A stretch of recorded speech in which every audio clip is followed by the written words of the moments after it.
Hello, I am the Ronan Pawn, and welcome to a twitch.tv/Ronan Pawn live stream here on twitch.tv/Ronan Pawn. I've got a cat again, and Terminator 2 hands. I've got a cat. Mr. Bags is hanging out with me here. He was in my chair when I sat down to do the live stream, which, you know, it squashed him a little bit, so he jumped up onto the desk, and he'll be blocking my view of the nav ball and Delta V readings and things as we play Kerbal Space Program. The music has stopped. God damn it. Hello, Acute Sharky. Hello to you as well. And Little Magnets with the mercy wings around the Ronan Pieway. Ronan Pieway. I like that. Welcome to Kerbal Space Program, day 6 of our continuing career herein. Playing the game to play the game, apparently, is what we're doing in the Great Pawn relaunching. Oh, yeah, you just stretch it out. Oh, what a good little Mr. Bags. Oh, yeah, you just flap that tail around as you listen to me. So we're in Kerbal. We've been to the moon. We've been to Minmus. We've rescued a jack-off from orbit, Dobert, over here. So we've got ourselves... Oh, and he's a pilot. I didn't even take note of what we got. So we now have 3 pilots, which means Jeb is completely disposable. Excellent.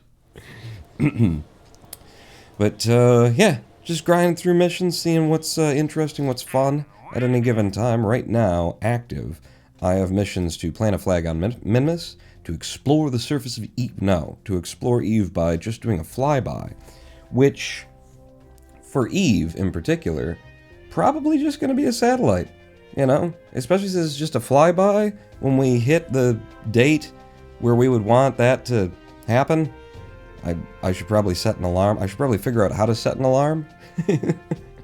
But when we, you know, come up to something where that would want it, then maybe we just chuck a thing over there.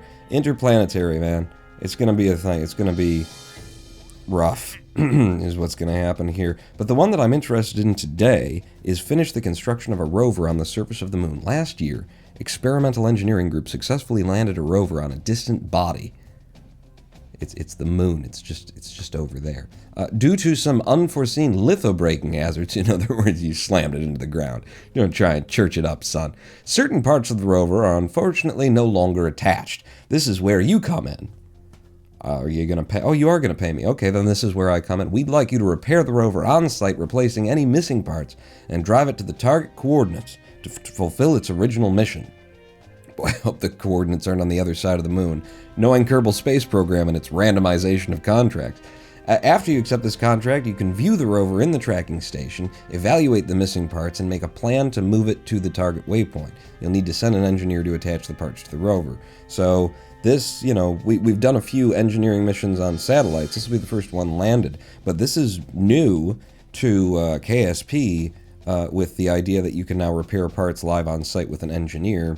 In my mind, especially where once you accept the contract, you just own the thing, which is new in the way of, you know, usually when you had to, like, save someone from orbit to recover them, you couldn't just, like, control them, you know? Maybe you could go and control them, but they weren't controllable, they didn't have any abilities, they couldn't do anything for you. This, you know, immediately you have control over them, so that's interesting. We could also be positioning a satellite in geosynchronous orbit, which I don't think could possibly be geosynchronous orbit at 3.3 and 2.3, but maybe because of the inclination or something, it kind of averages out to stay in the right... I don't understand. Or position a satellite in specific orbit of Minmus, which is neither of the things. We're going to focus on going to the moon, because depending on where this thing is on the surface of the moon, we can get ourselves another batch of science, which we've been kind of light on for a minute. So it would be... Oh, and look at my comms network coming together. I have launched precisely 0 satellites. We have just recovered and claimed all of these. Yeah, the one at the moon, the one that's in polar orbit over Kerbal, and then this one that was just way out there. We have recovered, like they gave us these similar missions that we're running where it was send an engineer there to repair the satellite, and we've just gotten them. I did upgrade the satellites, at least one of them in particular, so that it would be useful as a comms relay satellite. And look at that. For the low cost of you paid me to do it, I've got I've got a pretty significant comms network around the surface of Kerbal, and not in bad places either. You gonna name the Kerbals after someone in chat? I'd like to be a girl, please, and a pilot. Ooh, I'd like to be a pilot girl. The thing is, so you want to be Captain Marvel, huh? Which is my favorite of the Marvel movies. Fucking fight me. I genuinely, I'm not kidding. I did not do what I said I was going to do, which was install the mods that would allow me to do that live. I didn't do those things because we've been cleaning up the cats. We brought 3 new kittens into the house, saved. You know, we brought them in from outdoors. They were outdoor kittens, birthed to a cat that ended up, when we started feeding her and the kittens all, like, conglomerated in the backyard for like a month. We brought them in. They brought worms, fleas, and a lung issue that one of them had to have amoxicillin for. So yesterday was the great cleaning. We've got all of them they've stopped scratching. I have plucked hundreds of fleas by hand and flea comb from these cats at this point. Lady Pawn has also contributed to those hundreds. But everybody seems flea-free right now, and because they're flea-free right now, we gotta, like, clean and dust everything and just de-flea the house. So that was yesterday, and that's why I'm drinking, instead of beer, coffee, because I didn't wake up until like 2.5 hours ago.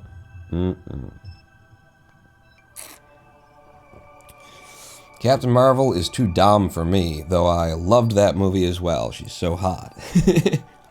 I love the movies. Like, what are we doing? We were going to go to the moon, and we were going to look at the craft. So that's where we need to go? And thank God you're nearby. Right? I hope that looks like that's what the deal is. We need to go to location zone something. Good. Because it's a moon rover.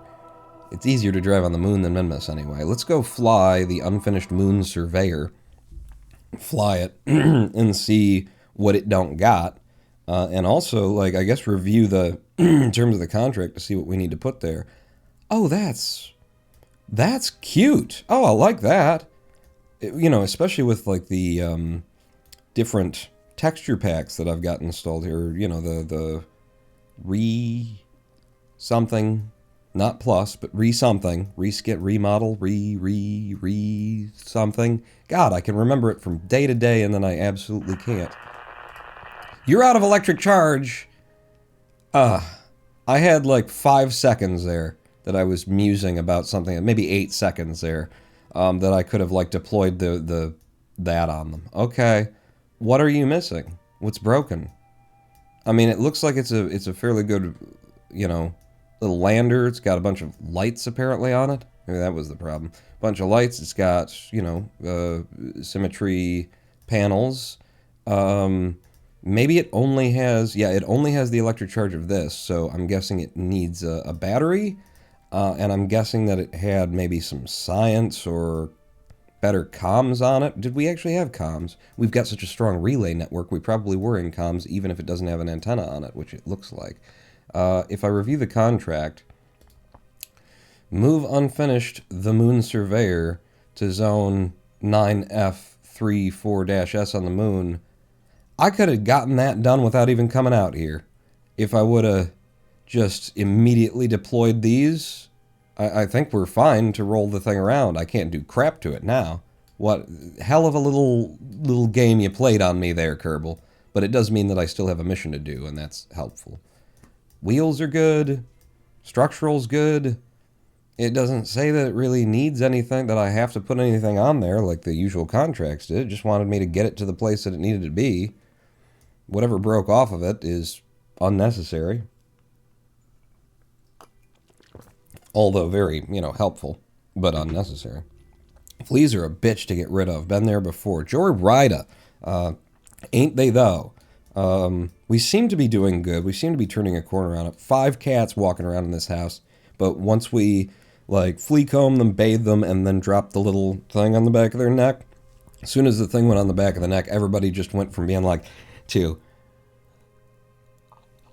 oh, why didn't you do that sooner? So everybody seems good now, and a lot of vacuuming, a lot of mopping, a lot of throwing flea dust powder around and then vacuuming that up. And but I think we're getting there. Put an RTG on it. A cute you're always RTGing. You want? I don't think I've even bought into RTGs yet.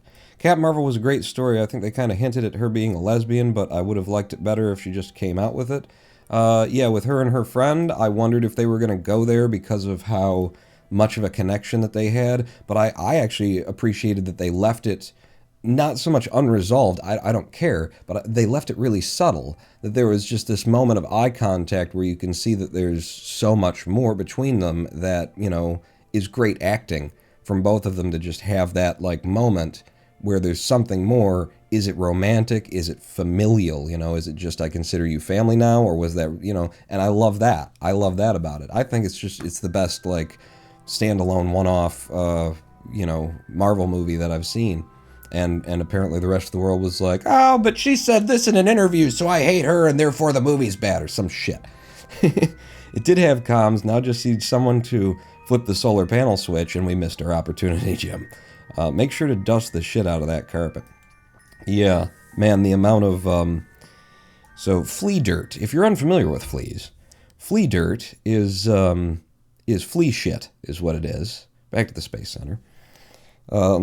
And so you imagine there's a flea that's like sucking from the skin, the blood of your cat, and then so you got your cat blood coming into the flea, and now it's flea cat blood, and then it gets shit out in a kind of volcanic sort of eruption out of the back end of the flea when the flea's got all the nutrients that it wants out of it. So now what you have are nutrient-deprived cat flea blood balls that dry up, and because they're blood, they dry black, and then the way that you know that it's flea dirt, flea shit, is that you just like put it on like a wet paper towel and maybe like smudge it a little bit, but you can actually, under a magnifying glass, I've been able to see, like, with the sort of prismatic effect of the glass on it, when you put it on the paper towel and you drag it across, it turns back into red blood, a wet paper towel, you know, a little damp kind of a thing.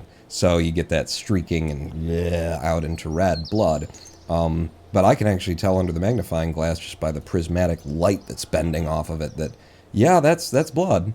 Did you hear Trump may run in 2024? I've been hearing that since 2016, I think. Since before he ran the first time, he was, and we'll be in office for the next 100 years, you know, because he's not a political. He's a wannabe fascist. He's a wannabe dictator. Ooh, Paul, I'm trying to eat a cookie. Yeah, so there you go. But Captain Marvel's great, right?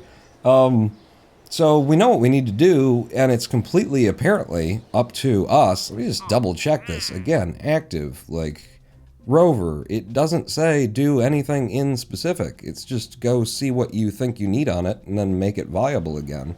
And it seems like the parts that the game deleted from it were not 1,000% necessary to have, at least with the massive comm system we have that I didn't put there.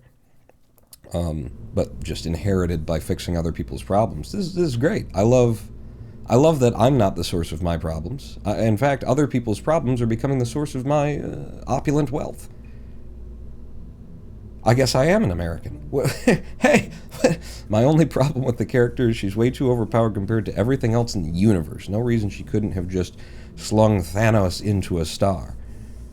Yeah, she's very, very strong, certainly. But, I don't know, like, her power comes from a goddamn, like, from an infinity stone, right? Like, she absorbed the energy off of an infinity stone that was being turned into an engine. It's like, it's plausible, and when you get down to it, the number of, you know, incredible powers that exist across Marvel's universe are already there and crazy and stuff like that. You know, Superman for DC, Captain Marvel for Marvel. Captain. Like, I have no problem with her being OP. I think they handled, like, the moment of her, like, blasting through the bulkheads and stuff like that. I think they built up to it, and then they did build up to, you know, they did, like, give you that, yeah, kind of a thing. And I got no problem with her being way overpowered. You know, comics have always sorted that out by just being, if you're that powerful, then, you know, you leave catching someone who's falling off of the subway railing to Spider-Man in New York. You leave that shit to those guys, and there's more important things for you to do in the universe, more like galaxy-saving work that needs to be done. And how did they handle that? They made her OP, and then they immediately sent her away to do whatever she needed to do, wherever she needed to do it, so that it didn't impact the universe. And then brought her back when, you know, the universe was under threat, because now it's a job for a Captain Marvel. I think they handled it well, and I loved the movie. I had no particular attachment to, like, Nick Fury. Like, I love Sam Jackson as Nick Fury, but I've got no problem with the story in Captain Marvel giving the origin of Nick Fury's lost eye as it does. I think it was cool. I think it adds more character to Nick Fury as a character, that, you know, his stoic, epic, leather jacket wearing coolness is undermined entirely by, you know, not undermined entirely, but just, like, undermined in that false veneer way by this movie, which shows you, you know, in my mind, that Nick Fury is and has always been a true badass, which means, you know, he's got personality, character, and he's not, you know, always just the stoic guy in the black leather. He's got actual personality. And when we see him, he's putting on a bit of a front to make sure that he's, you know, that people have faith in him within his organization. Like, all of that depth that you can draw out of, if it's not on the page, that you can sort of put there where you see it. I loved everything about it. Everything about it. And the friggin' music was just all my, you know, that's another thing, is that it was way heavy-handed and over the top in terms of the music that it chose. 90s specifically. Female vocalists and female, you know, led bands and things like that. But those are all my fucking jams. I loved every one of those artists. You know, Courtney Love kicks ass. Hole, absolutely all day long. So, like, even as I was watching the movie for the first time, when I saw it the first time, and going, oh, do they all need to be girl power songs? But then, like, the scene was going and the music was kicking, and I was like, yeah, fuck it, they do. Yeah, I don't care, you know, because it was like, yeah, you know, my era of music in the first place, and my subgenre of music, which is powerful female singers, you know, not your Tori Amos's, just not my brand. I understand it. I don't hate, but it's not my brand. What I like are people who sound like goddamn Janis Joplin, you know, women who can fucking scream, women who can yell. That's why you give me a Courtney Love all day long. 90s grunge was great, yeah. And I loved the, you know, the strong vocaled female artists that came out of 90s grunge. Oh, let's see. Superman sucks, but her movie was good. So what are we doing? We're going to the moon. We need to land on the moon to repair this lander. I'm a moron. So, because I was thinking about Captain Marvel and everything, let's look just from tracking mode where particularly we are on the moon, just so that I've got an idea of whether or not we can get new science from it. We have not landed in the moon's midlands, which is what that's going to be, you know, just generic out here somewhere space. So that's a whole new batch of science. I don't think we've landed on the moon with a Science Junior in tow. Maybe we did once. Maybe we did on the, like, on the mission to this crater is, I think, where we went. Yeah, we went to the moon's far side, whatever that is. But I don't think we haven't done it much. So we bring a whole science pack and land down here, and we can be bringing home a nice amount of science that we're drying up on in, you know, around Kerbal. We've still got a lot of Minmus that we can collect. But we haven't seen it in the last couple of days, I think, worth of live streaming. We haven't seen much science income. So that's good. Moon's Midlands, not that far off of equatorial, shouldn't cost a whole bunch of delta V to twist into a position that makes sense, but we will want to bring extra for that purpose. And it's a lot of delta V to get down and come up in the first place. Shall we look at previous builds that, like, what's the last one that actually landed the moon and came back? And I believe it was, we brought the tourists along? The Moon Yahoo Express? Yeah. And then it was sliding down the hill the whole time because we had the smallest of the landing legs on it. That's right. So let's pull that out. Don't mind my balls and grundle. It's last stream. We don't need to think about it. Oh, and I remember loving this design once we finally got to it. It's so non-conventional. It's so very specific. You know, build it in three-sided symmetry. You'll teach me, I'll mislead you. Ronan Pawn. Something like that. I think I mixed a couple of verses there, but whatever. I loved this build. This build was specifically for we needed to bring 6 tourists along with us and land on the moon, which we got done handily, and left 3 empty fuel tanks on the surface of the moon, which is also cool. Little magnets with a Tier 2 subscription, 21 months total on an 18-month streak, year-and-a-half streak going now. Put some clothes on and enjoy the big dick that you just keep putting in money for. Welcome back to the Big Dick Club. Is that if you're unfamiliar with my theme, it's that when you become a subscriber, because everybody's got to psychologically manipulate their audience in order to get as much money as possible, right? That's just how Twitch and YouTube work. So you gotta like create an in-group that people feel special within. So my version of that is the Big Dick Club, because it makes fun of the fact that that's kind of what you're doing. You're trying to build like a cult of personality around yourself instead of, you know, just be an entertainer, be a presenter, do what you're doing. You know, let's get people around and hey, welcome to the Big Dick Club. 3 inches will be coming your way. Used to be 4, but there's shipping problems around China right now. Our dick supply is low, so we've had to take an inch off. So that's fun and interesting to have there, and I don't really need any of it. Let's throw it all away and we'll build from scratch. I mean, what are we doing if we're not building from scratch? It's part of the fun here. So we've got this as our science bay, and it's got just 1 mystery goo unit in it, but that's kind of reasonable and fair enough because we've already gotten the science from around the moon. All we're going to be getting is landed here, so we would be picking up the landed with the 1 thing that won't be able to be recharged. Seems fine to me. And then we'd want a Science Junior on it. Oh, and we've got new science, that's the other thing, but let's put a Science Junior on there. Where do you detach and come home in some way? I guess it was on other bits of the oh yeah, because we had to bring the tourists home, that's right. So we will need this all to detach and leave it behind. We know from past experience that we can get down with if I just put a... I hate it though. There's a risk. There is a risk involved in not breaking everything off because your re-entry profile sucks. So if I just throw everything away, then I know for sure that I'm getting back down, and I could just collect all of the data before we come back down. I would prefer to do it that way just because I have faith and confidence that it will work out.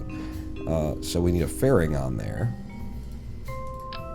We've only ever bought into the 1 fairing, apparently. And coming back from the moon, we don't actually need 200 ablator. We can have... I'm pretty sure we can get away with 60, but coming back from the moon, I'll give it 80. Just, you know, to make the pilot feel a little bit safer. So that's our return stage. Science collection down here. This does need to be turned into a lander though, Pawn. And I didn't hate the whole like 3-legged drop the fuel on the surface of the moon when we leave. It's kind of cool to like mark the places where you've been before with, you know, litter. I mean, it's the moon. Nobody's going up there to holiday. SAS and throttle full, pull up the landing gear. Yeah. Say, where did that go? Say, I can't remember where that fit into the meter of the song. At least you're not doing a half-off sale on the Big Dick Club. Half off! I get like a deep vagina instead of the big dick. I'll talk to marketing about that. I mean, we're already having trouble just getting the dicks in, and we've got a really good relationship with our dick supplier. So, if we gotta open up a whole nother thing, if you're attaching things, you need an engineer. I will need an engineer. Yes, the cute shark. Thank you for pointing that out. We will need this ship to either have a probe, and then the engineer can't fly it, or I can fly it for him as he sits in there twiddling his thumbs while I'm doing all the work, or we would send up two together, which I'm also not opposed to. We could send up... I think Jeb took the last people to the surface of the moon. I don't think he planted a flag, though. Like, I'm just wondering if I could get Jeb to level 2. But if we sent up 2 of them, then I could send the new guy. The new guy that we just got in. There are no 2-seaters, though, that, like, fit into this profile. I can send 3 of them up. I don't want to get into the craziness of it. I think we just send an engineer and we give him the hex, which I could just tuck up under there. Do we have room in the module for it? If we did that, then we wouldn't have SAS in the return, but we'd be fine because it'd be falling down. But fitting that in there, well, we've already got extra electrical in the mix. Doesn't quite happen well. I mean, you could... Let me pull you off, set you aside. Drop you in there and see what kind of space we're talking about there. If I were to detach you from here and then look at, you know, how much penetration we've got. That's not bad, considering that's just a fairing above it. I'm not perturbed by it. Yeah. I think I'm okay with that. If I were to... I don't want to redesign the whole... It would take all of like 50 seconds, and I don't want to do that, but... Yeah, I'll tell you what, I'm just gonna have you like that. I'm okay. I'm not angry. I'm not angry, bro. So then, my thought was, we would have 2 of these. Which will give us better symmetry and stuff. What did you do there? There you go. Better weight symmetry. Symmetry of weighting. Yeah, we still close up and we're fine. And it's a little bit tight, but we can believe there's extra space in there. If we were designing these components from scratch, then we could have just made it a little bit wider instead of taller and fit everything that we wanted in there, so I'm okay with that. Don't need the center of mass. So that covers our ability to fly the thing with just an engineer on board. We've got electrical. We don't have electrical generation, and this will have a probe on it. Incidentally, if it's got a probe on it, every single time you place a probe, remember to click Hibernate in Warp Auto. Otherwise, you're just wasting electricity. As I always say, game really shouldn't have allowed you to do that in the first place. Can I have some electric generation as well, though, is the next question. And I'm getting real penetratey at this point. Getting real penetratey. If I lost the antennas, moved you guys down here, flipped you back over, tucked you in a touch. Don't want you penetrating. Don't want anything penetrating if I can go without it. That's good. You're gonna fit there. And then, can I... Wow, just every one of the directions that's wrong. Good work. Like, it would need the space to rotate and everything. I can certainly fit it in there. But then, it's not with those being there. It's not gonna happen. Well, maybe we actually have deployable with their own aerodynamics and stuff. Trying to just pack everything in here, aren't you, though?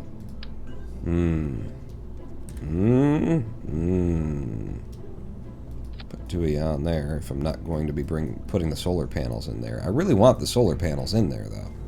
You know? If I pull you guys out, pull this off as well. Put the solar panels on. If you really want the solar panels there, we would need them to be like that.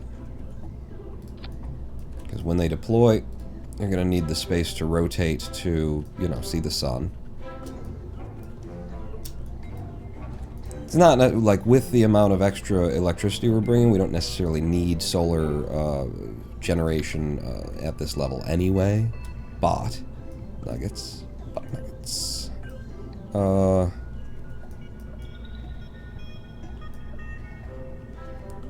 Like now I'm thinking, if I had you guys on there, and the reason why I didn't like it on the other side is because this is... Alright, pull you off. I don't like the rotation of this. I like to have the panel in such a way as I could believe someone being able to access it. What do you... Yep. And just with some snapping, pull you around to... Yeah, maybe like that. And then I put you back. Ooh, if I spin you, then I'm gonna get the other thing. So you, and then spin twice, and then you. Right? And that means on this side, I can attach my antenna, which penetrates a little bit, but we can, without me being angry about it, not liking it. We can absolutely embed that a little bit. There's just a lot of root base to that antenna that doesn't need to be there, and then when we close it up, it does not penetrate the model. You do, though. Son of a biscuit. Hang on. This is the kind of thing that matters to me and no one else, apparently. It's fine, Paw, just go with it. Or slap things on up top and stuff. How embedded do you end up being just by moving in like that a bit? I mean, we could also off-center these a touch. Yeah, you're still penetrating. I think we're going to have to off-center them a touch. Because they are, like, equal weight kind of a deal, it should be okay. But if I do that, then the rotation might impede, you know, might hit the antenna where I've got it there as well. Not micro B, but like the bigger one used for USB. Is that a USB type B port on there? What? I think the Mark II holds two. On one of the models? The Mark II holds two, but it's not in the same size factor. You know, it's that and then the science and everything. I'd like to keep it tight. I'd like to keep it tight and not have to do adapters and things back and forth if we can, because I do that quite a lot. So you're still not fitting in this position. Absolute snap. Should be dead middle to the thing again. You know what you could do? What? Just rotate it a touch. Oh, that's a good idea. Just a touch of rotation to pull you back into the space that we have to work within. And then drive you into that connection point. Pull you over a little bit too. And then this would extend like that. When you rotate, extend our antenna. When you rotate, you're miles away from hitting anything. That's cool. I like that it's all a little bit at a wonk, and they should balance each other out in terms of their positioning from side to side anyway. It's not that much weight in the first place. Now I just need to cram one of these in here, because we wanted to bring one of every science. And now there's definitely no space for any of that. Also, there's more science. And we will be landing, which means the seismic accelerometer will be useful to us. Spooples. What's the weight of you? You're a 0.05. Each one of these is a 0.005, so they won't, like, cancel each other's weighting out. If I only had one antenna instead of the two,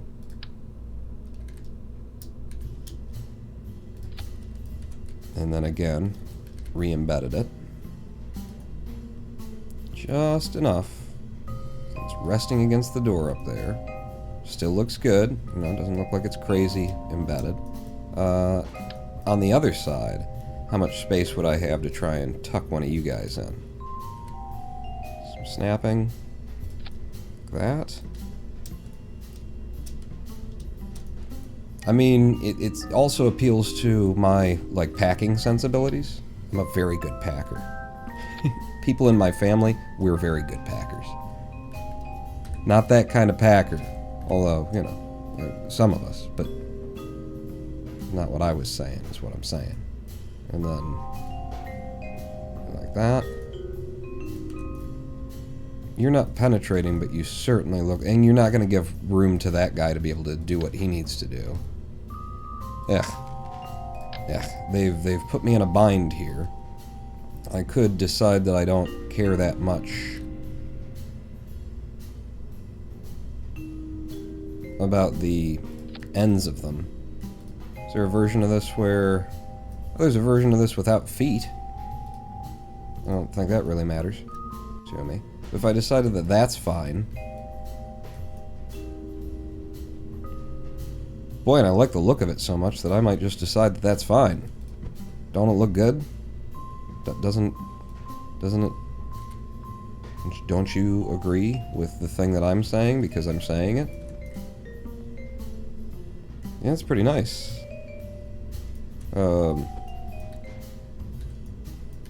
Maybe just a little bit more off to this side kind of a deal. The difficulty of accessing any of the parts that... any of the scientific instruments that we're going to want to be looking at is getting pretty heavy there. Let's extend the solar panel again. We'll extend the antenna so we can see the deployment area. Just a custom embedded version of it, says Jordan. That's what I'm going to tell myself. And hello, Iron Coyote. I'm just wasting everybody's time, like I like to do, over minutia of deciding that I like the look of something, and that I feel that it's plausible. And I feel like I like the look of that enough that it doesn't matter if it's not plausible there.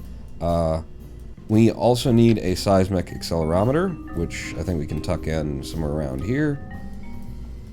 If I pull you off, and then I try and attach, I don't think it really changes anything.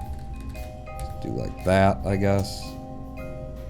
Then you're blocking your port, your access for the battery. Alright, no, you're right. You're right. What the hell was I thinking? Put you in like that, and now we can just... We have to, like, spin around from side to side in order to access different things. Hey, what are you gonna do? You know? Life sucks, get a helmet. I'll make it easier, and I'll make it nicer by putting these things in places that are accessible. That's... Yep. And then... No, but the... And then... Nope. And then, like that. So then you've got your... Is that in the right place? I guess it is. Really, though? What about there instead? Yeah, I'm gonna go with there. So we've got our... Yeah. You're not gonna let me just right-click on it. It's a barometer, we got our thermometer, and we've got our seismic accelerometer, and then we've got one pack of mystery goo there, and we've managed to cram that in along with a...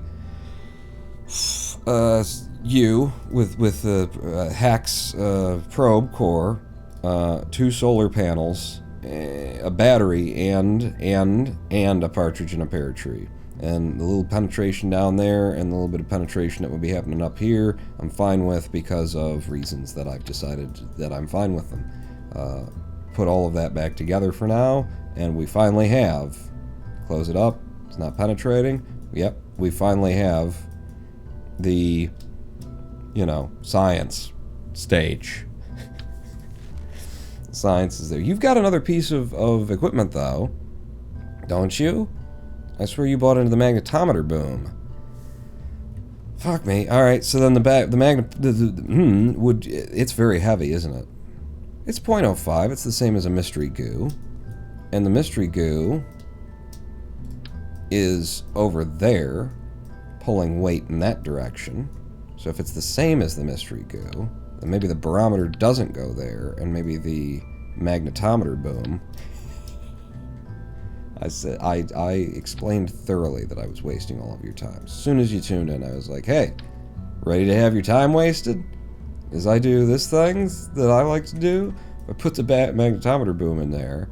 It's got to be able to, you know, actually deploy, is the thing. I have it right next to the antenna. So extend the boom. Yeah. You come way the hell out like that. Let's extend the solar panel and give them a twist to see that they don't impact each other.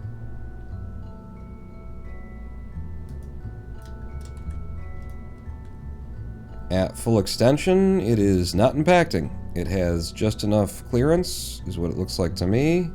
Spin it a little bit more. Still not impacting. Yeah. Like incredibly almost on the thing, but I'll just drag it ever so slightly to the right, give us a little bit more room, and then well, put you back at like absolute angles that make sense. What have I done? Put you back here, you like that. You are just straight out, aren't you? And do you rotate in a way that you grind against the interior of anything in here? No, but you are now at weird wonkiness. Okay, whatever I did, undo some of the weird wonkiness of it. I needed to be on a absolute offset and drag you just a bit away so that it just says HS instead of Hacks. Mosaic Task Force with a sub, 47 months. Tier 2 sub. I made it to a live stream. Time for me to sleep. So good to see you preparing for KPE. Did Harv make it enough? I've heard nothing about that. Thank you, Mosaic Task Force. 47 months worth of subscription. You have a good night, dreams, and well, all of the thank you. And you know, enjoy yourself. Because I know what you're really gonna go and do. Go to sleep. Sure. Yeah. Like that's a thing people do. That does. Now, the other thing is the magnetometer boom, I think, stands a bit proud.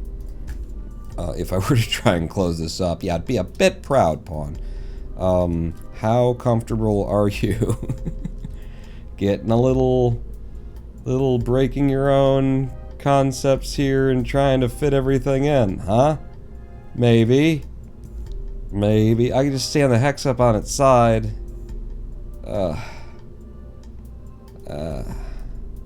If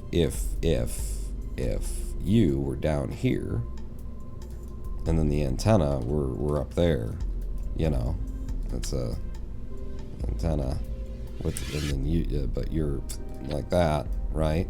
Something. Is that no? So you'd go there, and then local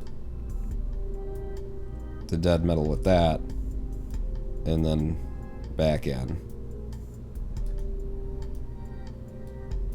And we want it to just be right on the edge so that I can try and convince myself that this isn't just straight up cheating. I think I have, actually. We've got so much of the body of it showing right now. It actually has extra space because of the lowered, you know, floor, the way that the cabin kind of, the space within the service bay has a inlet thing there. Yeah, that's not as ridiculous as it once seemed. It certainly extends without impacting anything. Everything else gets out. Antenna's a little bit looking quite embedded at this point. I would say. You, extend your boom. You, extend antenna. You're both in perfect line with each other, though, so I don't want to mess with that. Track boom. Yeah, I can't have that antenna any further out, but I'm consoling myself. I'm deciding that I don't give a fuck anymore. No, that it's close enough.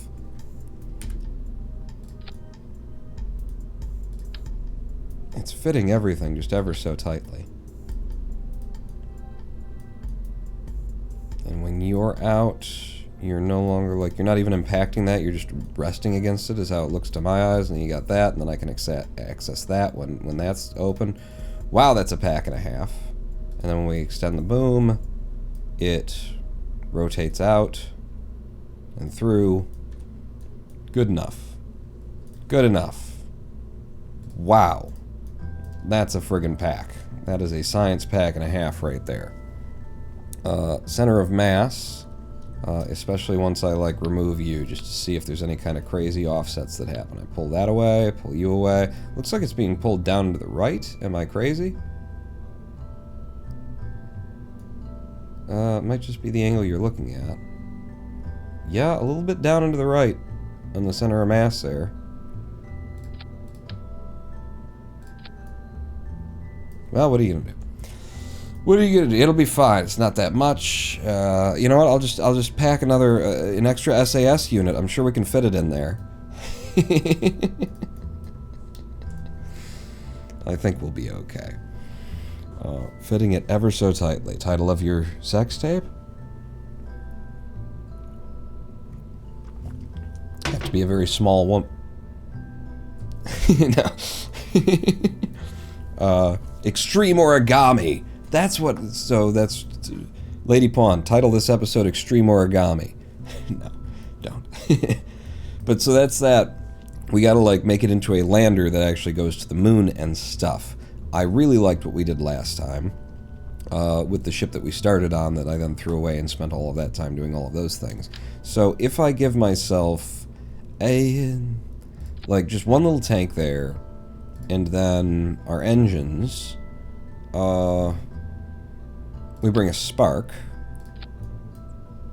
and show me what kind of we're looking at in vacuum at the moon. TWR of 5.17 with the spark. It will be a slow as hell kind of a transfer, just burning the spark, but, you know, safe, slow, steady, other things. I'm okay with that, is what I'm saying. And then the idea is we build again, three-sided symmetry. Three-sided symmetry. Extra tanks to come off the sides and then pipe them to that single engine and see where that gets us. See what we're left standing with there. So you guys are, I'm not sure that you're on directly there. If I look at you from the back, I feel a little bit better about that construction. Go ahead and pull you down. You're on local. Let's do absolute. You'll embed a little bit, but I'm okay with that. So you got those, and then just to see where we stand right now, because this should be a lot less weight than what we brought on the moon tourist kind of a thing. You are on wrongly. I can see that now that I'm down here. Damn. So get on the friggin' things. And then look, and yeah, now the penetration is correct. Was that, did I leave a fuel thing duct taped to the ceiling? Oops, sorry. Gotta start on this side, and then pull into you. And then fix the rotation, because this game. Okay.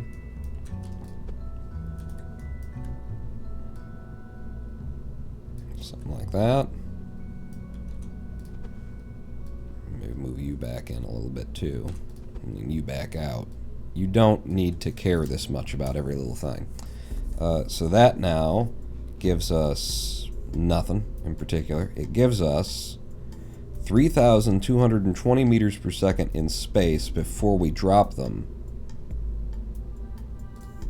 And then another 741 meters per second. We want over 3,000 to land, but this is overkill then.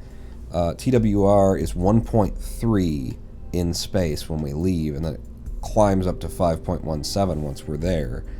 I think maybe what we want is maybe different engines. This will be, you know, definitely less efficient to do it the way that I'm thinking right now. It doesn't seem to be stopping me from wanting to do it this way, however. If I gave all of you engines,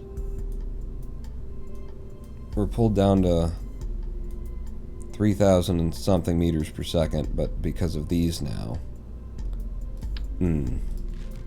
What if we supplement with little things? The Twitch has a 15 to 16 ASL and vacuum. We only care about vacuum. For 0.02, we get 2 thrust in vacuum off the spiders. For a weight of 0.08, we get 16. So 2 times 4, and we get a lot more out of those Twitch engines. So if I just had 1 on the outside of each of these guys to give us the kind of thrust authority. Oh, and that looks so cool. Give us the kind of thrust that we'd want when leaving, kind of a deal. And then we'd be burning everything at the same time all together, kind of a deal. Now we've got a TWR of 4.35. When we break these off, it's a 5.17 for landing, but that gets us there a little bit faster. It is, you know, throwing away Delta V, but I think we're going to enjoy the flight and be happy that we didn't have to sit there 5 times as long in order to get where we wanted to go. I'm going to have you guys like that. Also going to have you guys, like, I want you, yeah, well, this is going to mess up your fuel ducting that you did a little bit early. Let's have it level with, maybe level with the top of that. The top of the Science Junior, so that our black lines are carried across there cleanishly. And then we can move these things around. Mosaic Task Force gifting a sub to Harvin Pawn.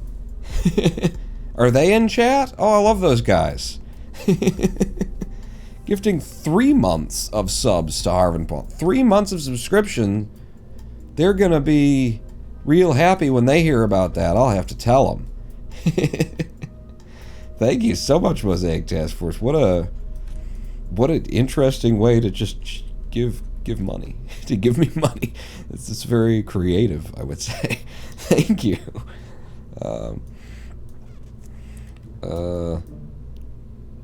So when we're going up, obviously, let's not presume that we've got, you know, the Delta V that we'd like to have, because we don't yet. If I put a couple of those on there, we lose a little bit of Delta V. But we're talking about 3,500 meters per second of Delta V to get us where we need to be, landed at the moon, and return. And I think it's about 3,000 is what we want to have to feel like we're doing things right. So 3,400, this is just the transfer and lander stage, so we take that out. Don't worry about that. We're going to build a lifter stage that gets us to orbit. But 860 and 310, we're talking, let's say 1,200, and then 600 to land. Let's call that 800 instead, because that would be a perfect landing executed without any kind of corrective, you know, and trying to get yourself down. So 800 to even 900. But let's say 800 because it makes a nice round figure. It's 2,000 to get landed. Then we got to come home, which is, again, this 600 or so to get up. So then we need 2,600, and then say it's the 310 to get home. So we need about 3,000. Bringing extra is a good thing here, because we're going to be trying to pick our site, which we're going to have to do by affecting our inclination once we're in orbit of the moon. And, you know, if we come into to the moon the right way at the right time, get lucky, or, you know, try and be precise. That doesn't happen around here. We could come in at the right inclination, but we're going to presume that we don't. We get equatorial orbit. We adjust the inclination. We're trying to set down at a very specific site. that really when we set the craft down, it has to be right next to the Rover. And the thing that I haven't built into this yet is we need to bring parts to the Rover. Oops. So, being at 3,500 meters per second, where by the time we put the parts on, we might be down to 3,300 or something, and we'll still be good, but it'll be tight. Link that in chat, the chart that is. That is this one. It may be out of date, but Delta V, exclamation point Delta V in chat gets that up. Mosaic Task gifting a sub to HOC Gaming now. 3 months to Harv and Paul and one month to HOC Gaming. Is Harv in chat, or you're just doing it? Is this like the beginning of a grassroots movement to bring back the Harv and Pawn show? Because could you cure chronic fatigue syndrome, myalgic encephalomyelitis for me real quick? But yeah, so that's that, but we need to like carry up the parts. What parts do we want to bring? It's already, the Rover's got good solar generation on it. Once we're out there, we deploy it, the thing can drive. It doesn't have much in the way of a battery on it, so if we bring in an extra battery. It doesn't have much in the way of comms on it, but it doesn't need that much. It's a Rover, we've got satellite, at least we got a number of satellites in the area of the ship, so we might just be able to get away with. There's an inventory in here. Is there an inventory anywhere else? No. There's a bit of inventory in there. We might even be able to make the pilot carry something. I mean, the antenna isn't much, right? The engineer, we take out his parachute. Yeah? We would be sending. Let's put the engineer in the cockpit. And it's Bill, of course. Bill, get in that cockpit. So if I'm over here, and I wanted to give Bill an antenna to carry in his shorts with him. No, he's here. I see you lurking. He's here. He's always here. Like, could I take the parachute out of Bill Kerman, throw that away, and replace it with... I carry a lot of antennas, actually. Which makes me question, like, ask the question, could I put a better antenna on you? You're... overweight? Why will you let me do this? So it fits. Is it just telling me that now Bill Kerman is overweight in the vessel?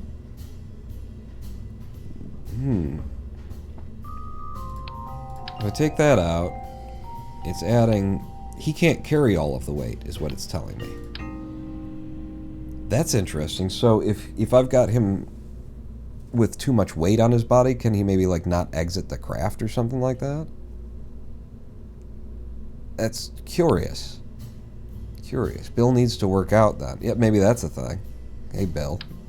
So that's a little bit too much for us. The Communitron that. We're still underweight and we could bring one of them. 0.015, 0.5 tons. I think that's fine. We saw that Rover.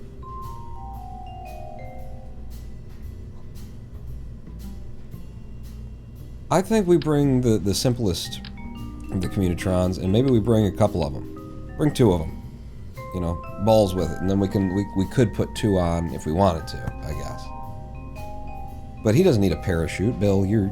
If you're jumping out, he wouldn't jump anyway. He's terribly afraid of heights. That's just not going to happen, is the thing. Stick parts on the outside is the same mass. Oh, that's right, too. We could just bring extras and then rip them off of the ship and put them in places. Yeah. The inventory here, though, the other thing that we would want to bring is extra battery. And we can't bring that one. But we could bring one of these. That would give it, for a rover on the moon, it's not... The thing is, like, usually a vehicle that you have to drive by electric forces, it'd be like, yeah, you're going to need a fair bit of battery on that thing, or else it's going to deplete in a hurry. On the moon, or Minmus, once you get speed with your tires, you just want to keep that speed. You know, you don't want to continue accelerating. Things are going to go wrong if you go too fast. So you get a little bit of speed and then you drift. And you get a little speed and then you drift. So that could work. Otherwise, we attach it to pieces of the ship and then rip it off when we get there.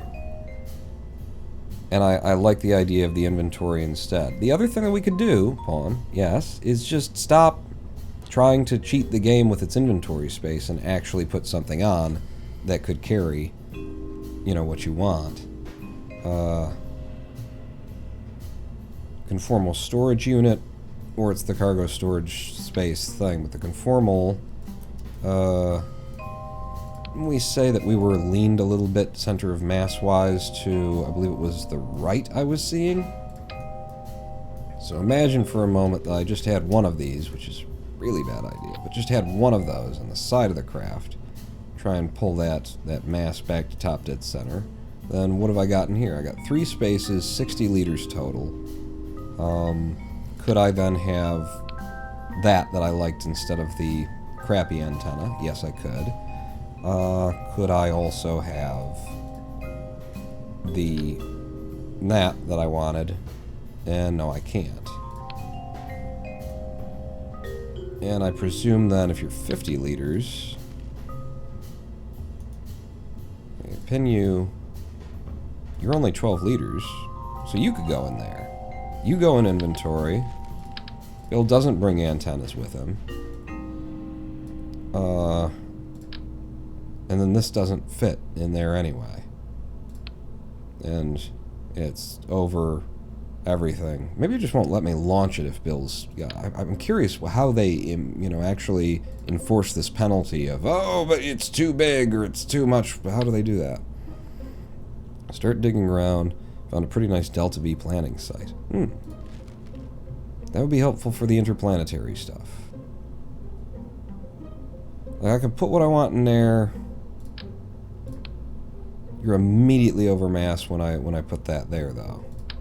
And same with you, right? Well, you're over mass, but it's the liters. Whereas over here, it's liters. I pull you out, then you're way okay for the liters. We are on the surface. Like, I could tell him to just take that off and leave it behind. I just hate to put, like, one piece on just so I could do that, you know? And that. And I can't even bring 2 of them. Jesus. It really kind of argues for just don't even bother with this inventory, with this, you know, storage system. Except for deployables, which would have to use it, right? That's why they integrated it. Was for the surface deployable stuff, you have to bring it up in an inventory space like this. But for everything else, it's like just pin it to the ship somewhere, rip it off when you get there.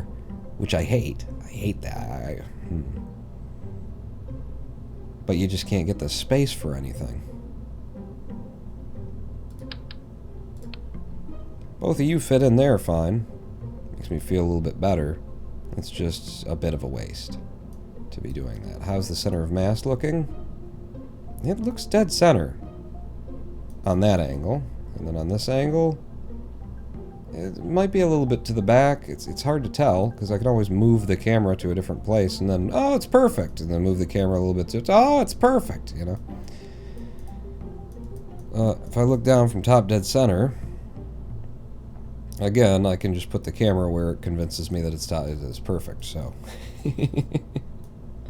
Repair kit for cracking, jumping, blowing tires out. Good call. Good call. Let's do that. I have not brought any of those sorts of things. Where was all this stuff under? You. So, EVA repair kit.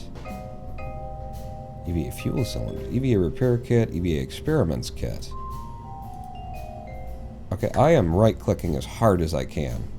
EVA experiments kit. Despite Probidyne has meticulously curated and assembled this case full of various devices useful for science experiments.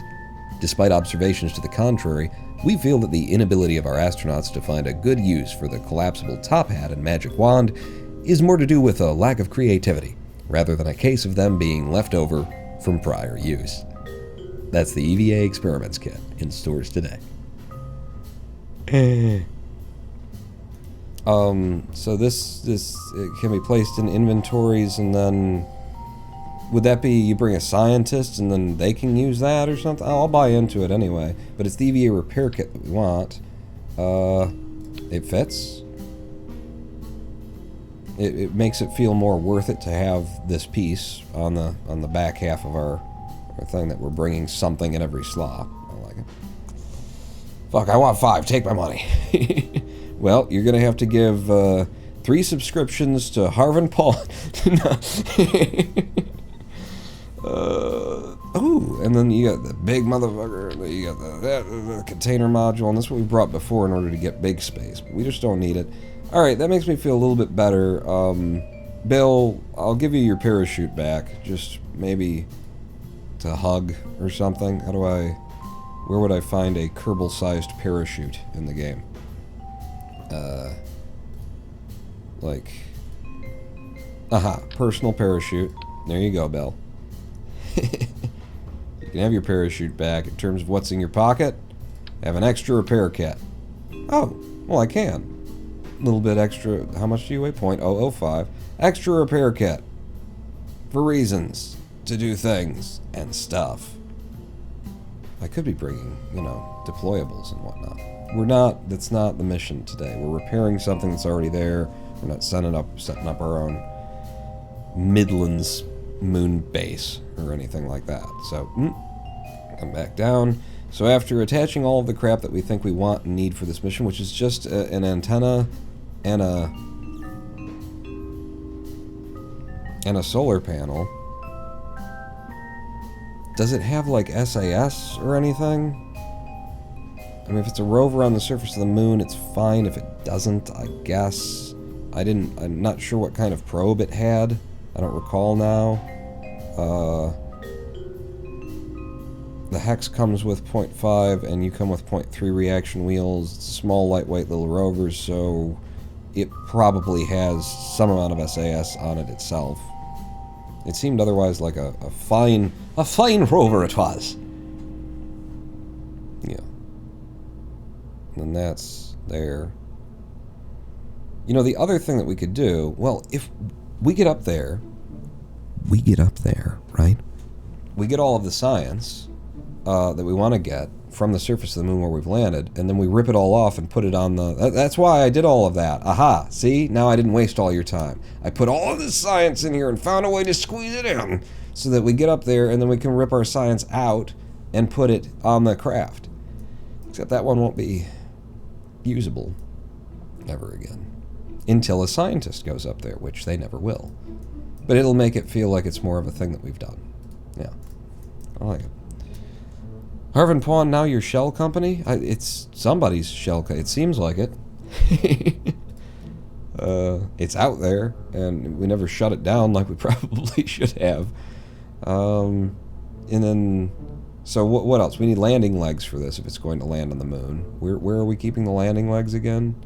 Like, I'm just... My brain is Last time we tried to land on something with these legs, it was not enough.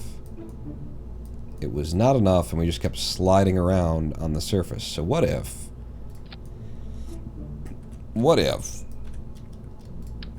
I gave us landing legs in all of the places? See, now you're in my way there, though. You realize you're in my way for placing legs, and then if I put the legs below you, you burn them off. If I put them above you, then they don't really, they're not legs. They don't help, right? You see how that works?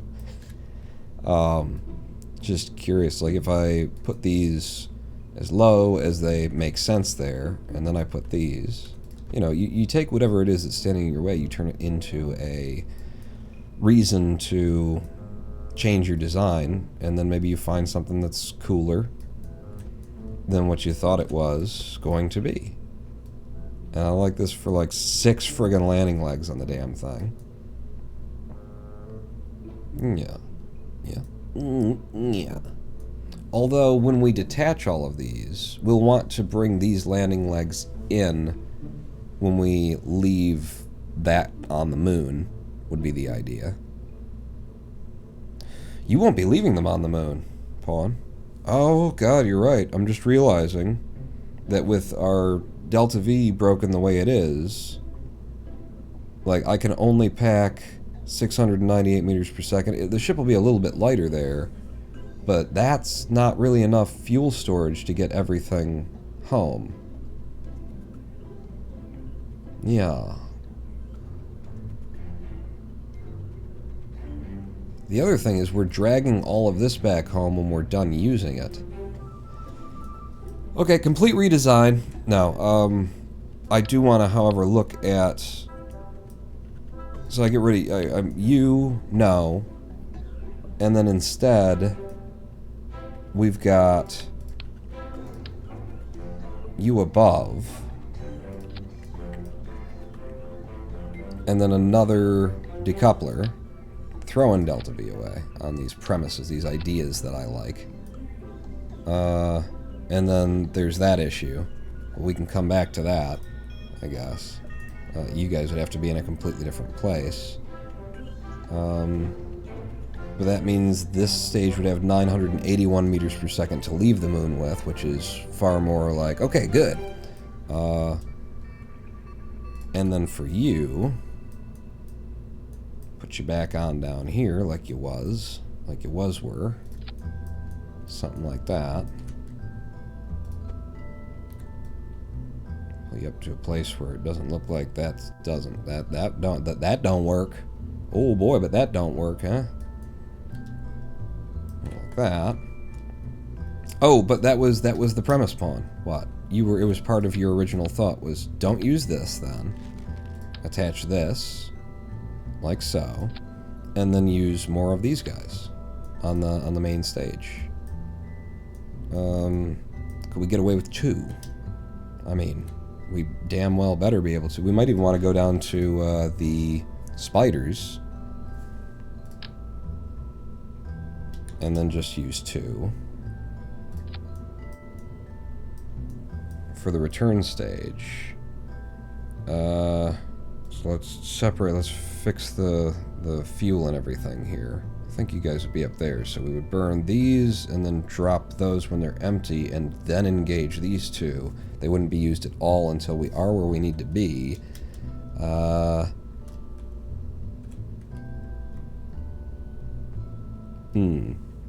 that's 2,691 meters per second to land on the surface of the moon. And that seems fine, right? We only needed 2,000 to get there. So now we have an excess. TWR for leaving the moon down to 1.39 when I'm just running those 2 little spider engines off the side. So yeah, now we've got like more fuel than we need off of this system. Throw it all out. Fuck it. Delete the game and start over. I kind of have done that too. You say that like it's funny. I kind of have, you know, like when I started all this up, it was like, delete the game. And it's harder to delete KSP than you think. If you've just got it in its own folder and it's running there, but if you're trying to actively like use the Steam version, it's harder to, because then it's like saving your saves and your crafts up to the cloud and stuff, and then you reinstall it. It's also when it deletes everything, Steam protects your, you know, any file that wasn't originally in its list, which means I'm like, just get rid of it, Steam, because I'm going to re-download it and start from scratch and figure out like a new pack of mods that I'm going to use. And then I reinstall Kerbal Space Program through Steam, start it up. I still have all of my mods because it didn't delete them from the directory. Why would you use the Steam one? I don't know. Just, I've got a separate installation for speed running, and I just wanted to keep them in some separation. I'll tell you, one of the tricks though is do not actually start KSP through Steam. Like, you could have Steam install it, but start it through the KSP64.exe or whatever it is directly in the directory, and it will reduce the number of times that your computer or that KSP just up and crashes on you. This is now more fuel than we need on these stages. 2761. I would like to have 2200 or something like that. And I mean, we could just reduce liquid fuel, or we could try and size down to a lower majigger madoodle. So that gets me to about 2,200 for the landing. Then we get out there and then we come back with 942. DWR of 3.75. Well, we're going. It'd be nice if we could run the little spider engines alongside, just to give us a little bit more kick, a little bit more boost. And you know what? We could. If I pull you off and reversing this premise, so it'd be like that. I know that's going to be a problem for the parts storage, but when we open those doors, they open like that, which means we actually do have a solid mounting location for everything there. You're in a bad place now. Rip you off. Just one, please. Bring you up to here, I suppose. Yeah. And then we're back to a lander. Six-legged lander. It doesn't have any engines. It has these engines spawn, and that is a very tight throw. Yeah, get these things as low as they can possibly be. There's a little bit of lean, a little bit of wobble, and then you lose those engines. But once we're landed on the surface of the moon, we're pretty much done with your engines at that point. Those engines were going to be gone, thrown away, regardless.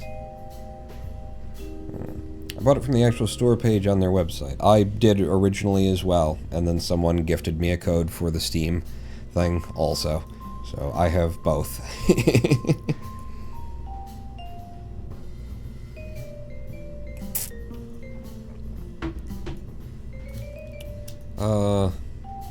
Yeah, those look close enough. I would want the outers to do their job first, and then the inners. It is very for where those things are going to be burning. And I could put those engines, like, interior if I wanted, but the extra stability of having them there and the extra rotational, I like them out there. Yeah, yeah, yeah, yeah, yeah. Yeah. So, I kind of don't like the idea of bringing up more liquid fuel than we need, though, so I'm going to rip this off of here for now, just to test, just to see where we stand when I step it back to, so those contain 180 liquid fuel. This is 90 and 45. So if I stepped it back to one of you, and one of you, in three-sided cement, like there. I don't even care how it looks right now, just trying to test things and get an idea. Give me that. No, actually. Oh, booples. I've ripped it, it doesn't. So there to there, and then you to something, and then you to something, just to try and have like the right weight kind of a deal. And so, boom. Three of you are now, yeah, 2365. Isn't that what I said I wanted? Was like 22 to, so it's 2400. I think I said I wanted 2200. I like 2400. I like a 2400 here. And we've still got like an excessive amount of DV there. Yeah. Yeah. I like it. Alright, so now you gotta make it like work and stuff. Oh, shit. So, snapping off, pull you down to the lowest place that I could have that engine, and it looks like it's mounted. Are you, yeah, local? Embed a little bit more. I think you look better embedded. You know, the lowest possible place would actually have a little bit of metal lipping over the bottom there, and then you could embed it some more to give it a real sturdy looking mounting position. Yeah, I like that. That allows me to move these legs down a fair bit lower.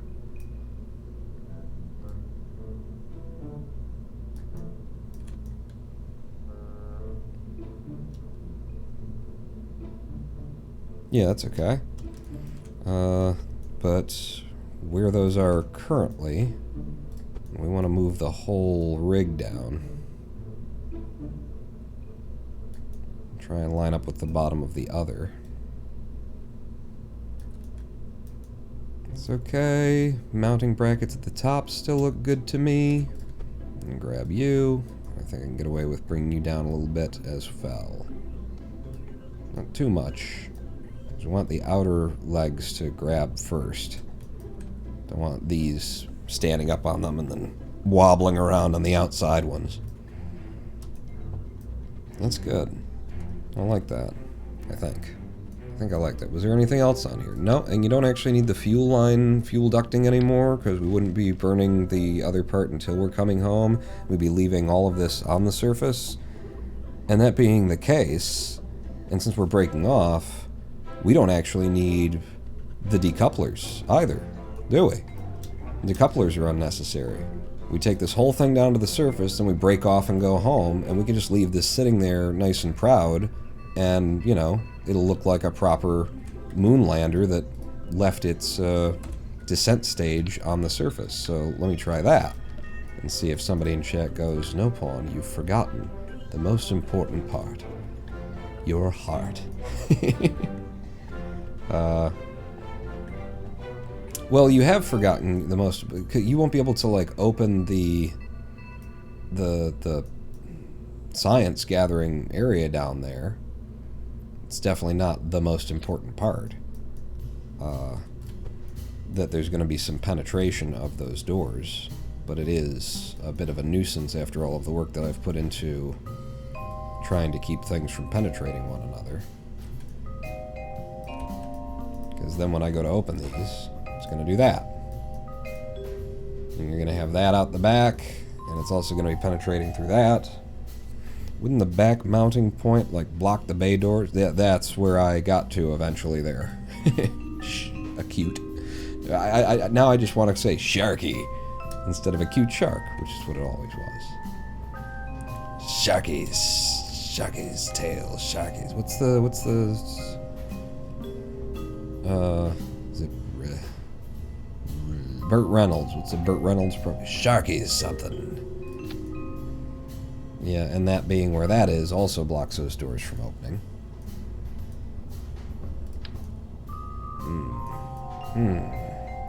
If I put you there, we brought it up and down. Now it stands way too proud on the sides.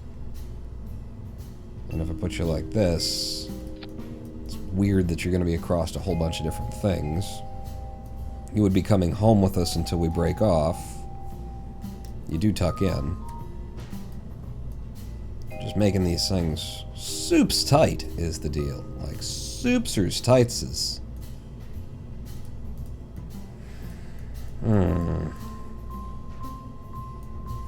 So what we're saying is when we get to the moon, we land on all that stuff, and then if I put it back the way that it was, we've got the decouplers decouple that so that we can open the fucking bay doors instead of, you know, just pretending like we designed the bay doors differently.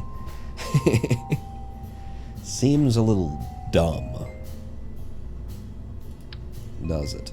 Also, this is only for, like, this end of things, right? So why even kill myself trying to get that to stick onto those bits when I could have it over here? Well, you're going to be effing with your centers of masses and things like that. Yeah, I feel you. I just don't know that I give a crap, you know, like, that's fine, right? God, and that's the way that's designed to go on the side like that, and then it leaves that ugly friggin', can I just embed you a touch or something? Like, looks fine as long as you're looking at it from an angle. When you look at it like that, it's, ooh, it's got a flat back to it. That's just stupid. Why would that be? What are you there for? What were you? You were a battery at some point.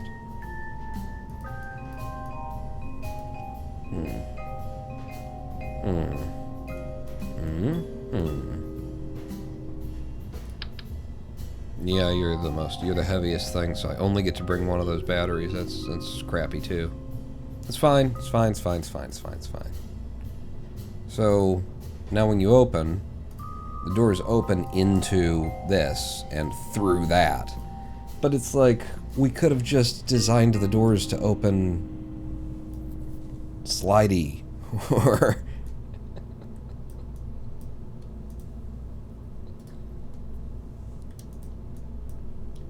I really don't feel like... Yeah. I think this is better.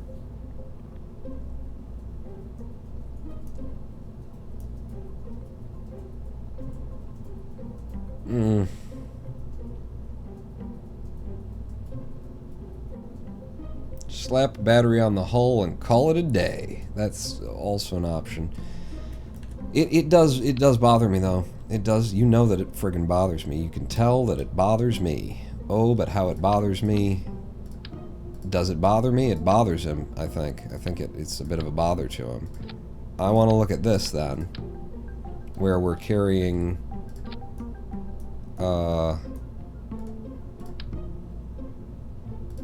the science back with us for no good reason. But then when I attach these guys to their places, which would be defined by a snapping point in 3x symmetry back here somewhere, pull you up. Okay. Then these open, and they're opening into the nose cones, and through the nose cone up there. Throw you out, no nose cones. If I add a inordinate amount of weight that we definitely shouldn't need to bring by putting on, well, the small nose cone though, it's a different kind of a thing.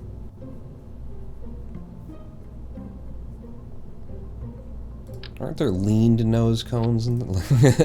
Yeah, like that, yeah.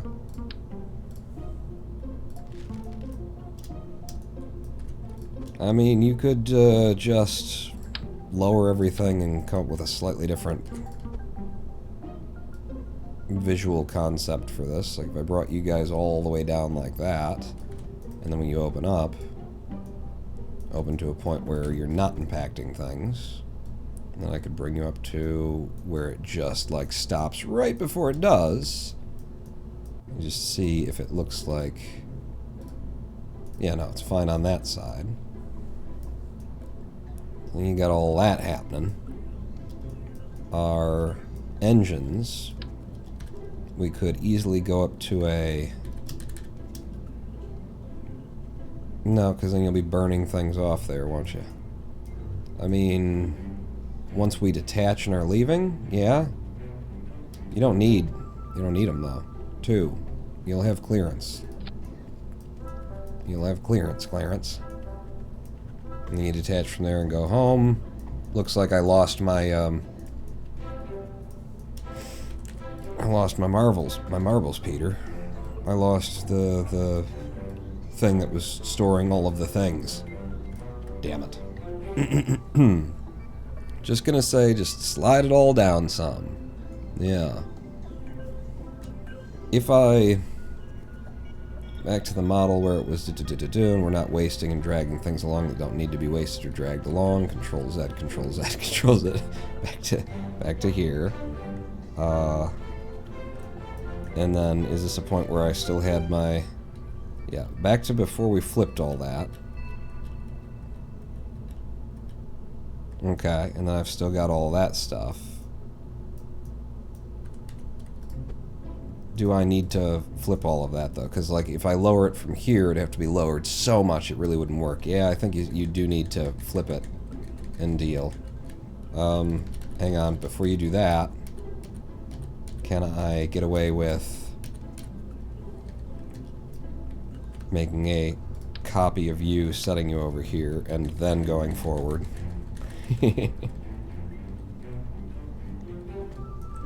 Thing is, now we're dragging the weight of all that science equipment, but we can empty most of the science equipment out of it. Yeah.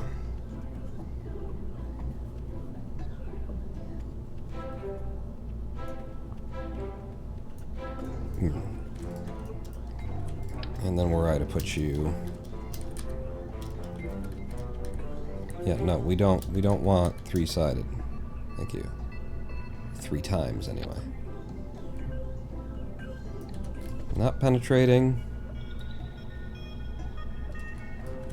And this should still be pulling us in the direction that I thought we needed to be pulled. It looked to me at the beginning like our center of mass was a little bit right offset because of the weight in here, so now we've got a little bit of left offset from that direction, hopefully pulling us in the opposite direction.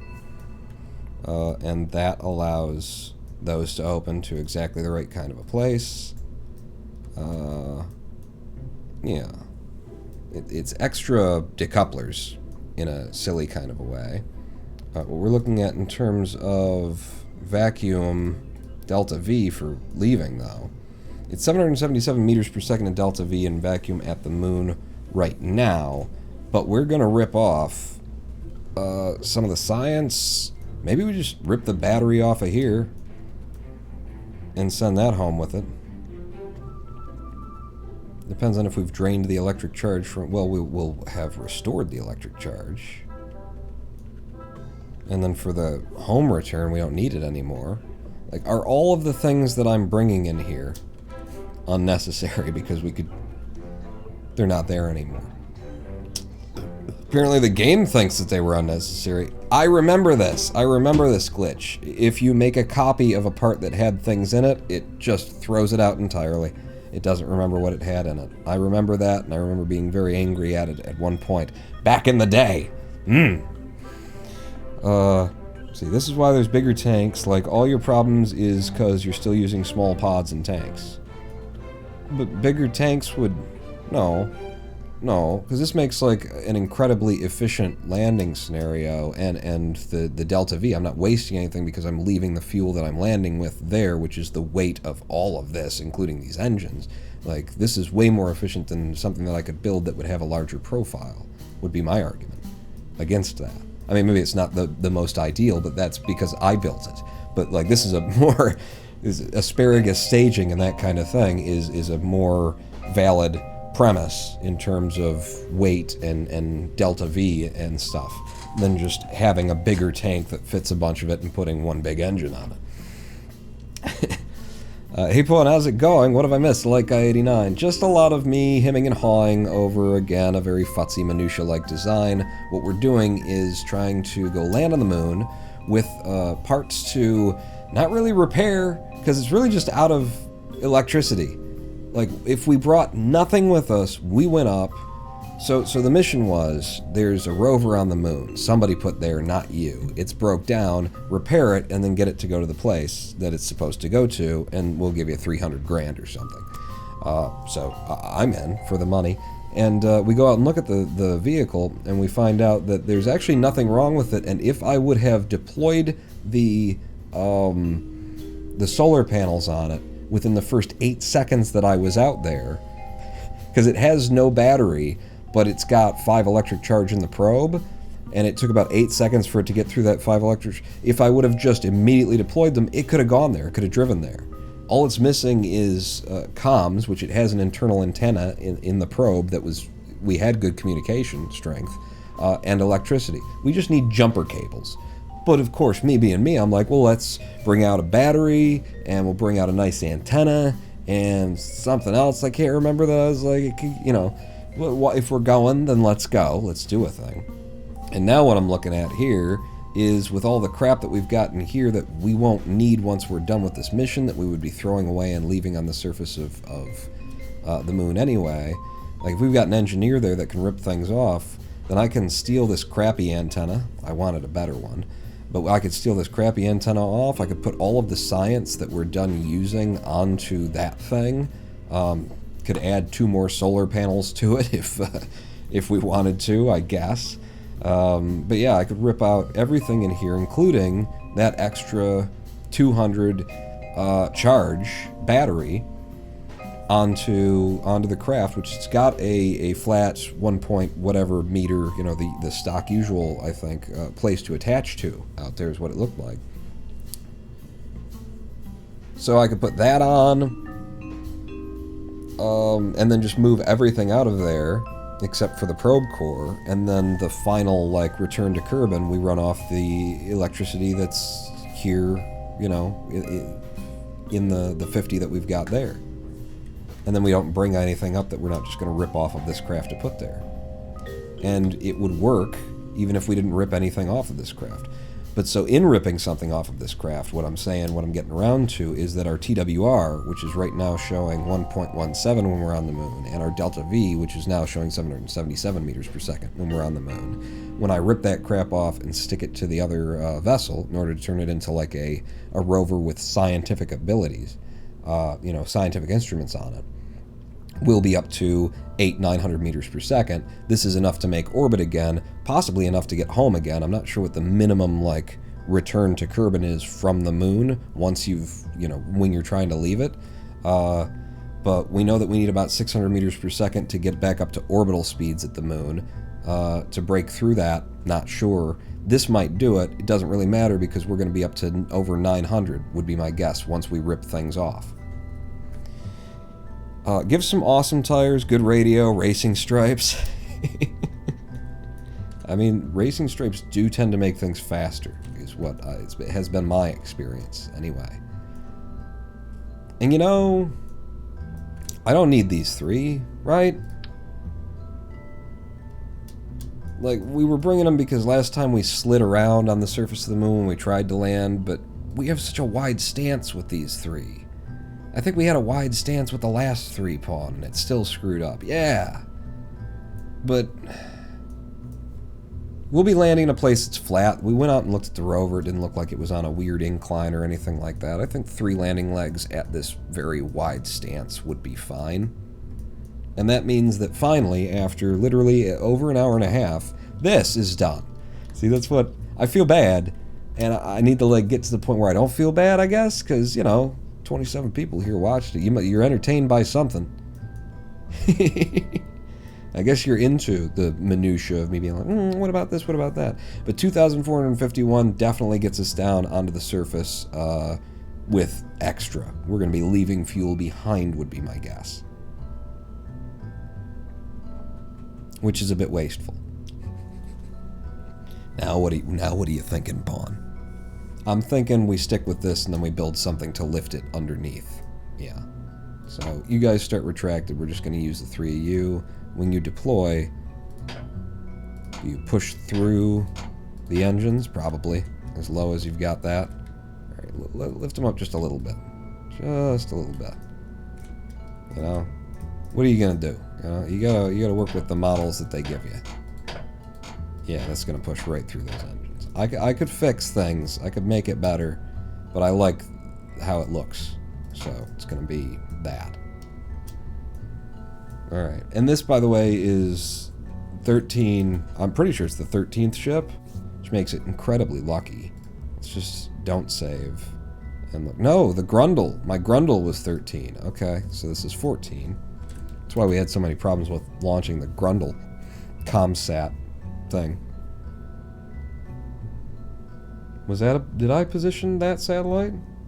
Yeah, I built 1 satellite. I was saying I didn't at the beginning. I've built 1 of my 4 satellites or whatever. But this is going to be 14, and it's going to be because we're going out to repair a rover that's stranded on the moon. So we're moon. Let's see. Mooner Midlands Roadside Repair. Mark 1. That's a very long title, Pawn. Yes, it is. So save that, and obviously we're not done. We need a lifter stage and everything, but as I may have mentioned, we've been here for an hour and 40 minutes. Lifter stage will come together.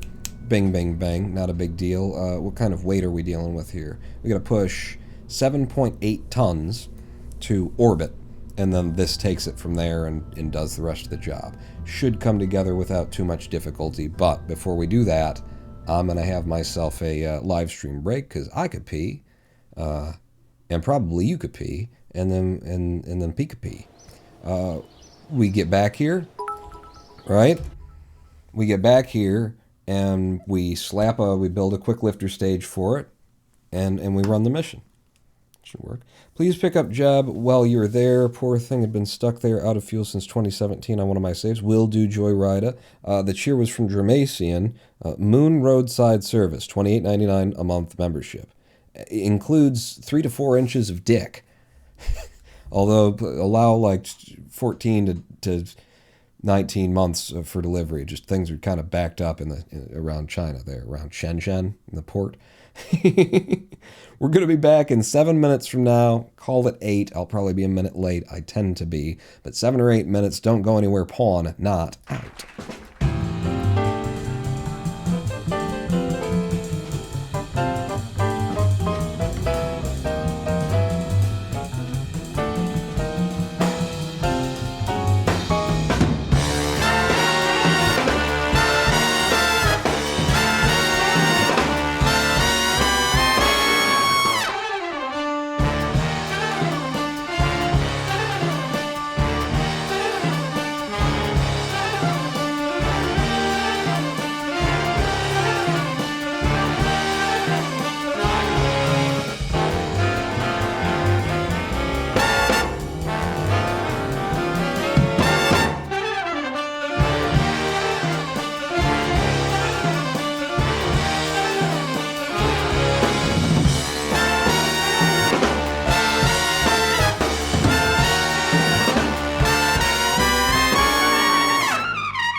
Hello, I am the Ronin Pawn, back right on time as the music ends, which means that it's, thank you very much, yes, Ronin Pawn, just, playing Kerbal Space Program. Sergeant First Class, Graham Breedlove on the trumpet. That, it was me, I was the one doing all of the things, thank you very much, yes.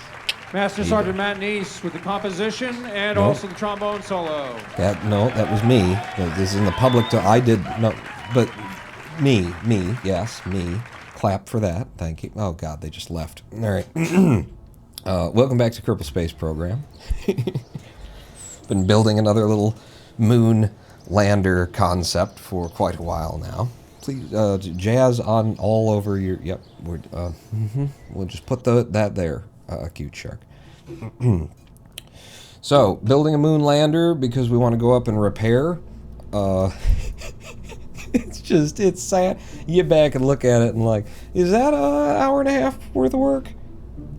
I mean, apparently. Maybe it needs a paint job. It just needs something, and then we can. Yeah, I'll be more impressed if black on the moon. That's good. And then, whoop, sure. And then what do you got?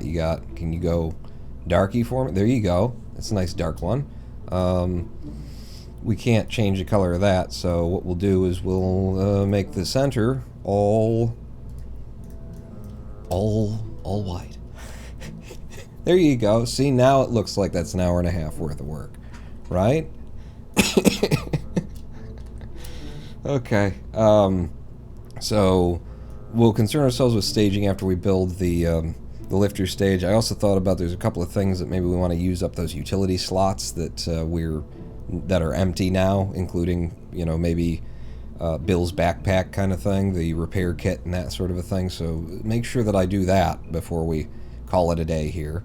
But now we're just looking at lifter stage. It is not a small amount that we need to lift up, the 7.7 knot. I'm going to save this again, and then there should be merge, and I'm just haven't used this a lot, so I'm not certain how well it works, but just before my grundle, my balls, and then there was a comm sat, but before that was this guy. We started building off of you to start with. He had a similar concept to him, except for he was about bringing tourists up, so you see we've got all those tourist things.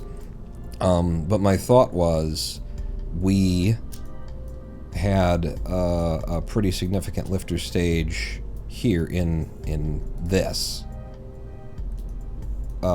That didn't come off the way that I would have expected it to. Because now you got... I guess it could still be worked, though, Pawn. Can it? So if I put you like that, and it's just one... no, that's yep, very not correct. It would be here, and it would need a decoupler. So... decouple me from sort by mass, decouple me from there, and then attach you to there, and then you're not exactly in line, but this, I remember that this was customized very specifically for the way that we built that last one. So if I just put you on dead center, it looks like I actually can't anymore because it's got a rotation to it. That's okay, we can correct that rotation by absolute grab twist, and now it doesn't have that rotation anymore. I'll rip it off one more time just to be sure that we've got that in a position. Good. And then I grab you, put you back on in 3x symmetry, and then we just see where that's getting us delta V wise. The rest of this doesn't exist. So I should hope that this would be overkill, but I don't know. It might balance out. Wow, 7,000 delta V. Well, you're not looking at the right places. So start from sea level, and if we were just burning all of these three, that's 1,900 meters per second of delta V. Yeah, that's a little bit overkill. Yeah. So don't need that much solid fuel. How about with the thumpers? Might be better off just going down to 2 of those, but I do like the 3-sided symmetry, as you know. That gives us 940 meters per second.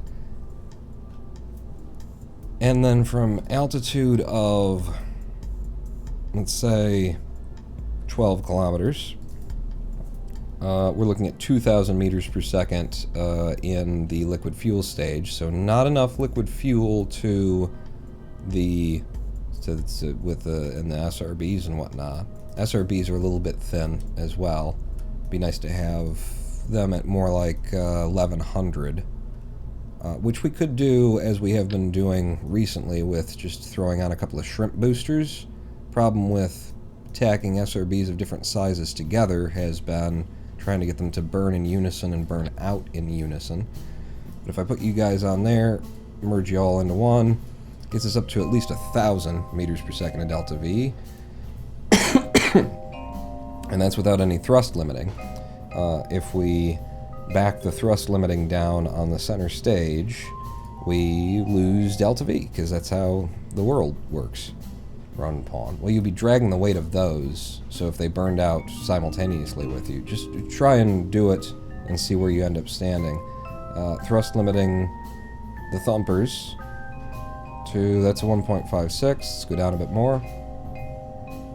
It's a 1.5. Let's go down a bit more, because we can burn the liquid fuel alongside this. It's a 1.4. I'm going to go down a touch more on a 1. Well, no. What you want to do is stick it a little bit high, 1.42, and then we see that our burn time is 56 seconds on that stage right there. 56 seconds. So now, if I drag the thrust limiting down on those, what we want to do is still see that it's 56 seconds, and just find the point where it starts to switch. So when it goes below 56 seconds, we're looking at these would start burning longer and not be done, which I think is ideal. We want most of the thrust out of those. If these burn out a little bit early, I think I'd rather throw them away while they're still running. So that's 58 at 86.5. That gives us a 1.4 TWR and a burn time of 56 seconds for 1,012 meters per second of delta V off the pad from the SRB stage. That's not awful.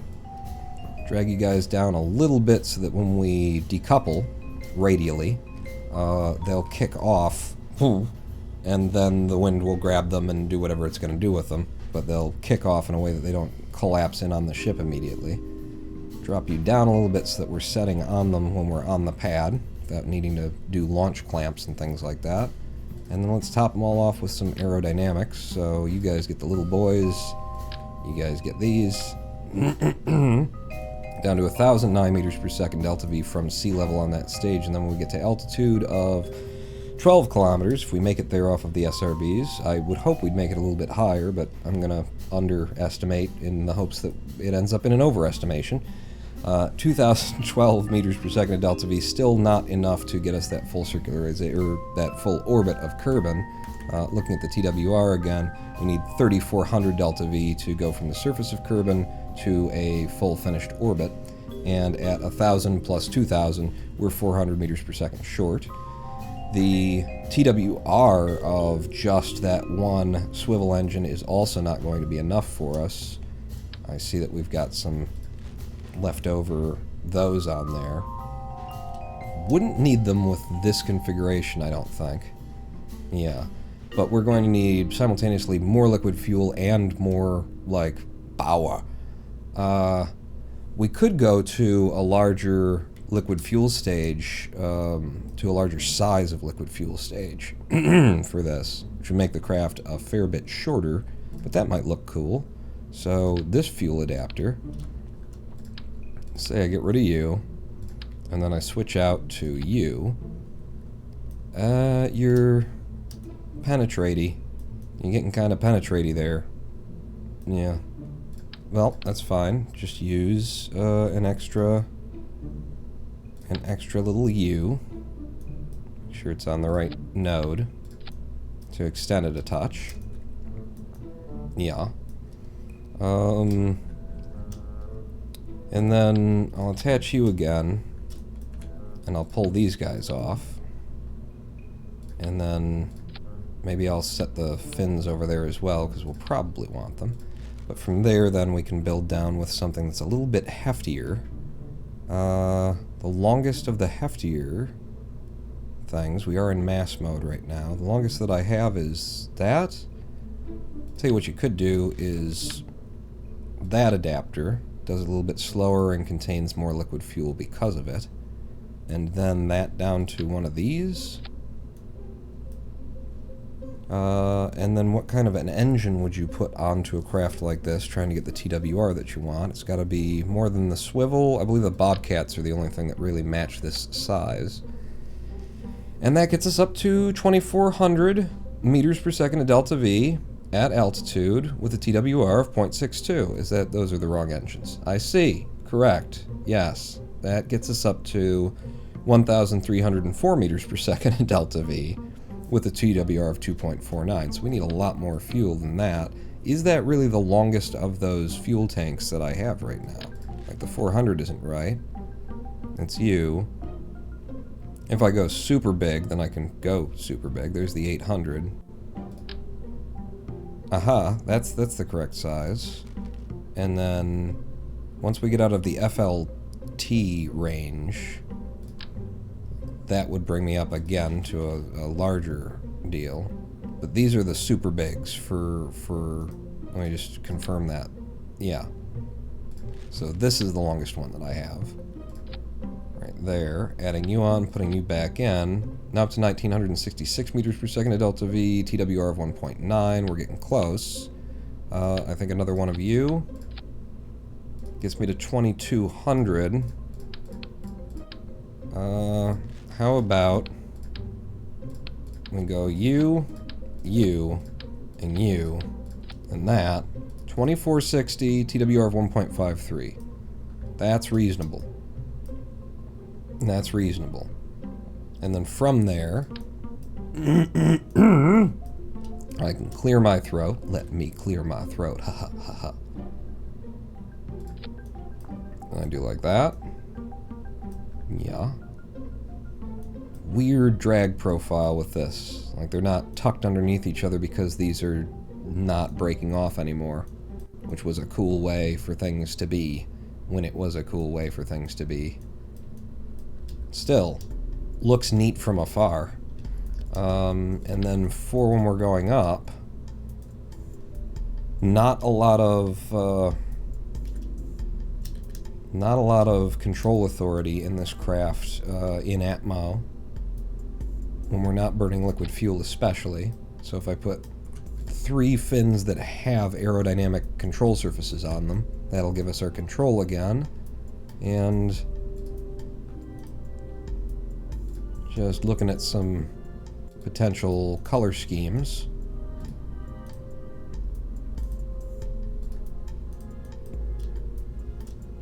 That's not ugly. Those don't change. Well, it's ugly and doesn't look, but if I do like that, yeah. I don't like how empty it looks. Do you have another? It's a bit gaudy.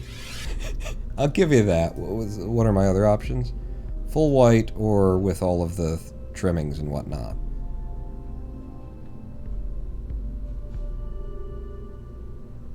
Don't worry about it, Pawn. It's gaudy is the new not gaudy.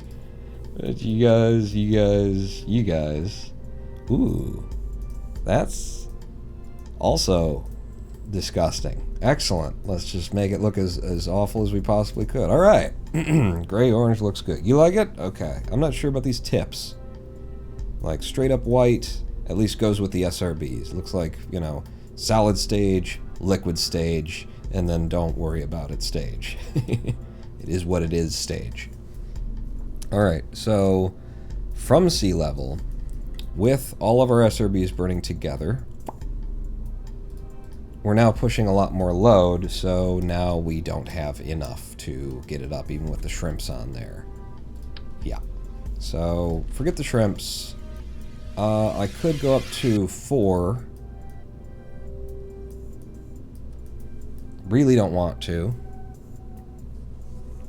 The other option is to go back up to the super big SRBs, which was the kickbacks. They're seem like an overkill for a craft like this, but I suppose we could go to the kickbacks and just 2 of them, see if 2 of them would be enough. So back down to you. Yep, you're on there. You guys are here. Okay, and we'll, you know, fix it so that it doesn't look completely naff at some point, I presume. 1.411 meters per second. It's 1,400 meters per second of solid fuel burn. It's just too much. And, you know, I could remove solid fuel from it, but...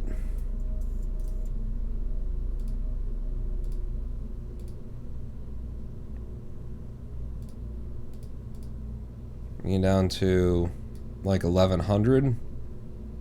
And then we would be thrust limiting as well. Makes the thrust limiting solution a lot better. They're just so massive in comparison to the rest of the ship. And they'd have to be put on in such a way as they end up looking like Star Trek nacelles, which isn't a bad thing. But I don't think I'm a fan of it. I think, yeah. I think I'd rather be thumping ×4. Pull these off.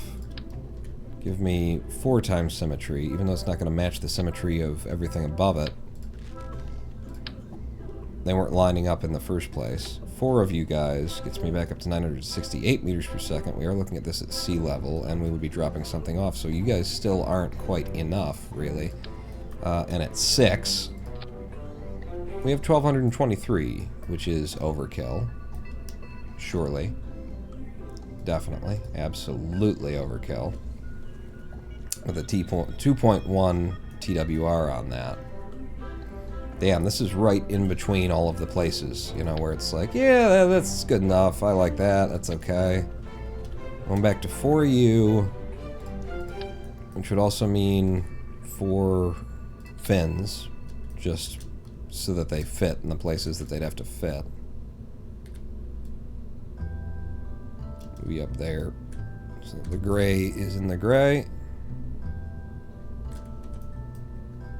Oh. What?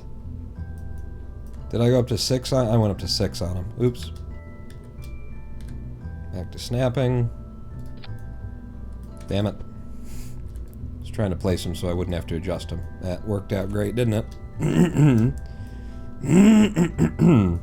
Pulls us down to 959 meters per second to delta V. I guess we can, again, make that up with the shrimps. I put shrimps on there, and we burn them together up to 1,033.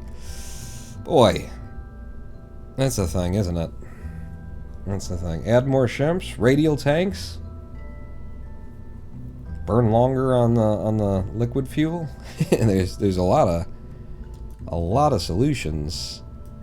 I just wish it didn't look this way. Not loving the 4 times symmetry mixed with the 3 times symmetry.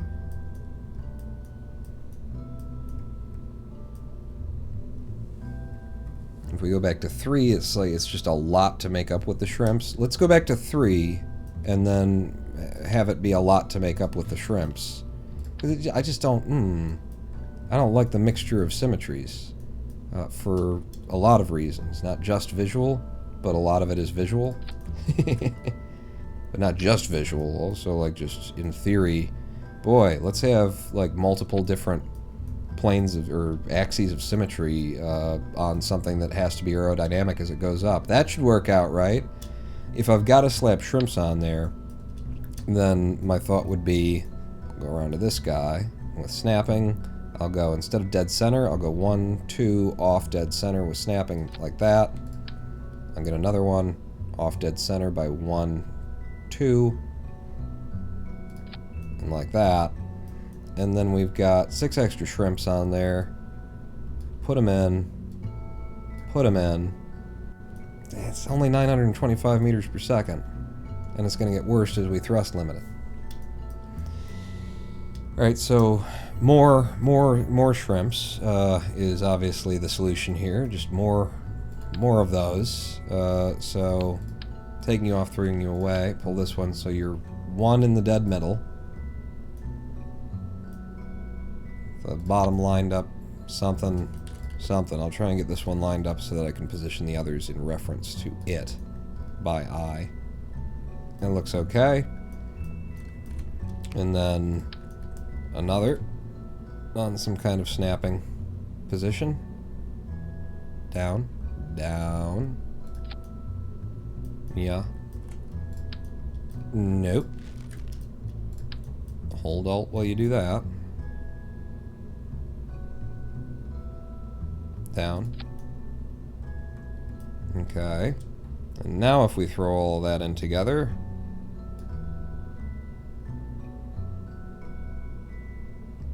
we've got, what? Sorry? So we've got 3 centers, and then we've got 1, 2, 3 of you. Where did the rest of them end up? Oh, you're here? Yeah, good. Hiding on me. Is there another one hiding somewhere in here? What? 3 main boys. 1, 2, 3 as individuals, and then those 3, and then those 3, and it's 984. Isn't that what we had with 2 of them on there? What? Or were we just low 900s and this has gotten us to the upper 900s? Rip one off. 925. Wow, yeah, diminishing returns on the weight that we're adding with these shrimps. Damn it. Damn it, damn it, damn it.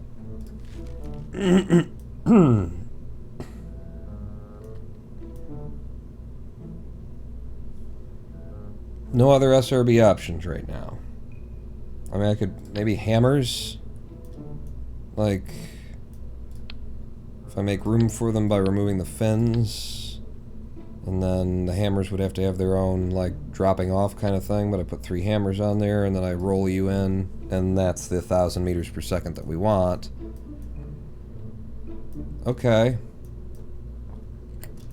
You know, and I'd like more than 1,000, but alright. This is what it's gotta be.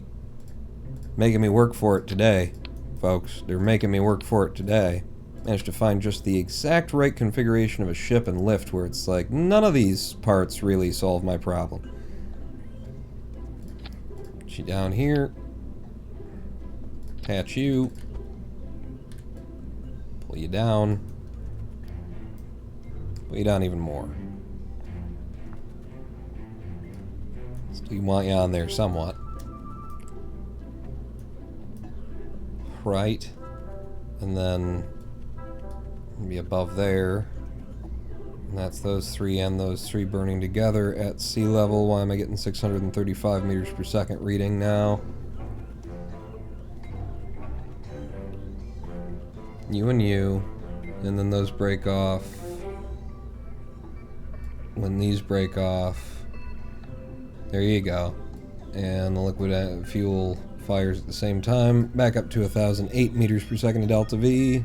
Gonna lose some of that immediately. That, I guess.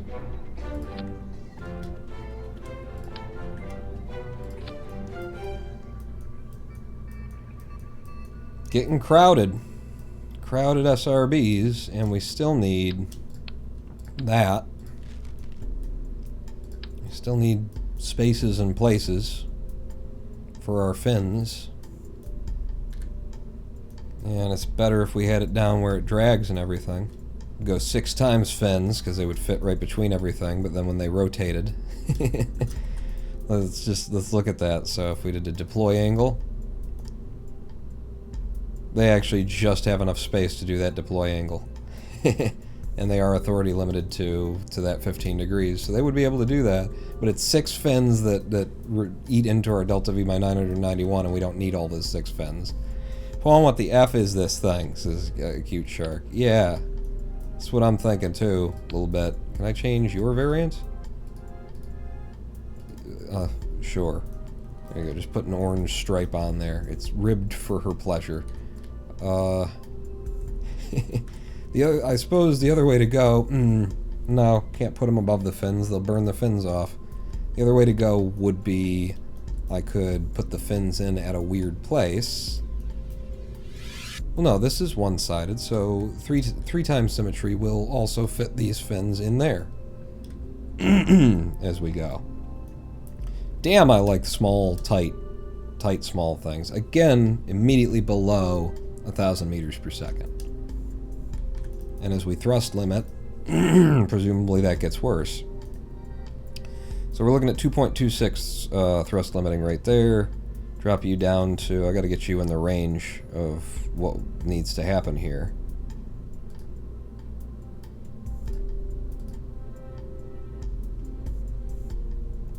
Damn. Really?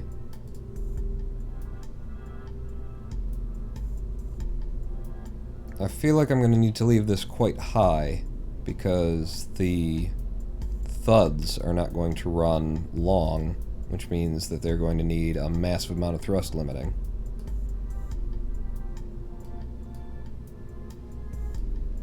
Yeah. Yeah, see, and we're immediately down to a TWR of like 0.9. So yeah, you guys are going to need to be high. Let's just start you at an arbitrary sort of a 70-something.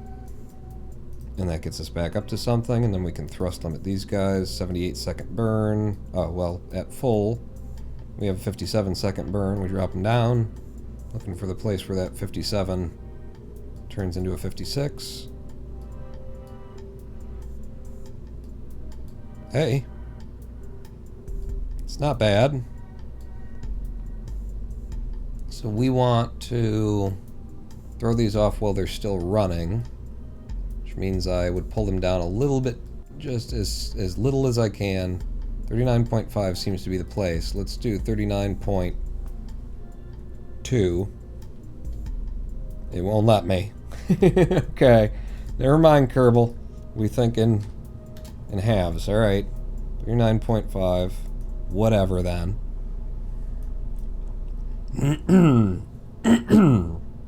Delta V down to 979 meters per second, but we have a TWR of 1.32 off of the pad. We can put a little bit of our liquid fuel behind that as well. When we get to altitude, we have 2,418, and if our aerodynamic profile isn't crappy, then we've actually got more than 2,400 at that point. We probably have less in the SRBs because of the whole liftoff process, but I think we'd have a little bit more than what it shows in the liquid fuel stage. And that should add up to getting us to orbit. And we've got enough in the actual lander stage to make up an extra deficiency where it might exist. Going to pull you guys down just a touch more so you're not bumping into the stage above you. Okay. Just enough clearance there so that if there were any kind of a rattle on this ship, it'd just be like banging into the engines and you wouldn't have them by the time you got up there. Seems like a good idea.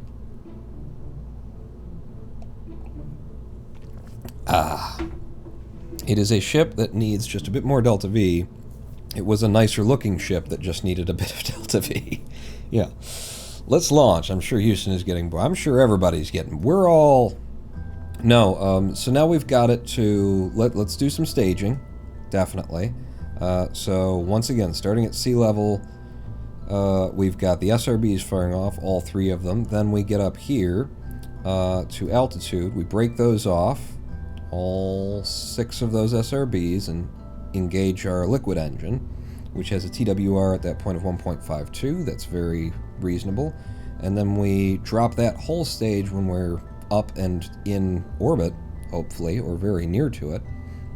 And when we do that, we'd be engaging these engines that are on the lander stage itself, and then we land with that. We go to the moon, land on the moon with that, and then we leave all of that behind, breaking off this lower stage as we engage our 2 little engines that are at the very tip top there, and then we leave the moon on the what is showing as 767 meters per second of Delta V, but we're going to take pieces off of this thing with our engineer and put them onto something else when we get up there. So we're hoping that that gets us up to like 900 meters per second to come home with from the surface of the moon. And then when we're coming back, we decouple absolutely everything that was ever attached to us, including the science, So we'll have to have removed everything, and then we parachute home.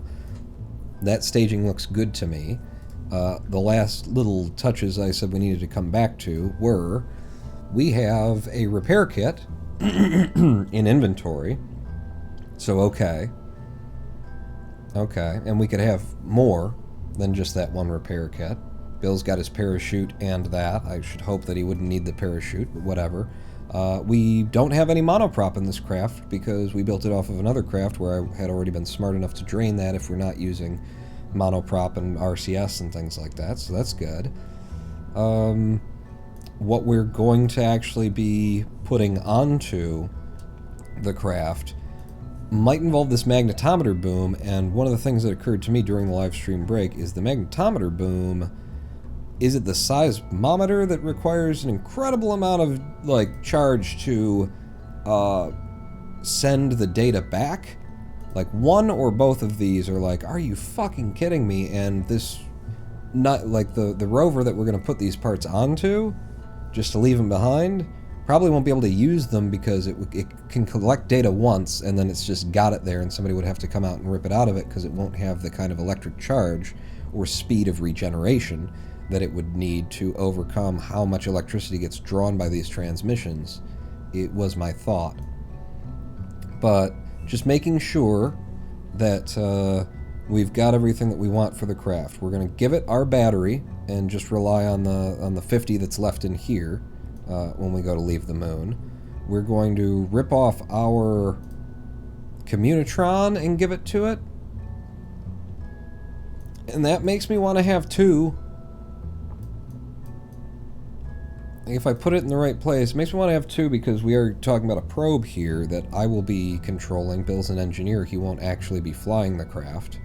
Let me just see if, with snapping, and I put it there, where do you pop out the other side? I think we can make that work with just a bit of nudging. If I can get a hold of you. Yeah, and you're on a local. So if I offset you just enough to get clearance on that side, and then you're going to need to be embedded again, so that you'll actually be in the craft. Might as well lower you to a point that's centered to the probe. Keep embedding, because we need to close those doors up on these antennas. And then on this side, alright, that leaves us with one antenna for ourselves and one crappy antenna. I really wanted to bring a better one, but I just can't see having this on here at all at this point. We're just not bringing anything that needs to be there. Yeah. One more time though, curious about this because I wanted this antenna, and so my curiosity is if I can carry that, and then if Bill doesn't do that, then he can have that repair kit on him. And then I don't need the two dumbass antennas. Yeah. I prefer this. I prefer this as a setup. So with some snapping, drop you there, re-embed you, and Bob's your uncle. Potentially. I mean, I don't know your family tree. It's between you and the people who had sex before you, really. And you gotta figure that out and deal with it, the consequences, because some of those people just suck. So before we go, also action groups for this craft, we're looking at, we want to be able to deploy our electrical resources. We've got open the service bay and Communitron toggle antenna are already built in there. Okay, wow, that's wild, and I've done that. Let's also put extend solar panel on it. No, let's put extend solar panel on something else.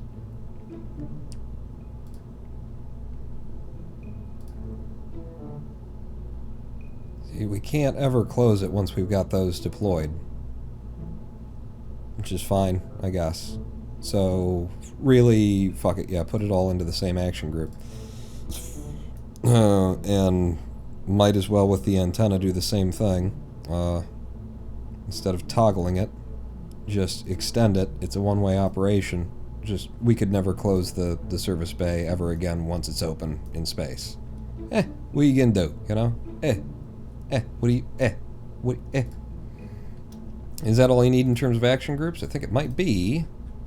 And that is the Mooner Midlands Roadside Repair Mark 1 with, from sea level, only 978 meters per second of delta V in the SRBs, TWR of 1.32, and then from altitude, 2,400 meters per second of delta V in liquid fuel with a TWR of 1.52, and then in vacuum and in space, when we're up here doing all of the things, we're talking about, why though? Do you have fuel transfer from here? You have fuel transfer from here. Oh, crap. No. Why do I not have delta V readings for this stage anymore? 2,433 showing there. Ah, because this is in the wrong stage. There you go. Something got flipped. So, yep, one more pass through the staging from the bottom to the top. Jesus Christ. SRBs, and then we drop everything and get onto liquid fuel. Then we drop everything below there and switch on to our landing engines, which in vacuum at the moon will have a TWR of 3.77. They're also our transfer engines, so there's that. And then we've got at the moon 753 coming off of there. So we break you off, do that, and then we engage those as we break that off, and we're leaving, and then when we're coming home, we drop everything and we parachute home with Bill in the cockpit. Who is in the cockpit? Excellent. You have 3 antennas. I have 3 antennas. You're on 3 times symmetry. When I put the antennas in, when I tried to reduce it to 1, I ended up with 3 of them. They're penetrating all over the place. Thank you for that. Thank you for that. Thank you for 3 antennas. Okay. It's down to 1. It's 1 times symmetry, 3 antennas. Thank you, the Light Guy 89. Close this back up. Yep, just like that. Little penetrating bit. That's, everybody loves it. I love having to constantly fix this thing over and over again with the same goddamn antenna every goddamn time with a goddamn it. Yep, and then close it back up. Okay. Save. Did moving the antenna completely break all the staging? Maybe. It's Kerbal. Any complaints? Anything that I've missed? I'm gonna go play crab game. Alright, a cute shark. Thanks for sticking with me until now. 2.5 hours to the point where we're actually going to launch the ship. Hey, I'm enjoying it. Alright, so, and that's all that matters, apparently. Let's friggin' do it. Put it out on the pad and see where we stand. I also haven't had a drink of beer yet. That's probably our problem. Sipping it coffee that's been cold for 2 hours. You get some alcohol in there, and then the brain will start misfiring, which is, for most people, a problem. For me, it's just firing. Ooh, I like how that looks now. Once I see it out here in, you know, the light. I do like how that looks. Alright, how's she gonna fly? SAS on. Throttle 2, actually, let's put the liquid fuel engine in with the SRBs to get just a little bit extra authority, and we'll just have just a touch of liquid fuel burning along with the SRBs. That's worked out for us pretty well in the past. Alright. I think we're ready to go. Houston, can we get a countdown? I just got a call from the moon. There's somebody broken down on the side. They need a jump. Yes, Houston. That's actually, 2.5 hours I've been building a ship. Oh. Well, what a coincidence that they just called for that. Alright, countdown. In 3, 2, 1, fire! Jeez. Alright, we're going up. We're definitely going up. A little bit of rotation and a little bit of drift to the north is how it looks. I'm going to pull us toward the east a little bit early. I feel very stable. Ship is turning very nicely with the little tapsing that I'm doing here. Yeet. Tap more, tap more. Yeah, lots of control authority on this SRB stage. I think the Bobcat just has like a really good control authority to it, is what I'm guessing. Solid fuel is all burning, you know, side by side pretty well. Started to rotate in the other direction, which I guess is okay. Up to 5,500 meters above the surface of Kerbal right now. I'd like to be turning down a little bit faster at this point, I think. 8 kilometers. Solid fuel getting to the bottom of it. About to go full-on liquid fuel. Full-on liquid fuel now. Okay, just as we intended. Yep, that's the firework package of this craft. I didn't want to continue burning with only some of the SRBs running, so I just decided to let it go. So that's a decision that I made. Lots of control authority. Man, the Bobcat, yeah. The Bobcat and the fins, put those two things together, and we're crushing it here. TWR on the liquid fuel stage is, you know, weak in the light in the loafers, which is actually working out great because it's allowing me to turn over very nicely and keep generating speed, but not generating it just upward. So our apoapse is up to 51 kilometers right now. Well, we're at 35, and we get to just keep pushing and pushing and pushing real hard, real fast, with half of our liquid fuel remaining at 1,200 meters per second, 40 kilometers on the ball with an apoapse of 55K. I'm just going to hold here at about 7 degrees on the bubble and see what we start ending up with. Apoapse is rising more quickly now. I'm going to dip us down and go full horizon burn. 0 degrees on the ball. 62 kilometers on the apoapse. Liquid fuel into the last fifth, I would say. Lots of speed we've generated. Apoapse is coming up to 67, 68, 69, 70. And I'm going to kill this at 74. We've made 74. Going to get on the prograde. 2,000 meters per second of delta V. Periapse at negative 233 with 320 meters per second of delta V left in the tank. That's not bad. That will finish most of the rest of our circularization, I think. I think this works out very, very well.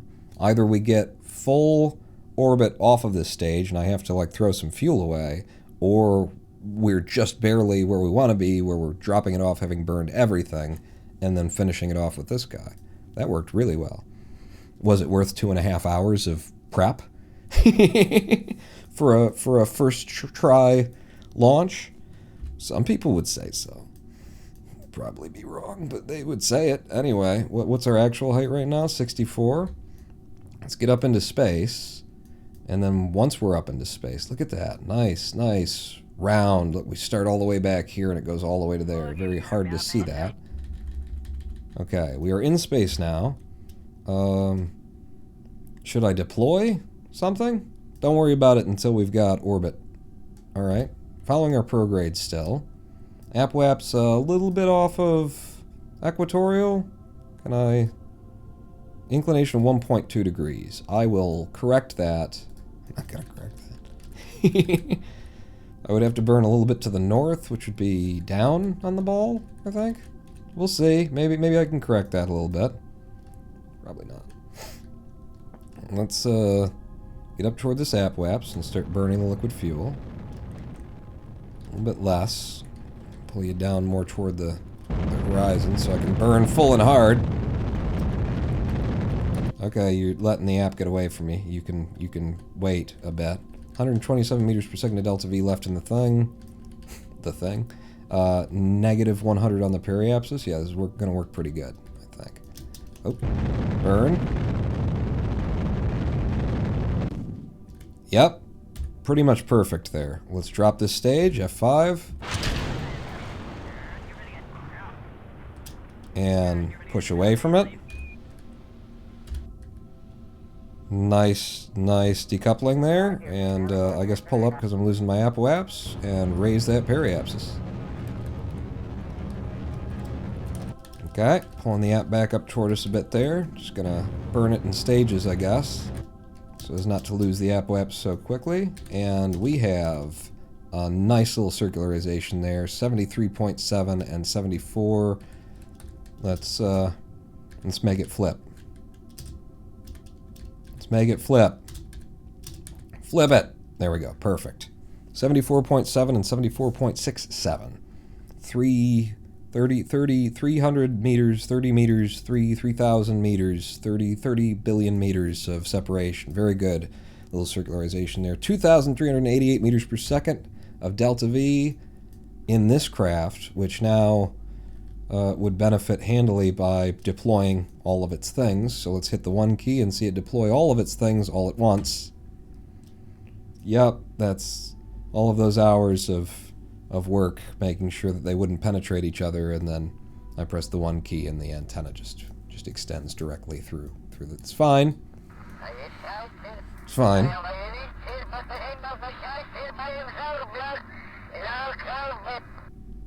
Alright, someone at ground control wants creplocks for lunch. F5 sounded we used up some ablator coming up apparently. But that's fine. We're in orbit around Kerbal, and we're going to the moon is the idea here. How do we like the look of this ship? Let's find out how long it's going to take for a engine such as the one that I've put on here to actually make it to the moon. So we'll set you as the target and set up a maneuver node, which we wouldn't have to do. We can just put it on the edge of Kerbal and burn usually, but I just want to see how long it's going to take us to get this burn to get out toward the moon. It'd be like that. And then if we leave a little bit later, we can get pulled into the moon's SOI. Let's go out to the moon. I'm not sure about the idea of like leaving earlier or leaving later. Yeah, no, I'm not actually trying to activate navigation on the desert thing. I'm trying to pull up that. Hey, there you go. I'm gonna go over here and just experiment a little with the maneuver node that's just behind the microphone thing here. I'm turning the scale down a bit and looking for, if I leave earlier, I achieve more to that point and then we start to lose it again. So if I increase prograde and then look again to see, okay, so that doesn't change that much. Good. Alright, let's increase the amount that each scroll of my wheel gets us. Coming around the front side of the moon. Is there a good benefit to coming around the front side of the moon instead of the back side of the moon? I mean, if we wanted it to be slowing us down, which is helpful, then in theory, that's what that does. Ooh, we are coming in at a damn good angle for where we need to land, too. Like, not perfect, and the moon will keep moving and everything. But that ain't bad. And then, let's just look at the... Again, scale down so that this happens in smaller increments.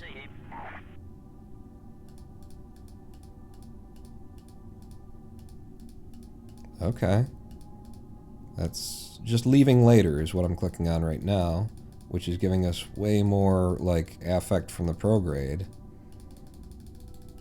Does it keep getting that way? There's no, like, bouncing point is what I was looking for? Where it's like, okay, I can reduce my prograde a bit and not burn as much. In any event, that puts us in at a pretty damn good place. I might stay a little bit higher to start because there will be an inclination adjustment here. Were I to do some kind of inclination here, it's just a waste because it takes too much energy from where we are at Kerbal. That's a burn of 2 minutes. Not a bad burn time either. Not a bad burn time. So we'll F5 with that maneuver node in our pockets.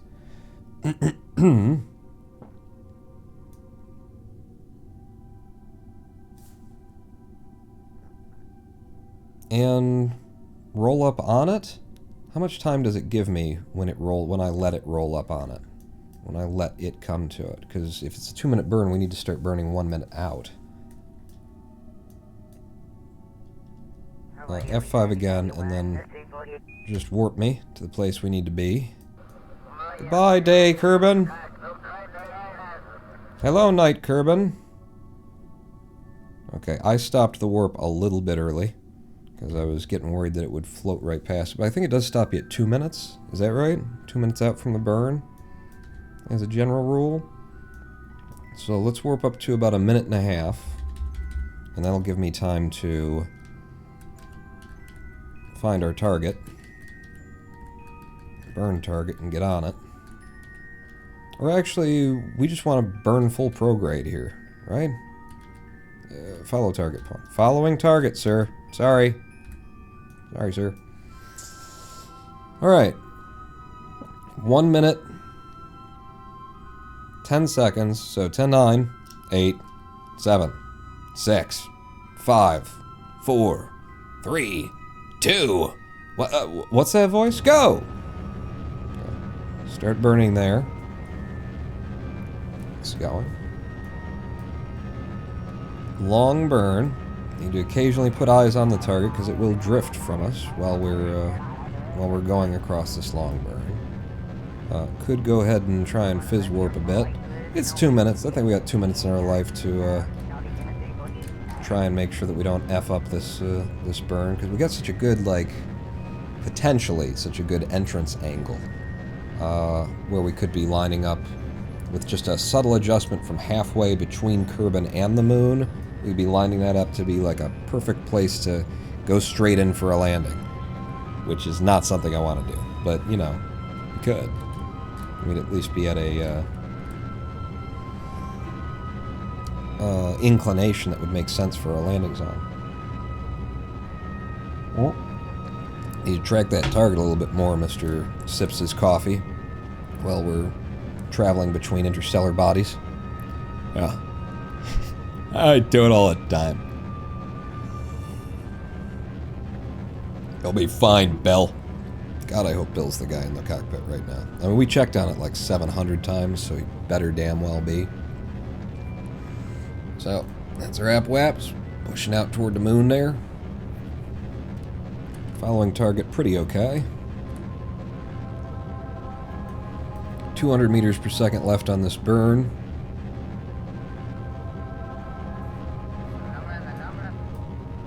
Says burn time of 18 seconds. Do we believe it?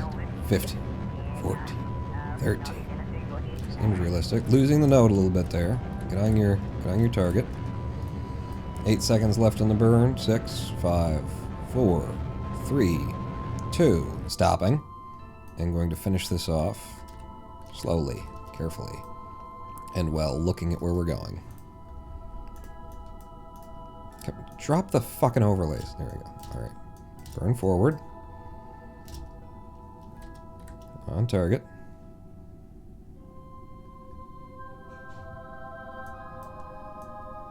Past. Come around.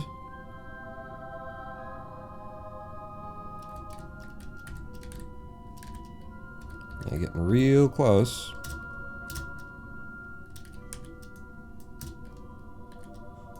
And what's our periaps there?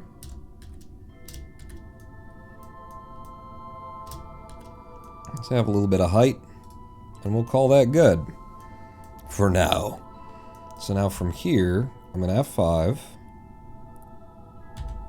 And I'm going to warp us out to halfway. Halfway from Kerbin to the moon. Goodbye, Kerbin. See ya!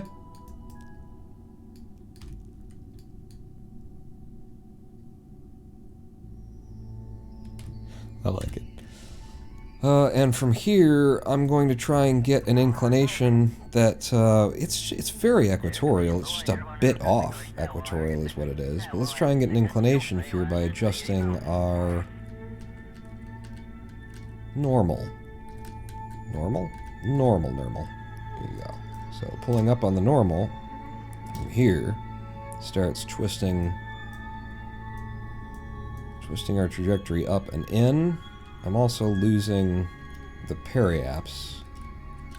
Which side I need to burn on in order to get that back? Okay, now you're coming in a little bit too much. Yeah, you needed to be burning there. Started looking at that. For where it's going to be when we're coming in, we could go suicide burn. We could go suicide. I mean, once we're there, it'll have come around a little bit like that, and then we're a little bit high right now, and, you know, we could get high right now, and what? Nothing. Get prograde, blow that back up, at least above 10 kilometers.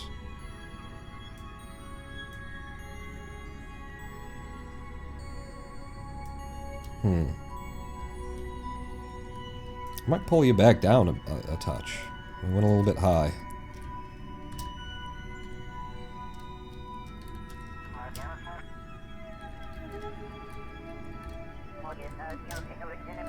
Right, I'm trying to figure out where I can burn that it will pull the periapsis down while I do this. It's fine. Doesn't need to be. Like, that's perfect for where it is now, but it's going to keep spinning pawn, and you're just being silly. You're trying to, like, look at several things at once, and you keep changing what's important in your mind and not taking care of the thing that actually is important currently. Which is lining this up. Don't worry about your periapsis. Yeah, something like that. By the way, the furnace just kicked on, so you'll be hearing a little bit of background noise through the microphone, potentially. There we go. We'll stick with that. F5 from there. We have 1,503 meters per second at delta V to land on the moon with. So that's good, right? Hopefully. So tempted to just go for a suicide. I don't know how to do a suicide burn, really. Like, let's bring you to here. Have I F5'd? F5. Let's bring you to here. Goodbye, Kerbal. Okay. Hello, Mune. Purdy. She's purdy. Yeah, there you go. Hi, Moon. Oh shit, there's more. There's data that we could have gotten, you damned fool, because we got new things. Including, but not limited to, the magnetometer boom. Extend boom.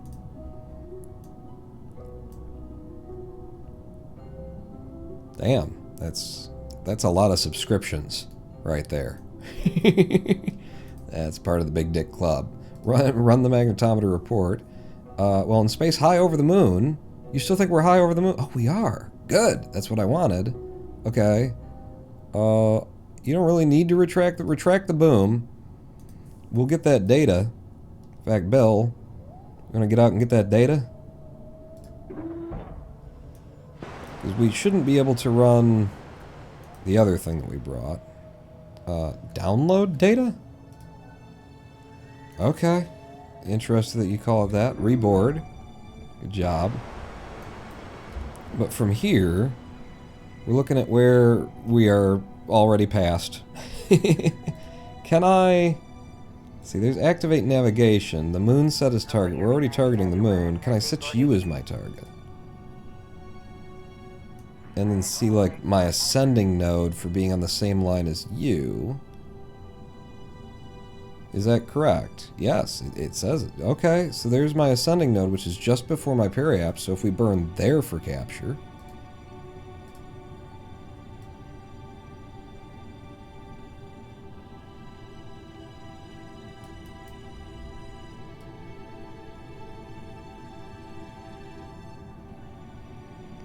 Yeah, we'll be losing the periapse and doing all kinds of things like that. Sure. We could do by just pull out the radial a little bit more. And that should... Where'd the peri go? We still don't have one? We don't have one. Okay. Sure. There's an app and a peri. App is a little bit too high there. Uh-huh.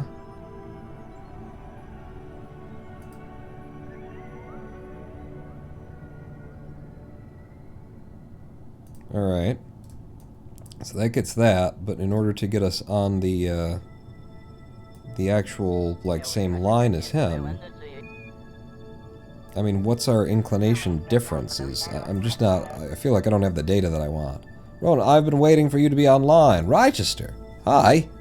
Why? Why would you be doing that? Are you stalking me? What the hell? My relative inclination at the maneuver node, ejection land, periapsis, I don't understand, is the thing. I don't understand. I'm just going to do this maneuver, which is 322 meters per second, 35-second long burn,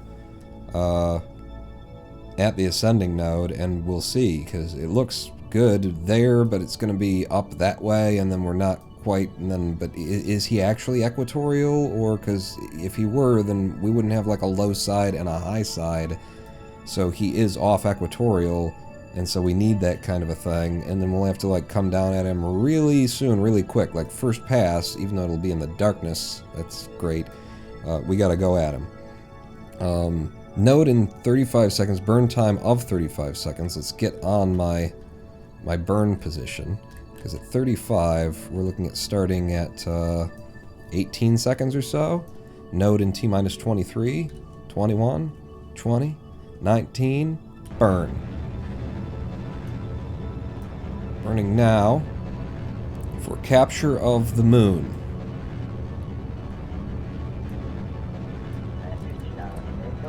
Follow that target. Watch as the apoapse comes down. Other side of our maneuver node now.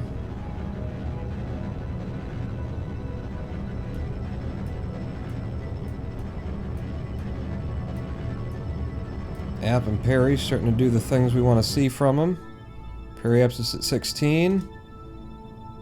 Perry is lowering, his App is lowering. App is lowering faster. There's the maneuver that we created with a 14 and a 19. Okay, good enough. And then on this next pass, we're going to have to come down on him immediately, or else we're going to lose the line that we've got with him, which we're going to be just a bit off of in the first place. Just looked, and there you are, you glorious bastard. Oh, thank you, Rigester. Most people call me an inglorious bastard. I like the glory. The glory's good. I think I'm doing this correctly so far for trying to get down there. Is there any other data? Let me just double check, but I'm pretty sure you can't run a seismic accelerometer, you know, when you're not on the surface of something. So, log seismic data can't be done right now, yes. But we are now close enough that we could do another magnetometer report. Because we got high over the moon, now we'll be getting low over the moon.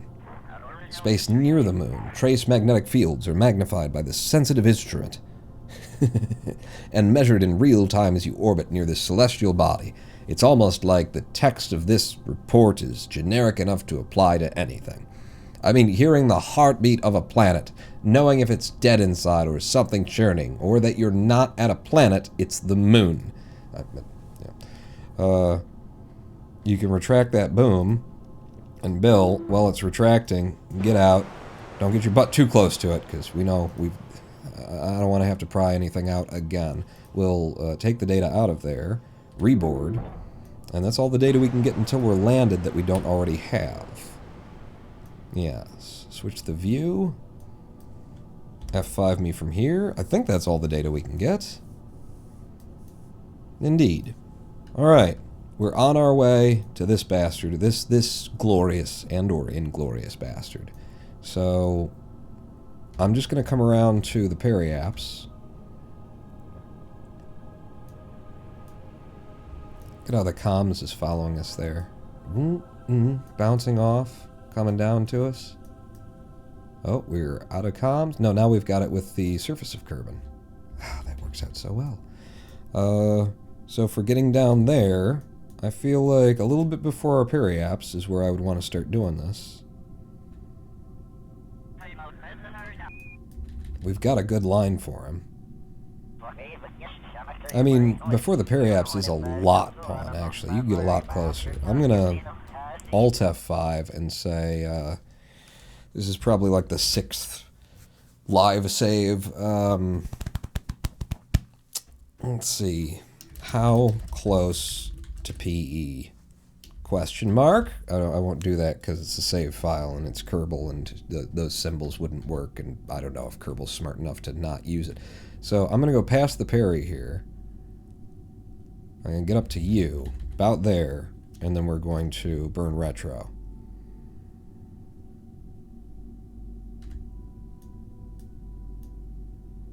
There's our landing position, right there, about 90 kilometers away. So how fast am I going to lose all this? You got a good burn rate on the thing. So, question. Which direction would I burn? That's the normal. We are coming around kind of backwards, though. So is this... Yeah, that's pulling in the wrong direction. So we want to be leaning toward the anti-normal in order to twist it up toward our landing point as we do this.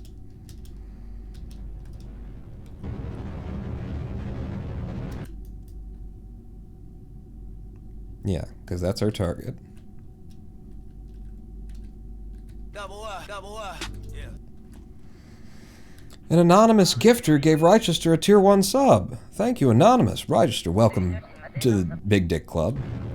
You will be receiving as many inches as you'll be receiving because of supply shortages, thanks to China. No, thanks to nothing. It's a concept in your head from the beginning of the stream, which was that because of the backup of shipping recently around Shenzhen, the port around Shenzhen, that we were low on our big dick supply. Had to reduce the number of inches temporarily. We hope you'll bear with us. Did I finally finish the coffee? Good. I've been a good boy, and that means I get to reward myself. You know? It's important that the Kerbals bring at least an 18-pack of Strohs or a 30-pack of PBR, if that's all you can get, along on every mission. Oh god, are we out of comms? We are out of comms currently.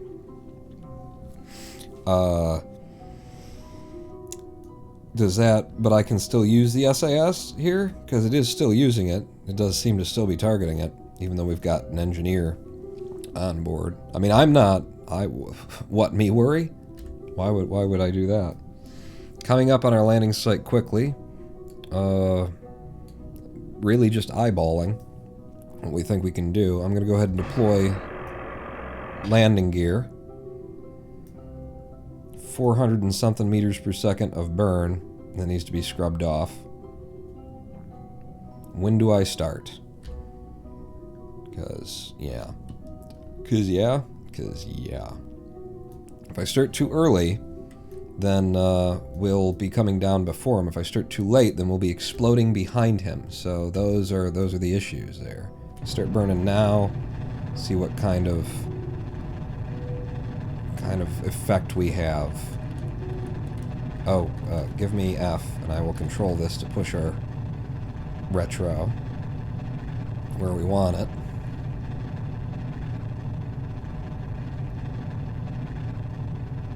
I think I picked a good time to leave. It's gonna work out okay. Just do that a bit.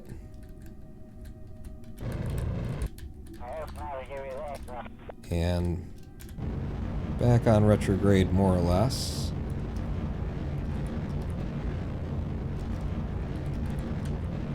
Slow us down some more. 621 meters per second of delta V left in this thing.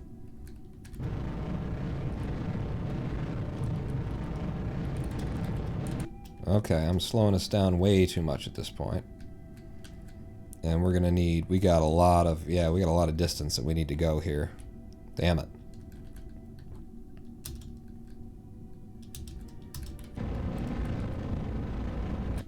Okay, we're fine. I will just run the engines enough to, let's give us real, oh yeah, real altitude. Right.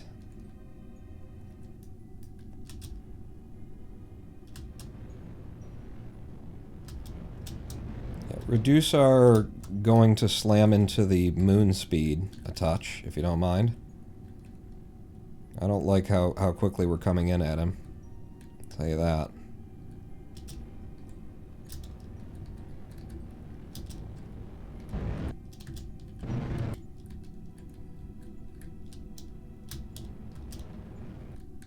Okay.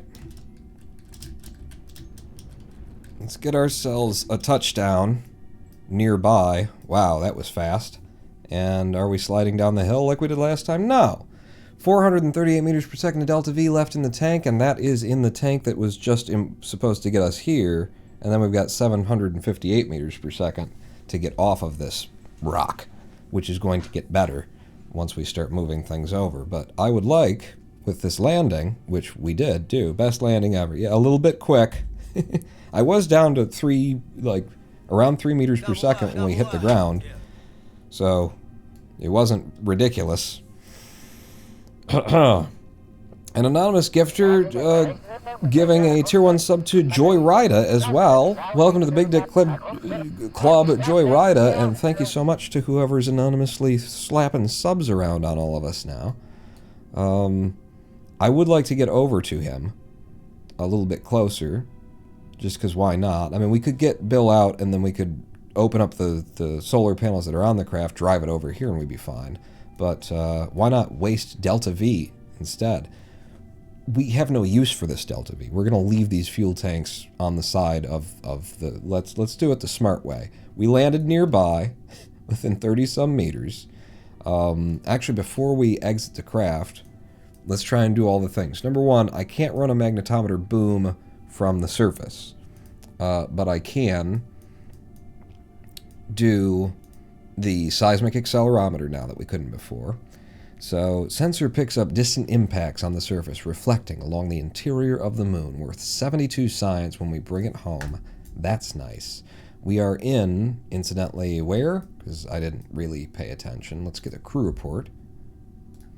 We're in the moon's Midlands, just as I guessed we would be. So there's a crew report. Let's get out. And we'll remove the helmet. No, we'll take an EVA report from the moon's Midlands. Start to say something dramatic and poignant about the plight of Kerbal kind in this grand universe, only to be cut off by... Yeah, by that. The situation is nominal. We're fine. We landed just A-okay.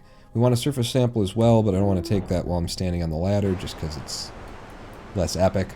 Let's grab thermometer data from the moon's Midlands. Let's grab barometer data from the moon's Midlands. They say insanity is doing the same thing multiple times and expecting a different result. You check the atmospheric pressure again anyways, finding that in space, not a lot of it is the thing. Just not a lot of pressure. And then we also brought up this boy. Let's open the doors independently. Yes. Of actually taking the study. Conduct that material study. And another anonymous gift sub to Yo-Yo182, or Yo-Joe, but I presume the J is pronounced with a Y. So Yo-Yo, welcome to the Big Dick Club from somebody who's just dropping gift subs on people who walk in confused and stuff. First time chat from first time viewer to Yo-Yo182. You welcome to the Big Dick Club. You're a subscriber for life. Feel free to use those emotes. It's not for life, and it's not. None of those things are true. There's not a club. There's a club, but you're not in it. But you are. But no, I don't know. Is gentle backseat gaming allowed? You could. I appreciate it if you yell when I'm doing something that's about to be awful. Gentle backseat gaming. I like that. Gentle is about correct. Yeah. Thank you, unknown. It's actually the second on with hard J. Oh, Yo-Joe. Yo, Joe! Alright. Hey, hello, Joe. What do you know? You say you just got back from a Bloodhound show? Did you do the Bad Tootsie, or did you do the Hustle? Now, anonymous gifters, stop it. I'm not going to be able to, ever get around to clicking this button. That's another anonymous gifted sub-gifty to Banyati. For life, if this is your last month of life. That's correct. Or my last month of streaming. Ladies and gentlemen, I hate to announce this, but I'm done after just coming back like this month. I'm done now.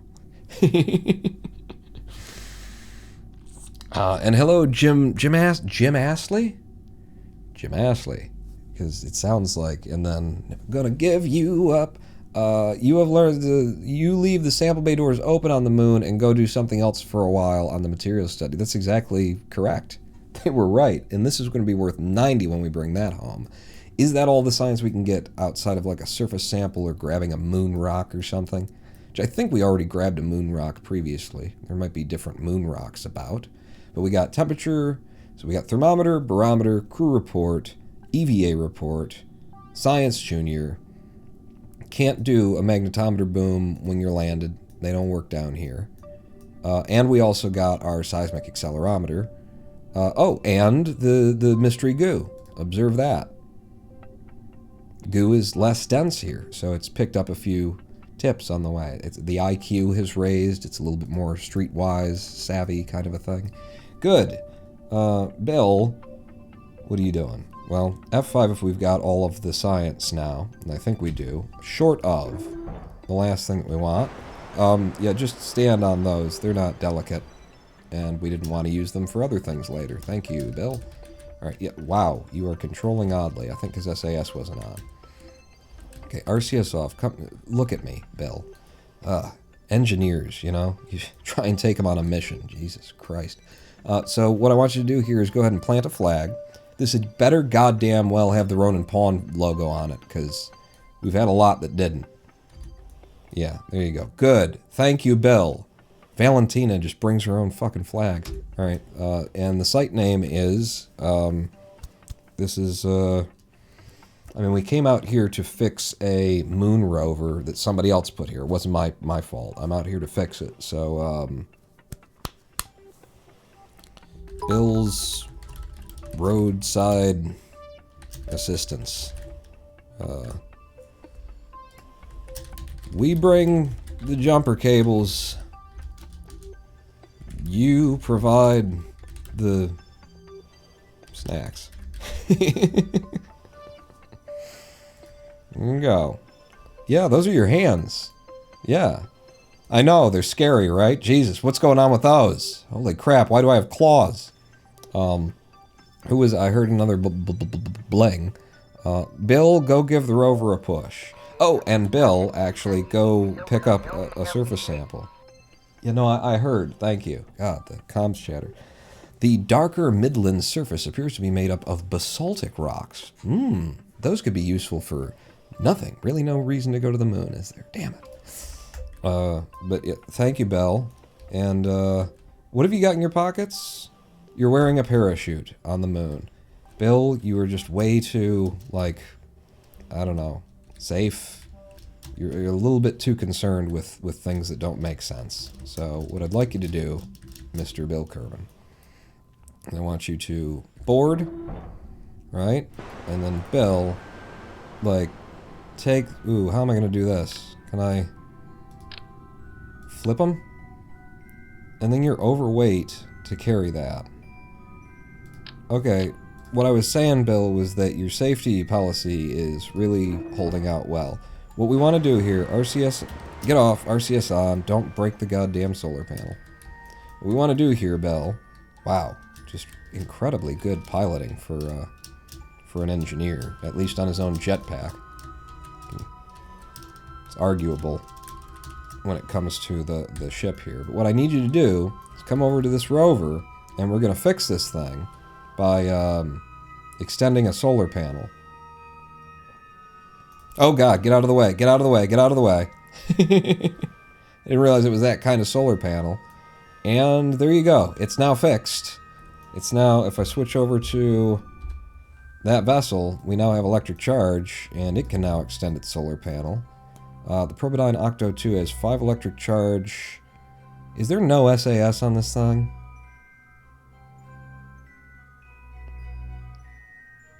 Reaction wheels.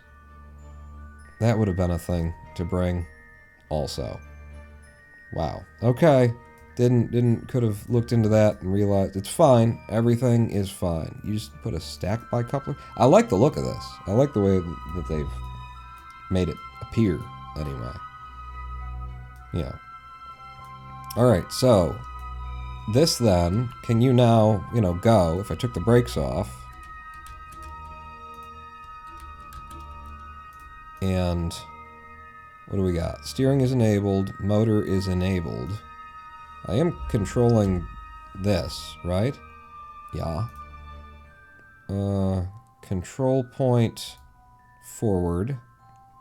And you're upside down. Okay. Why would you do that to me? Your control points are upside down. Hibernation off. Hibernate and warp auto. Rename vessel. Satro, so on. None of those are problematic. We have 5 electric charge. Is it lack of comms? We don't have comms right now, so I can't control it. Okay. Well, son of a biscuit Mother Teresa. Bill? I'm going to need you to apparently bring a antenna over here. So let's go see if we can get an antenna in your pockets. There's so many things you just don't want to put in your pockets. It's so damn picky, you know? Like all the dust and everything, we're going to take it out of your suit later and analyze it. It's worthy science. You're on the moon, man. Quit trying to be, you know, a dick. Trying to be yourself, Bill. Nobody likes that. I guess then what I've got to do, jump up. Oh, Jesus. There we go. Bring you over here. Don't kill the friggin' solar panels. Climb up a bit. Reboard. I do need to put that away, kind of. I guess what I'm going to do is bring you out. And then what can I do here? Go into build mode. Grab this. And just put it on the ship. There you go, Bill. Just hang on to that ladder. You put that onto the ship. Now, take... Well, that's the one that I want on there, though. And you can't pocket it. Right? Like, if I put now that into the Mark 1 command pod, and I put this on you, it won't let me. And you wouldn't be able to get back on the ship without your jetpack. So I need it to already be over here. But I guess what we're going to do then is I am going to put this on the ship. Put it on... Bill, what did I say? Just throw that on the ship for now to make room. And then I'll take this out of your inventory, put it in the command pod, and then I will grab this antenna of ours. In fact, extend that antenna. Don't get hit by it or anything. Thank you. I'll take the antenna that's here that we've been using. So, place tool. Make sure we've got the place tool. And grab that antenna. And put it in your pocket. And then we can move the antenna over to that. And then drive that over here where we can do the rest of the repairs. That's what we'll do. Enter the build mode and carry and drop to move the part closer. You could do that. Just drop it on the surface, drop it on the surface. Drop it like it's hot.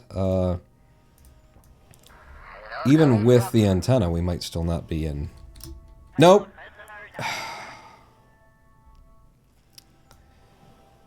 Well, Bill, what have you done? And how are you hovering in space like that? There. Okay, and you're back. That's fine. It's fine. We have a repair kit or something. We didn't need both of those. Can he fix it? He might be able to. He's an engineer. You can fix what you broke, buddy. Okay, so where are we gonna put the antenna? So back into build mode. Pull out the antenna. I'm gonna put something else there eventually. I'm gonna go to snapping. I can.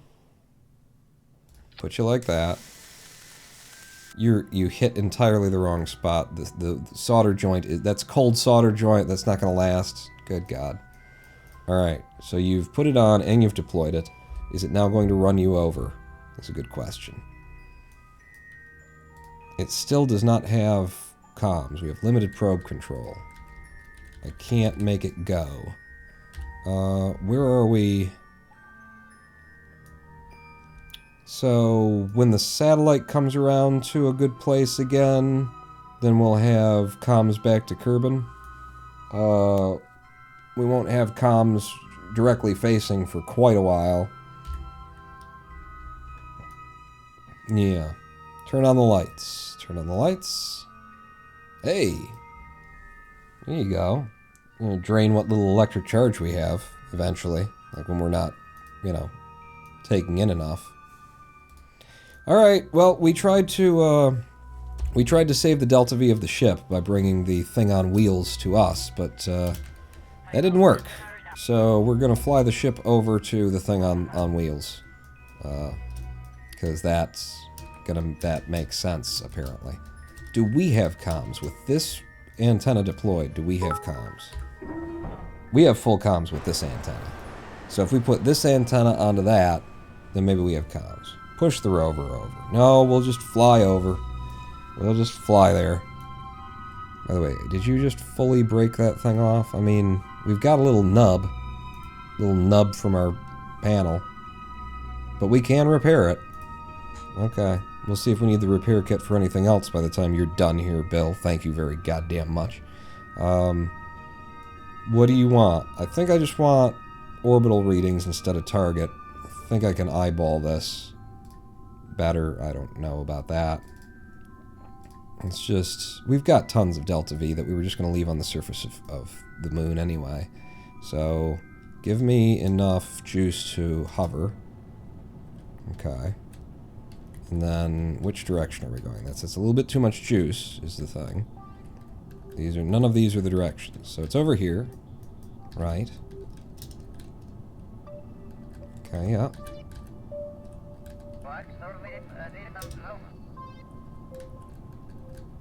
Sure. Nope. Wrong way. Wrong way. Okay. Okay, yep.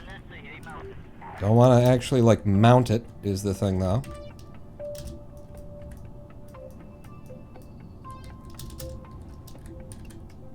Right. Good. Good. So that should have, you know, everything close enough that Bill can actually do what he needs to do here. Bill, EVA for me again. One would hope, anyway. And I want you to... Well, that's going to have to be just close enough. It'll work out. It'll work out. I'll just get down on the surface here. Okay. And then from the build mode,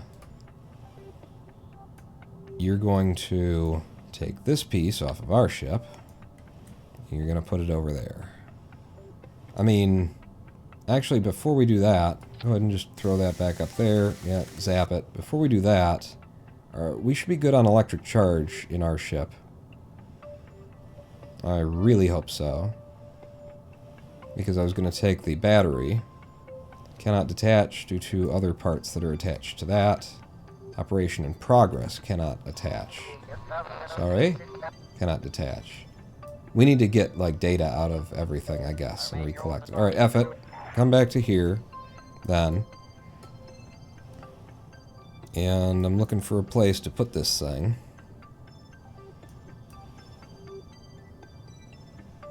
It's a surface mount part. We have, like, a you're too far away kind of a problem. Like, why would it allow me to attach it there, but not any of these other places? Okay, no, we can attach it over here. Boy, the game does not like this part of the game that they built into the game. Stop with the snapping. Alright, just put it somewhere for now. And then maybe we can find a way that this isn't stupid. Okay, you could put the phasers to stun there, Bill. Jesus. What are you doing? Over here. And then I'm kind of thinking, like, make room up front by removing this light. Or maybe make room in back by removing that light. Didn't look like it wanted to go anywhere, really. Grab you off again.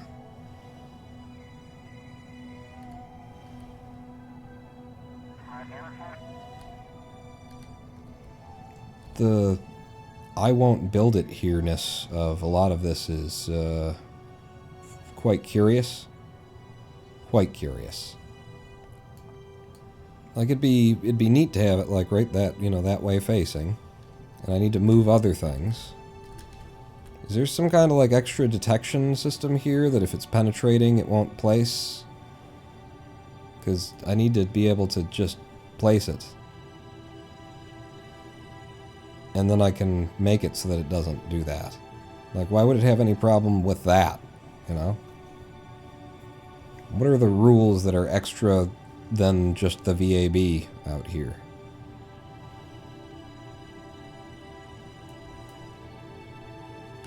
Alright, I'll tell you what. I saw that it would let me attach something like... I swear it was like this. Somewhere in here. It was like, yeah, sure, that's fine. So if I get you somewhere attached... Hey, there you go. And then I'll just... Yeah, right after he welds it together. Permanently, like continuously, I guess. Try and get this...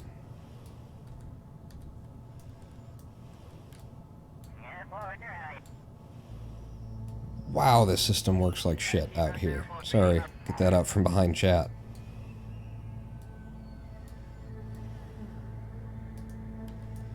And I can't actually have like a... Oh, Jesus, yeah. Like when I hit F, we've got absolute rotation. Good. But what's the absolute to? The surface of the moon, I think, is what that looks like. It's weird.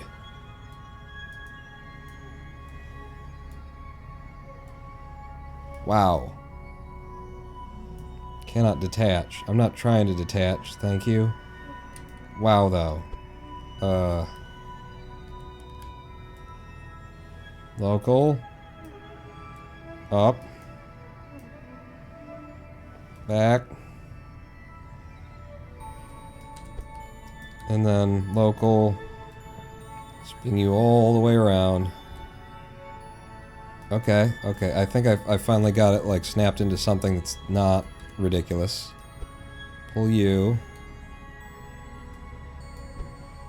No, don't click on other objects. Just the one I want. I guess I'm going to do this manually. Didn't look like it was going to snap where I wanted it. Now you. Local. Into there. Back it up like so. There is now a light somewhere embedded into all of that. Not my problem. Bill, grab this antenna. Put it in your pocket. You don't need that antenna. Yeah, and then that's off at a wonk still. From this angle. I mean, is it? I really think so, yeah. Absolute rotation, local rotation. Absolute rotation, local rotation. So, snapping, absolute, grab it, grab it, grab it. And now local has just spun to a much weirder place. That ain't... None of that's right. None of that's right. If I... Wait, what am I adjusting right now? What just happened? U. F. F. That. Okay. Sure. It's just all eyeball work out on the surface. You can't take a measurement or get anything right. Fair enough. Is it though? No, but I'm just trying to get through this life. You gotta justify for other people on the fly. Try and get you looking half upright. And then... Okay. There's a light bulb that likes to be up here. Oh, it works so good. It all works so good. Put that in your pocket too. Tell you what, that's coming home with us. I really like that part. No? There it goes there, obviously. Oh my god, it actually snapped to a decent place. Alright, that one goes there. Yep. That looks good enough. I think I could live with good enough on that. Get me out of this horrible build mode. Woo! Alright. Turn the lights on. Sure. Get over to the vehicle. We now have comms. We have electric charge. and the wheels go in opposite directions. Okay, motor direction normal. Motor direction normal. Alright, so we just need like one of you to be the other way. Motor direction reverse. Motor direction, wow, they're all broken in symmetry too. So, that off. No. What is happening here?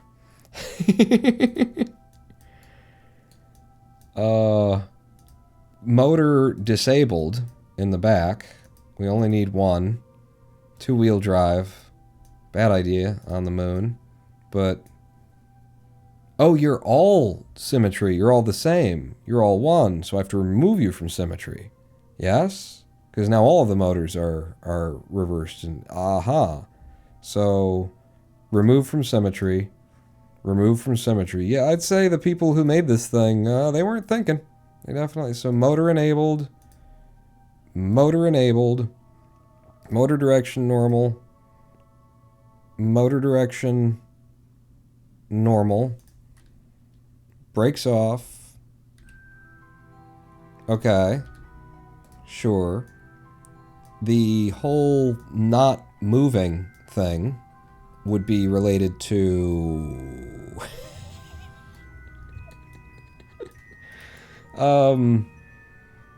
motor direction can remain reversed. I will enable these motors just because I think it's a better plan. And then brakes off, go. It is just not actually touching the ground, so we need to like run into it and pop it or something, maybe? I'm gonna F5 from here, I think. And then... okay, everybody's turning though. We don't want everyone turning. Steering direction is not enabled. Steering direction is not enabled. Oh wow. And that's how you decided that this should work? It'll lean a little bit. I mean, it's at least in the correct directions with that. Are you turning still? No. Alright, so brakes off, go. Or not, you know, that's... you could just sit there. Alright, now F5 again, time for a bump. Bill. Time to bump it. I don't know if it's just some kind of physics-y badness. Let's try and not bump it from the solar panel. Can we... okay. Good. And then while it's moving... Why would... okay, so gravity doesn't work is interesting. Bill, could you take the whole thing, lift it up, and then drop it back down in build mode? Is that a thing you could do? Could you just, like, muscle that son of a bitch up? So if I put you in build mode, Bill, and then I hold shift and grab the whole damn thing.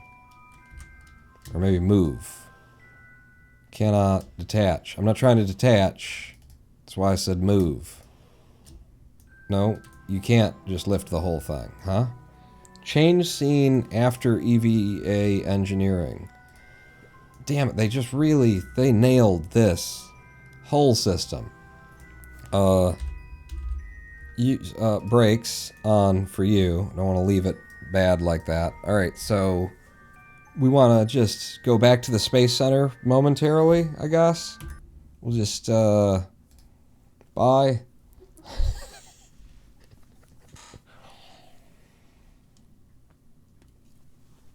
It's a game about physics that spends a lot of its time with wheels that don't touch the ground, or landing legs that aren't actually, like, creating friction when they touch the ground. Game about physics. Best physics sandbox ever. Hands down. No argument there. Rotate the whole wheel assembly. The wheels may be interfering with the ability to roll. Okay. Like, we can't see it, but because of the modeling, I could believe that. I could believe that. What are we... that's our roadside. The unfinished moon surveyor. Let's go fly that out. I could believe that because they're at such a harsh angle, it's actually... like grinding against a hitbox on the wheel, and it's being held up. That's possible.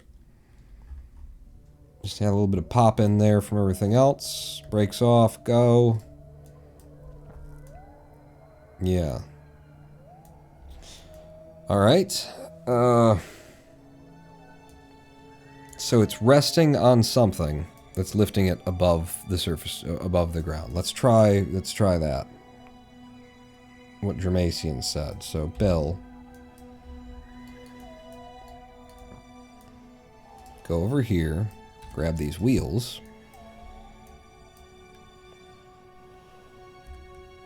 Snapping. Really? You're rotating from that as the pivot point? Really, though? Oh god, and every time that I touch it, it moves it again, and I have to adjust wheels? Oh, this system sucks. I don't know if I've mentioned how suck this system does. It has no idea what an absolute would be. So it just keeps, like, adjusting the absolute every time you touch it? Is that right? Let's try and... Okay, well, hey, there we go. Let's try matching things up a little bit. Like that. And then back over to you. Yeah, this is gonna work. This is, yep. Wow.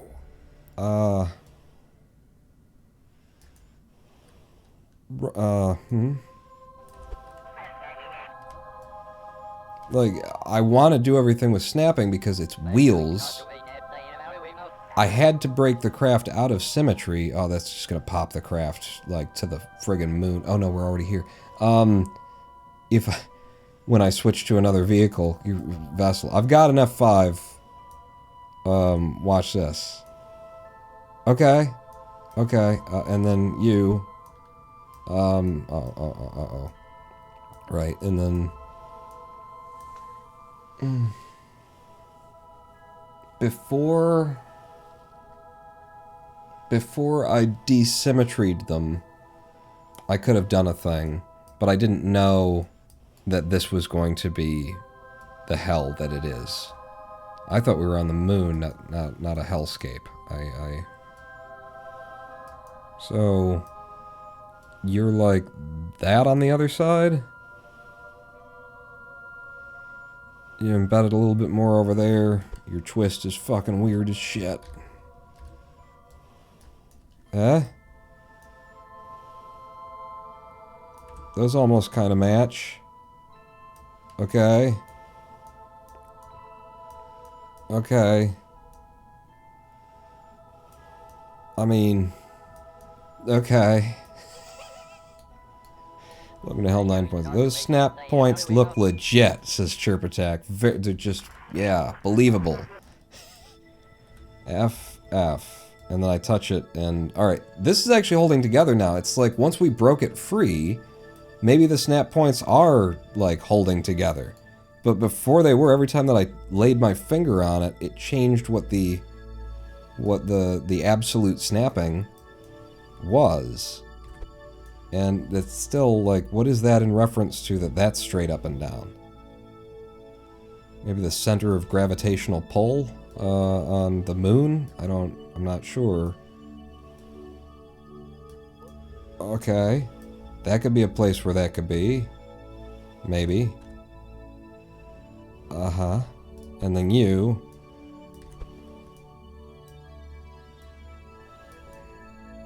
Nope, definitely not like that. Oh, and I swear it just adjusted itself on the absolute... like, it went from... It changed what absolute means. Right there. And I think there.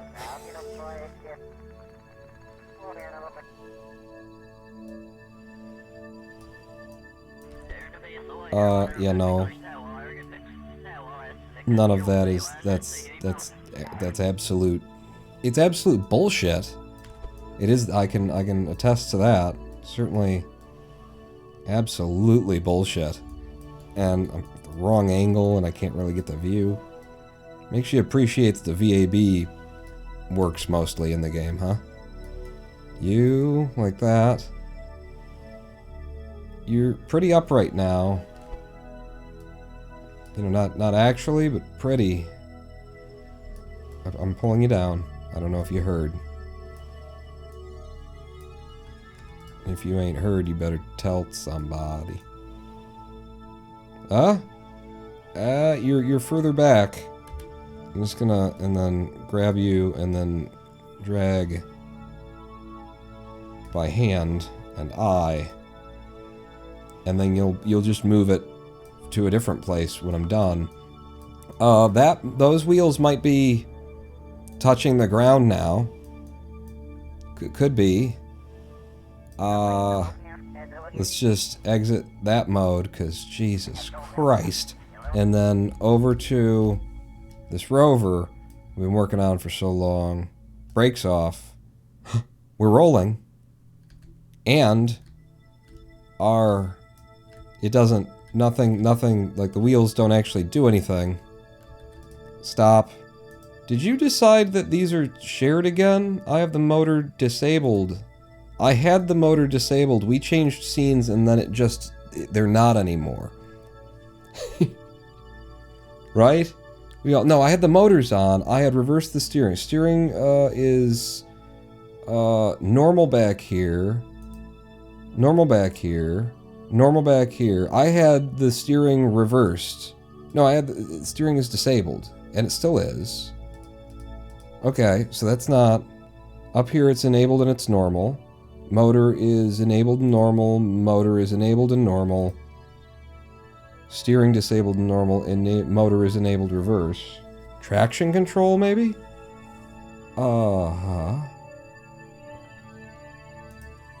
Should I really need to adjust such a thing? I mean, we will. I turn the brakes off. By the way, why are we just not, like, moving? Or, like, the steering sucks. Oh! No. Are we still... These are on their sides still, aren't they? I mean, no. Because then the shocks are down like that. I feel like it's supposed to be... Spring damper.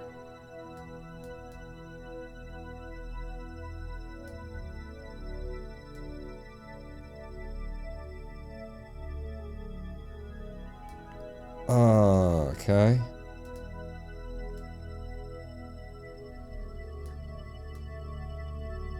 That's not making any adjustment at all. There we go. Okay, 1.2. Traction control. Let's go up to 4. 4. Hit it with a shovel. That's an idea too. Brakes. And then when I'm turning to the right, we actually turn to the left. Even though the wheels up front are turning to the right. And then when I try and go, okay. I'm gonna, you guys, with the, motor being disabled. Motor being disabled. The motor, you were in reverse, you were normal. Okay, motor disabled up front. Still not actually anything. No meaningful control. What is wrong with this? All of the things. With all of the things. Alright, roll me back up the hill toward Bill, because he might have to continue trying to, like, detaching every part of you and rebuilding it on the surface of the moon. Well, I was really, like, impressed with the engineering work and that, you know, it worked and stuff.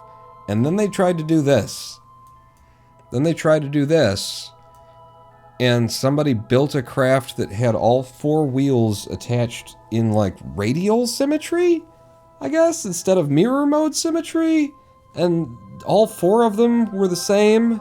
And then And so when you went forward with it, which meant that you had to come out here and you had to break the symmetry of them, but if you did that before you adjusted all of them to the position that they needed to be, because it's hard to tell that they're not in a position that doesn't fucking work at all, then you're fucked, and you have to do everything manually in a system that, like, seems to change what the concept of absolute rotation is from moment to moment, meaning it's a little bit less than absolute, you know? Attack traction control button at the bottom of the wheels options. Traction control auto, traction control override,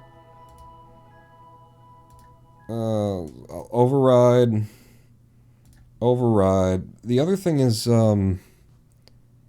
steering. Like, why don't these wheels turn much?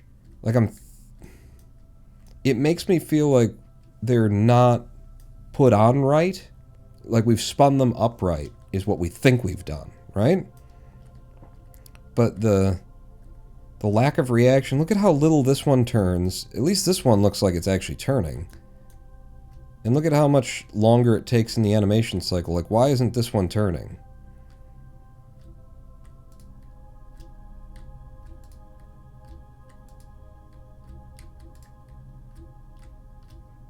The solar panel hitbox, maybe? Oh, God. I mean, the game designers put this shit here, but things that are on the same vessel don't usually interact like that. They don't usually interact with each other at all. Second from the bottom option on the wheel panel. I can... Steering adjust auto. Steering adjust... Here we go. Steering angle limiter 25. 25 and 2. 25 and 2. I'm just gonna, like, pin both of these up so that we can all rejoice in how KSP has never landed anything that they've... Like, the squad, the people who developed this game have never, like... they've never landed anything. In a game about launching and landing things professionally, they've never stuck any landing of any dismount that they've ever tried, and here we are again. Everything is exactly the same, but when I pull left and right, this one spins, this one doesn't. And I'm looking at it and saying those are reasonably mirrored. This is upside down, so maybe I reroute the part, flip that, and then maybe the control is a problem here. You know, there's no limit on the angle. Steering response is the same on either side. Let's try flipping this thing upside down. And if this is what they intended the experience to be like, that's criminal. That is just goddamn criminal is what I'm going to say about it. You know, it was like, well, it's you get out here and you find out that there's a whole bunch of things that were wrong with it, including that you have to, like, flip the core, and that these four wheels were put on wrongly, and that these impact the other thing, and it's like, dude, the last time you had me do this, I brought an antenna out and attached it to a satellite, and I was done, and it worked, and it was satisfying, and I was thrilled. It was cool. Is that announcer guy still around when you launch, or is he old cheese? He's here on the Edge. Houston's with us. Only in spirit when we're on the moon. He goes, I think he just basically goes home while I'm not there. And then people like Kerbals call him and tell him he's coming back, and then he has to, like, walk over from the mobile home park that he lives in. So I wouldn't be able to remove the probe. I can remove the probe. It's not the core part. Okay. Can I then flip the probe and then reattach the probe? I cannot attach the probe to the place that it just came off of because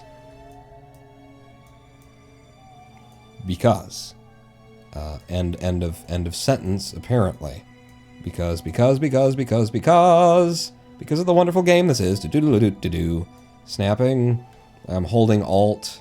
It just doesn't want to. It's like the craft is at a kind of broken place, and now I can't put this down since I took it off. if I flip it again and try and put it back, I can't put it back. Oh. Can I just, like, you said I could just drop things. There we go. We just dropped it. Alright. And then if I pull, cannot attach it due to, there's other shit on it, I guess.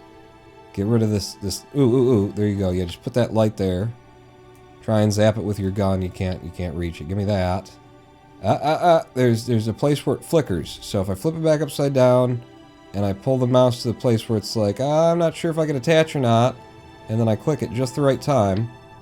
I had it for a second. Hang on.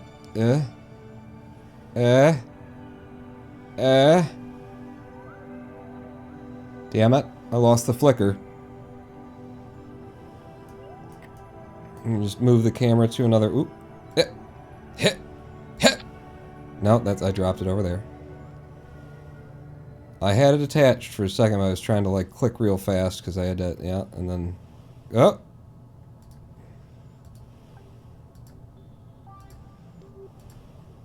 I'm a speedrunner. I can do this.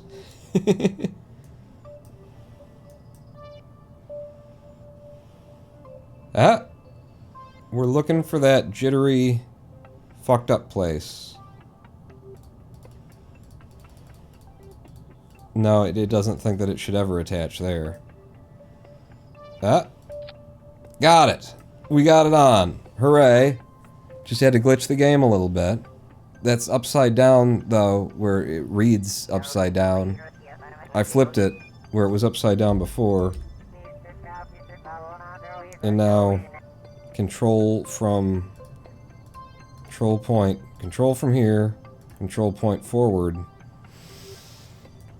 That was on correctly, but the control point was something else. I think is what was the problem there. So now I flipped that, and no. You back to there, Jesus Christ all fucking mighty. You to here. Is this what they wanted? Is this what Squad thought would be fun? This is, and we'll do this, then we'll make it so that the control point isn't the right thing, and then you'll be able to, that'll allow you to take the thing off, and then you'll try and flip it to get it right again, and it'll be the wrong fucking thing. It'll be hilarious for us to watch, and, you know, then everybody will know we're assholes, and the YouTubers will say, this game is shit, oh my god, don't fucking engage with it. Like, these are things that might happen, I don't know. Flip it again. And now I just gotta find a place at which the game glitches and allows me to attach it. We know that it exists. Wow. It's like there's so many people who are doing good work out there, deserve to, like, make money for what they're doing. And then you got this. Then you got this.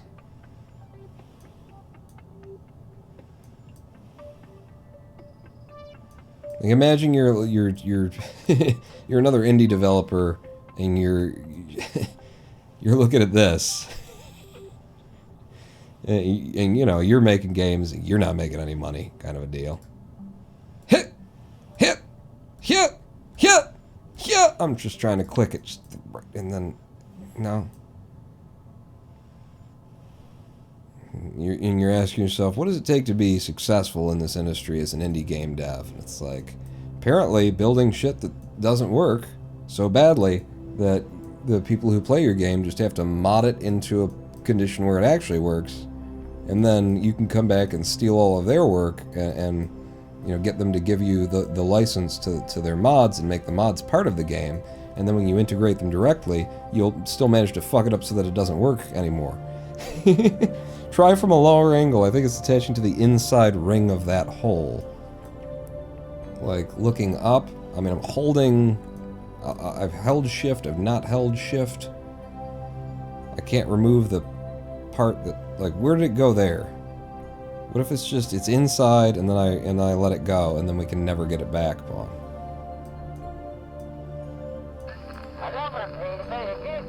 Oh! There's a pixel somewhere in here. Okay. Woo! We got it! Yeah! That's the challenge of space travel. So now we go back to the U. We say yet again, control from here.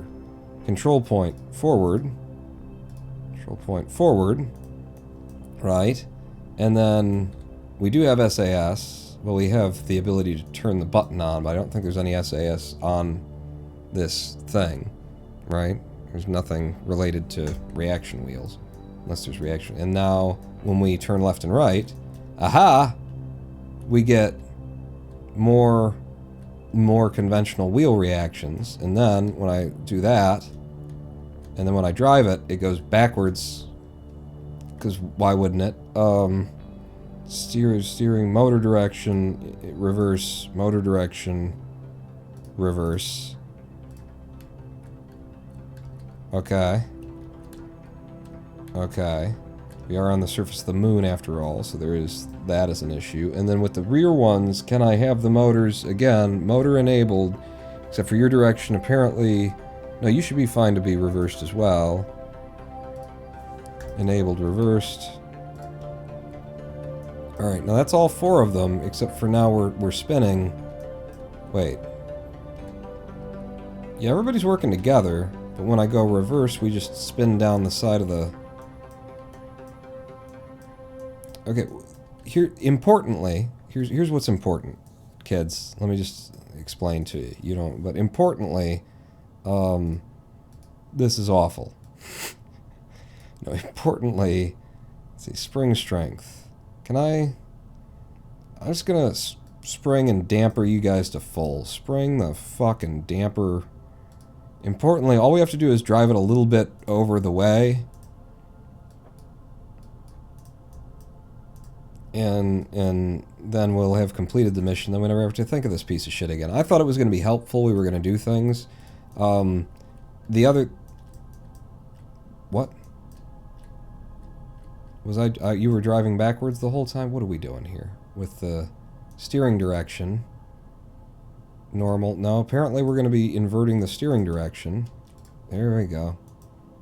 And now it's not actually going where it's supposed to go. I'm so fucking confused.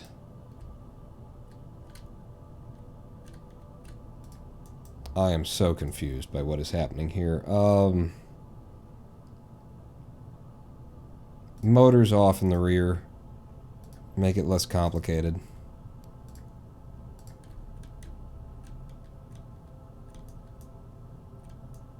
Wow. Is traction control back on? I think it just does whatever the fuck it wants whenever the fuck it wants to. So probably, is what I'm saying. Okay, yeah, and that's a lot of... Wow, that's a lot of... just drift, I guess. Please don't run the man who just, like, repaired you over. And why does it take so long for the brakes to come on here?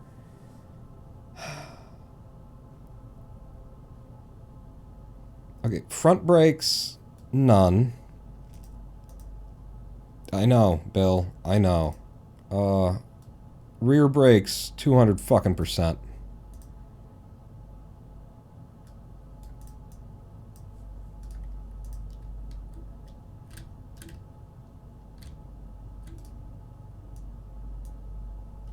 That means that these wheels will never stop spinning, though, Pawn. Okay. Yeah, no, you're right. So brakes, front brakes, 100%, actually. Just to have more in the back, so when you're going forward and you hit the brakes, it'll drive the front wheels down into the thing. This is why this rover was broken down and abandoned on the moon. Yeah, because it doesn't work and can't even really be functionally repaired, which was the fucking mission. Thanks. Thanks, squad. Thanks, squad. Give me something that I can't do in the game. Something that the best I can do is just make it barely functional enough to get it to where it needs to go, maybe. But importantly, I've been trying to get the goddamn rover, and I still don't think it's close enough, back up to the ship so that I can move scientific data or instrumentation off of the ship and onto it, because that is part of weight that we intended to leave on this thing, thinking that this thing might be in some way useful. which was our error in thinking that. Why are you turning... What? It's not that bad of a slope. What is wrong with all of this? Just go... Alright, yeah, do that. Alright? So that you're going, like, straight up the hill when I do this. Now, go up the hill, though. No, not what you're doing. None of this. I'm just getting further and further away the more I try to drive it. It's really just sliding down the hill. And that may have to do a lot with the fact that these wheels are not symmetrically placed anymore. Kerbal Space Program has never worked for wheels in the first place on surfaces. Not well, anyway. Alright, wait a second. I'm getting some amount of success by just tapping. I just need to get it back to the ship. If I can get it near enough to the ship... Nope, we're starting to drift. We're starting to Tokyo drift.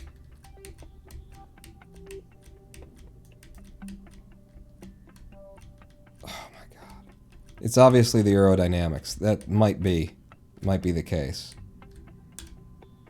Our aerodynamics are fucked on this moon rover. This is brilliant. I love this. I got a better idea. Bill, here's what I want you to do. Alright? I want you to get Daddy's gun. I want you to, so get your pistol out and, wait, no, before you do that, we gotta get all the data out of here, Bill. We're getting all the data out of here. So, collect the data from the Science Junior. Yep, it's a one-shot, one and done. We thought we could have some fun, but it was Kerbal. So, there will be none. And then, repair the magnetometer boom? Really? Take the data out of there. Take the data out of there. Are you not close enough to, like... Does it have to be repaired in order to something the other? So you get the data out of those two. Get me the data out of here. Get me the data out of here. Yep. I think that's all of the datas then. Tell you what we'll do. We'll board. And we'll just go through our list. Review stored data. So we've got Mystery Goo. This is magnetometer in space high over the moon. This is magnetometer in space near the moon. Then we've got EVA from the Midlands, surface sample from the Midlands, materials study, or the Science Junior from the Midlands, barometer, thermometer, seismic. I think that's all the data that I wanted to get from here. So we've got all that out. Bill, back out of the craft. And you just hang on there. Switch into this mode, because I've got a plan. It starts with operation in progress cannot detach. It starts with that. It starts with this thermometer. This thermometer being thrown away. This barometer being just thrown on the side of the moon, just left here forever. Science goo over there. Seismomajigger over there. Yep.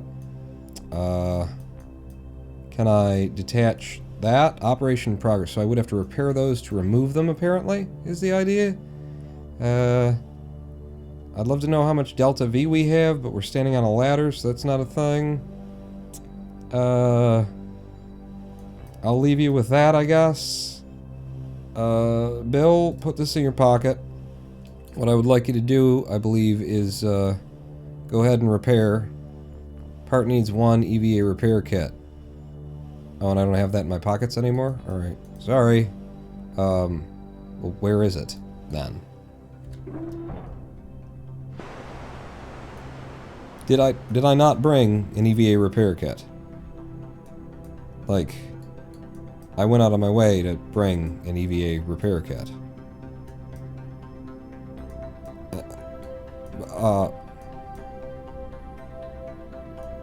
What's our delta V right now? 808. Once we drop the fuel that we're sitting on right now, and we could leave with 808. I want to remove more. How's our electric charge? Not great, because the ship is blocking. Let me just spin the ship a little bit on the ground if I can.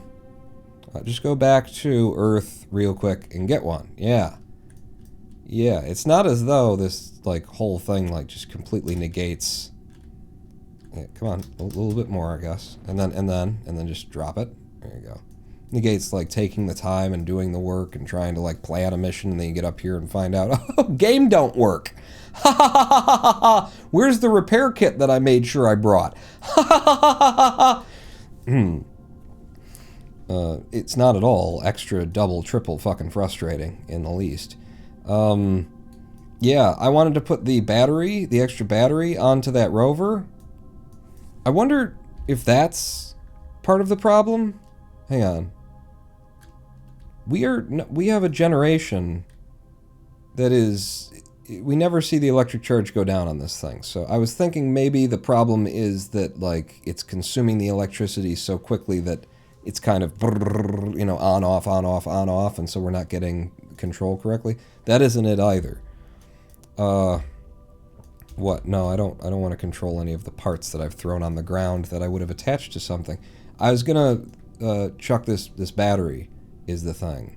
So what I'm gonna do is I'm going to put the ship into hibernation mode. I'm gonna get Bill back out on the ladder again. This was gonna go on that piece of shit rover, was what we were going to do.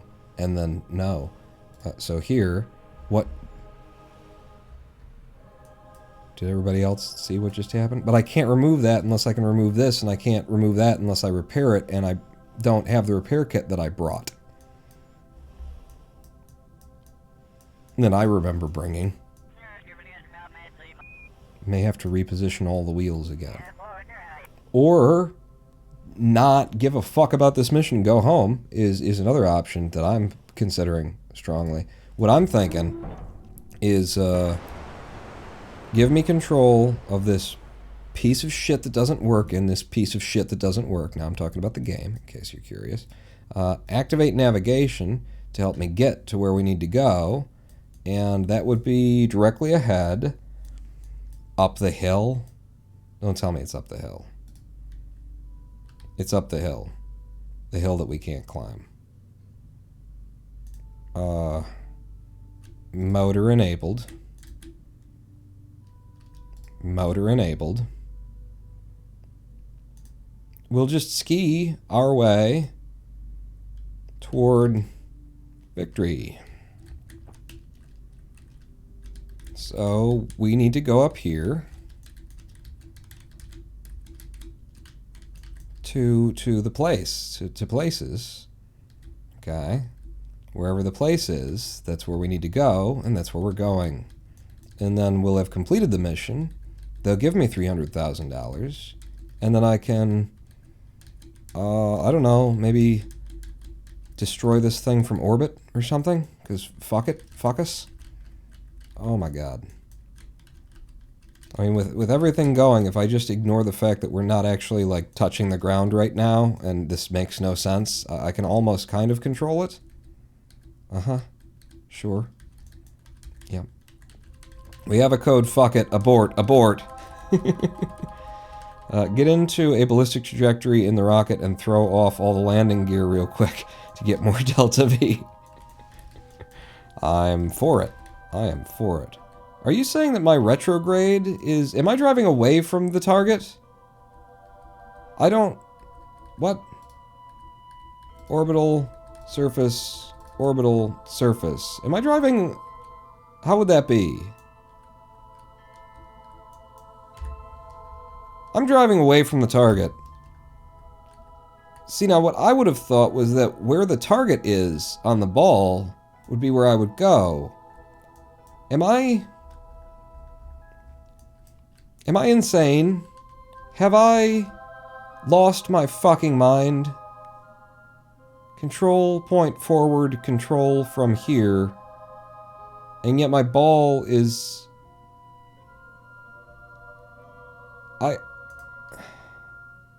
So, 225 is the number that it's supposed to be on. The opposite of 225 on the ball being... Fucked if I know. I think 45? Is it 45 that I'd want to be at? Oh god, we can't stop spinning. We've started a spin, and now the craft just wants to do donuts on the moon. Alright. King Akira, rating with a party of 31. Oh, what a brilliant time! King Akira, King Akira. I need, like, have you experienced a repair a rover on the moon mission, and foolishly actually tried to do it? Have you at any point received at mission control the request to come out and repair a rover, and then you get up here and the 4 wheels that are attached to the vessel were apparently attached radially, not in mirror mode, and so you break them apart so that you can control them so that they'll go in the correct directions, because they're all like trying to fight against one another. And then you look at it harder, you realize that the wheels are not even pointing down toward the moon. And so then you start rotating the wheels using the, engineering control system, the out of VAB system, and you find that the absolute snapping point changes as though it's not absolute. And then okay, it turns out that the part from which you are controlling is not the probe core. But you don't notice that until you rip the probe core off, cannot reattach it because it won't line up with the node for some reason. Have to like angle the camera and just get it there, and then it's flickering green, and then you hold Alt and you just gotta like click at the right moment, and then it'll snap back on. And so that you get there, you do all those things, right? And then you set it to control from here on this, and then you go to drive it, and it just doesn't drive. It's sliding around the surface of the moon, and you have no control, and it's upside down and it's backwards, and the target that you need to drive to is like ahead of you. But when you drive forward, you're driving with your retrograde ahead of you for some reason on the ball, even though you're controlling from a forward position. And has that ever happened to you? I'm curious, just wondering. For a friend, I wanted to know. I had a friend ask if that's ever happened to King Akira previously. Never do moon rover fix mission. Check, noted. Okay, yeah. At least, somebody needs to learn from my experience here today. Oh my god. Jay Holloway dropped a follow Ronan Paul. Thank you, Jay Holloway. Oh, we're just slipping. We're just sliding now. Yep, we'll turn into it. Oh my god. Yeah, I don't want to lose whatever non-progress I haven't made here trying to drive toward the target that I have to drive away from because it doesn't appear on the ball. Okay, I can see it. I didn't realize you could kind of see it as it's back there. You see what you can see? I didn't realize you could see that. So now I'm going toward it by driving toward it, but away from it on my retrograde, because apparently we're driving backwards while I'm holding forward on the craft with a reversed, but not upside down, but couldn't attach it, but it's upside down and inverted steering with wheels that don't touch the ground. Rover. That is part of the new fun moon and the new fun engineering pack. We made something that can't be fixed and a system that can't actually fix it. Yeah, fun. We are getting really close to this point that I'm supposed to be at. Did it like pop up and say you're here? Because it is moving around us now. It's like circling. No. Pawn. You need to keep driving away from it is your problem. You're turning toward it, and you need to keep driving away from it in order to get to it. Oh, Jesus Christ. Are we in the place? I don't even know what it's supposed to do here. I brought it a bunch of cool things that it could have done, and it's not. Right.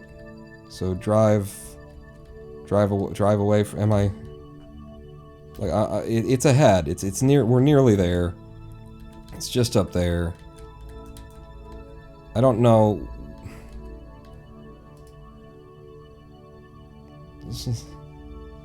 Move the rover to the site.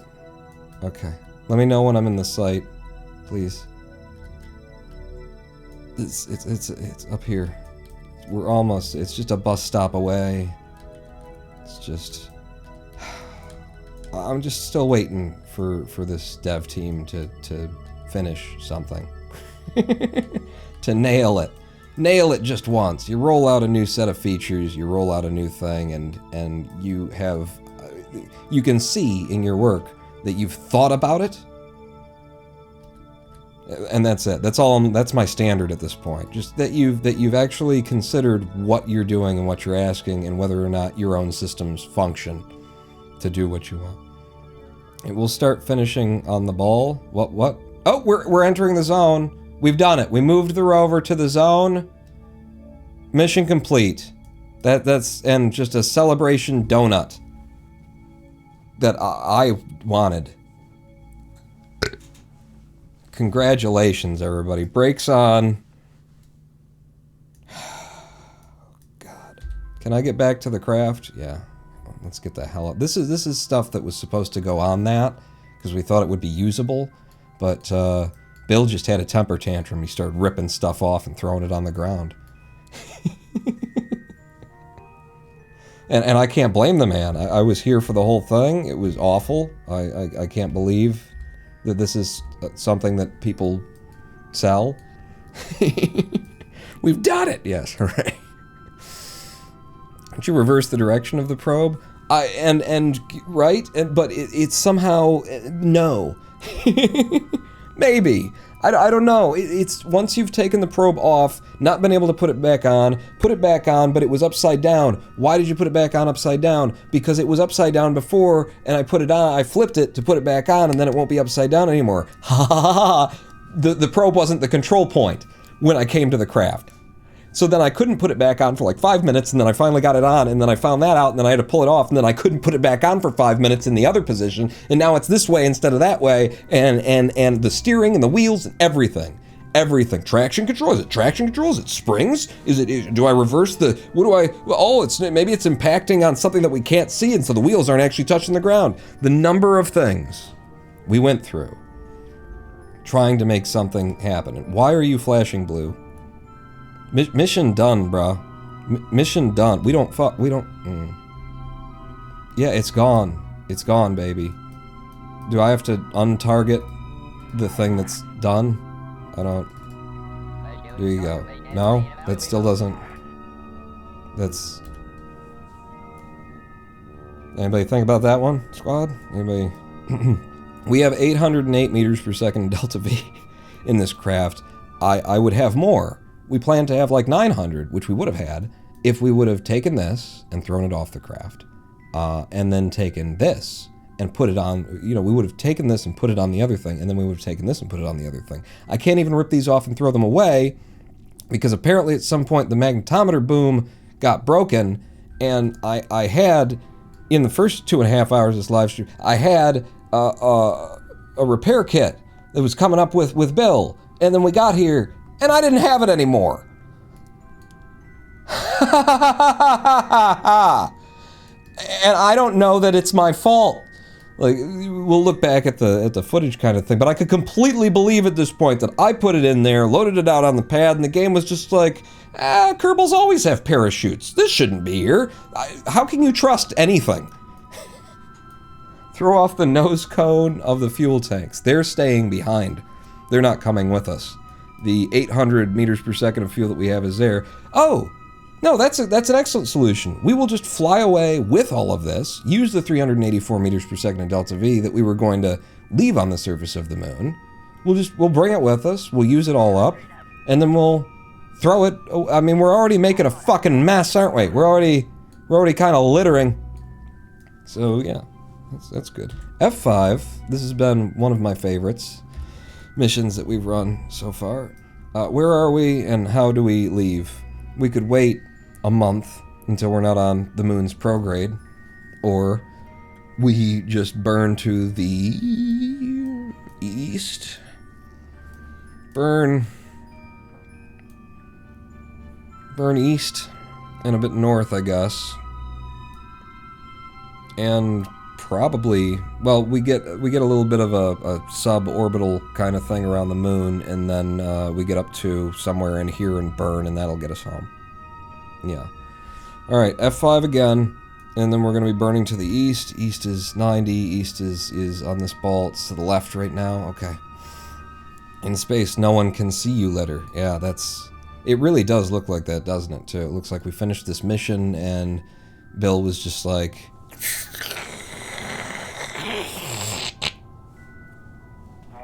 Just McDonald's just up there on the moon. McDonald's on the moon. SAS is on. Throttle is let's get the fuck out of here. Bill is what I would say the throttle is. I'm throttling to full and pulling to the 90 and go.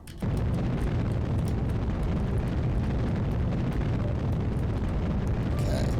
What kind of height we're making orbitally as we do this. And 150 meters per second left in this stage. I want a bit more height than that. Maybe not. Probably okay. Okay, we're out of that stage. Oh, wow. Those are kind of weak that it took us that long to push away. It's fine. Follow prograde. And burn. We've got an app of 10. We do need to, like, come around the moon a bit. Wow, those are weak. Wow, are those weak. Have a great rest of your stream, Pawn. Take care, everyone. Good night, King Akira. Thank you for the raid. Thank you very much for the raid. Just a nightmare of a mission. 740 meters per second of Delta V left in this little one solar panel craft. Look at Bill. Look at the look on his face. And I know it might look like he's happy. I want you to note that the shadows over his eyes are his eyebrows. That's how I feel too, Bill. I'm just like, you're smiling? I guess this is where we are, huh? Just burning prograde, apparently. And at 13 kilometers, go ahead and just, like, burn dead on the horizon. Just make speed. Make speed.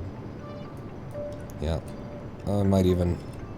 a little bit down, so we are just making speed. Go.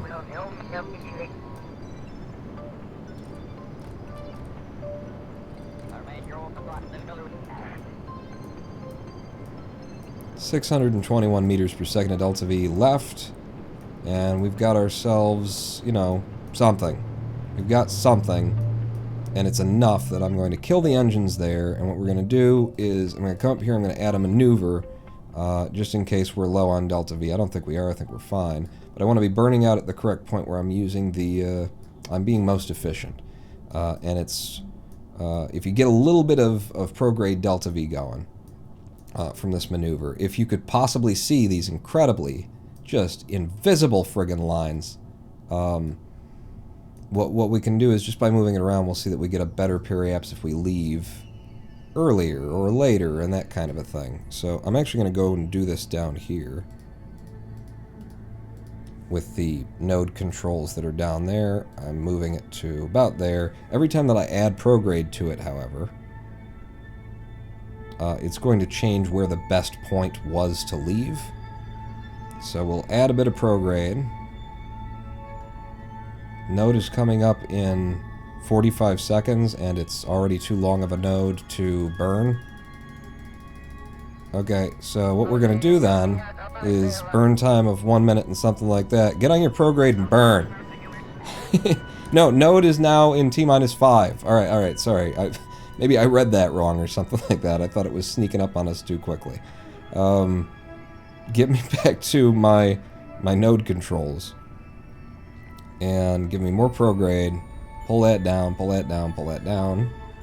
and then I swing it to the best place, which is right there, pull it down, and then if I swing it to the best place, I get a little bit more. So not that much of a gain at this point, but when you're looking from the position of millions, those little adjustments can save you significant Delta V that could be the difference between getting home or not. So we'll aim for that. 31. Yeah, 31.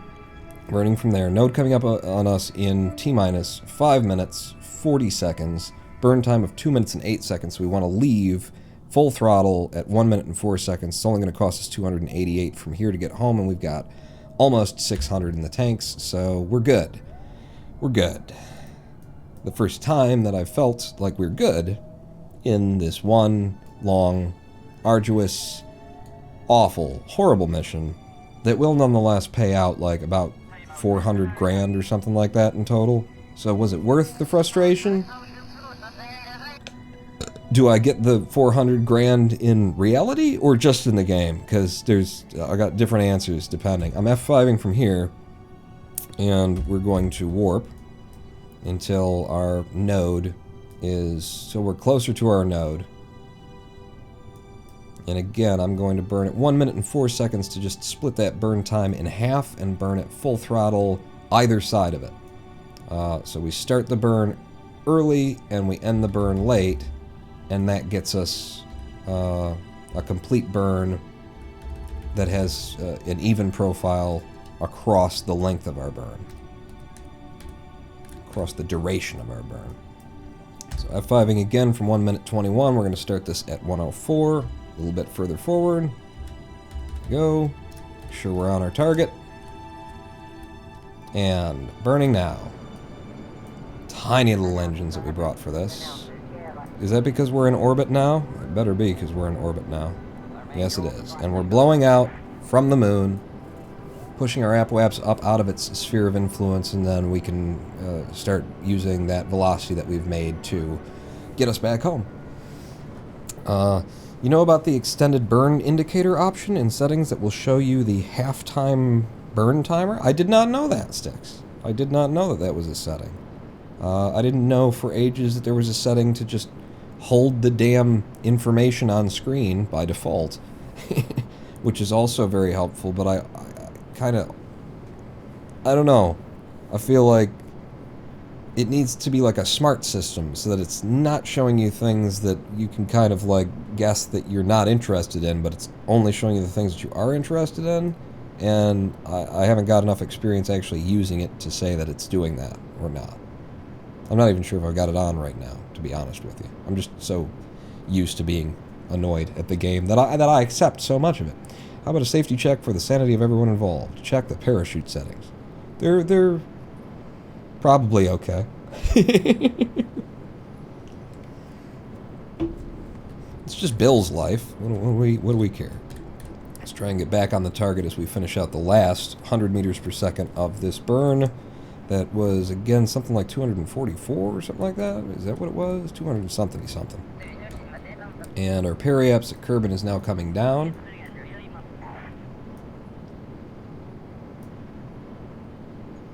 Yeah, don't care what happens over here, because we're coming down over there. Looking for a periapsis of something around 30k, something above 30k. 30 to 33 is where I usually end up going here. And we end up with, okay, periapsis just pops into the place where I can't read it, just for the end of it. Thank you very much. So 33, 34 kilometers above the surface of Kerbal, we end with 306 meters per second left over. Which is, does that mean that we could have left what I had planned on the surface of the moon and still made it back, even without, like, being able to transfer the parts to the rover that we had planned? 306 is what we have left. If we wouldn't have had it, it would be very close. It definitely would have worked if we would have had the extra 100 meters per second left that was intended by taking the battery off and all of those other parts off. You had 386 in the lander stage. Okay, yeah, so we would have been a bit short of the Delta Visas, having to improvise this return if we hadn't have left using that stage that was intended to just be left on the surface of the moon. But I promise you, it also proves that it would have worked if we would have been able to run this mission the way that we intended. If, you know, Kerbal Space Program, I don't know, was a game that someone had at some point designed. That would have been That would have been helpful. I'll tell you what, from here, we're gonna warp to the, we're gonna have five, and then we're gonna warp to there, and then we'll just watch Kerbal come up at us.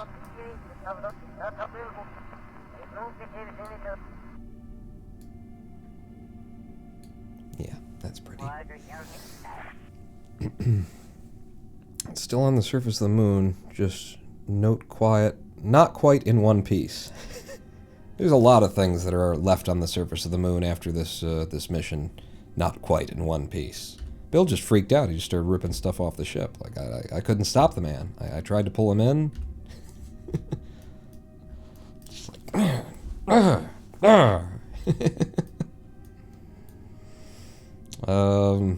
so periaps of 33 still. We're looking good. Let's come up here, and then we will batten the hatches for re-entry. If there's any hatches to be battened, I think we're just throwing everything away. One more look through the data that we stored. Yeah, that's, I know those 9, and that's, I know that we had 9. It's good. Hang on to those. Get on your retrograde, surface retrograde. 152. Okie do. Down to here. Electric charge is fine. Shall we discard this stage entirely? F5 and throw you away. No SAS remaining. Whoa. But, damn, I've got a fair bit of control with Bill here. So we'll just get you to about there, and then we'll warp to atmosphere. Bill being an engineer, as soon as we threw that section off, it had the probe core on it. Now there's no way to steer the ship except for the engineer, and the engineer has no idea how to press the SAS button. Obviously. Which is fine. That's fine for a gameplay premise. I like that. I like the limiting factor. What I don't like is getting onto the moon and then finding out that the design for a ship that was modeled by Squad is ostensibly a landmine of, if you try to repair it this way, you'll be screwed. If you try to repair it that way, you'll be screwed. If you try to repair it, like, they must, I hope that they have precisely one idea of how they intended for that to be, like, fixed, what they made on the surface of the moon. I hope they have at least one plan for it, because it didn't look like there was any plan at all. I hope they have one. And just nobody thought about, well, but if you do this, then you won't be able to do that. And if you do this, then that won't work. And if you do this, then you'll never get the symmetry right again. And if you do this, the absolute snapping doesn't even fucking work in the game. Ha ha ha ha ha ha. So now you've got wheels that will never be quite right in a game where wheels, even when they're right, aren't quite right. Don't quite work right. Just, God damn it. Squad. Care. What if you cared? I mean, what if you did something with the caring? I presume that they'd say, we care. And it's like, okay, well, then be competent. Be competent. Be competent. Instead of care. That one plan is to build an entire tow truck and just tow it into place clearly. Yeah, you just, like, lower, you fly in over it with, like, a sort of spidery kind of thing with the engine's way out, and then you grab it with a claw and just pick it up and fly it over there and drop it down. Oh. I know that I shouldn't expect anything better. I know, it's the same thing every time. So, you know, I just want to be, I want to be surprised. I really, it's just weird to be, like, disappointed by the same people over and over and over and over and over and over and over and over and over again. You know, it's an experience that you don't usually have. You know, because someone who's in your life who's disappointing you with some kind of behavior, you communicate it to them in some way, even if it's just body language or something, and they kind of, like, get better about it. They recognize over time. 11 years I've been mentioning this shit. But I was part of the friggin' creator group too. They're the YouTube creators something curated crap group where they're just trying to make you feel like you're part of the team, and then we can take advantage of you in order to advertise our wares for free on YouTube. I was part of that, and they still listen to me. You can't do things this way. Well, money's coming in. Sequel's coming out soon. Sold the rights to somebody else. Apparently we can. Okay, EA. I mean, Squad.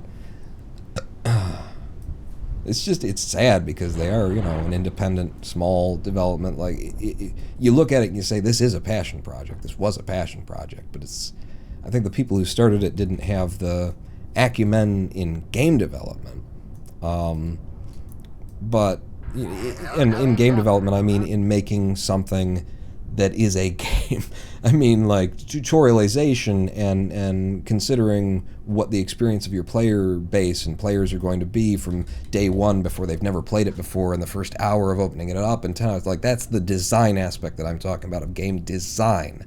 Like, making 3D models and putting them into Unity. That's not game design, that's just the function of, that's building a game.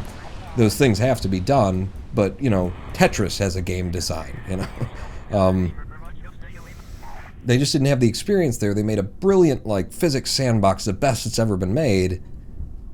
And then we kind of all just expected that they would at some point, like, turn that physics sandbox into what it could be, what it definitely could be. But they just needed to go back to school and learn how games are designed or something. Like, they didn't have the experience, and they sold it off to other people, and they're like, it's already successful, fuck it. I don't know. I don't know how we get here. But we got here, F5, recover the vessel. We've come home from repairing a rover on the moon. Is it really a moon, though? We've done it. We've successfully, we stuck the landing, I guess. We got the money that we wanted for it. It's not worth it. It's not anywhere near worth the pain and the hassle. Up to 2.7 million from, I swear we had 2.5 at the end of the last live stream. That only turned into like 200 grand for us. Did I get gypped?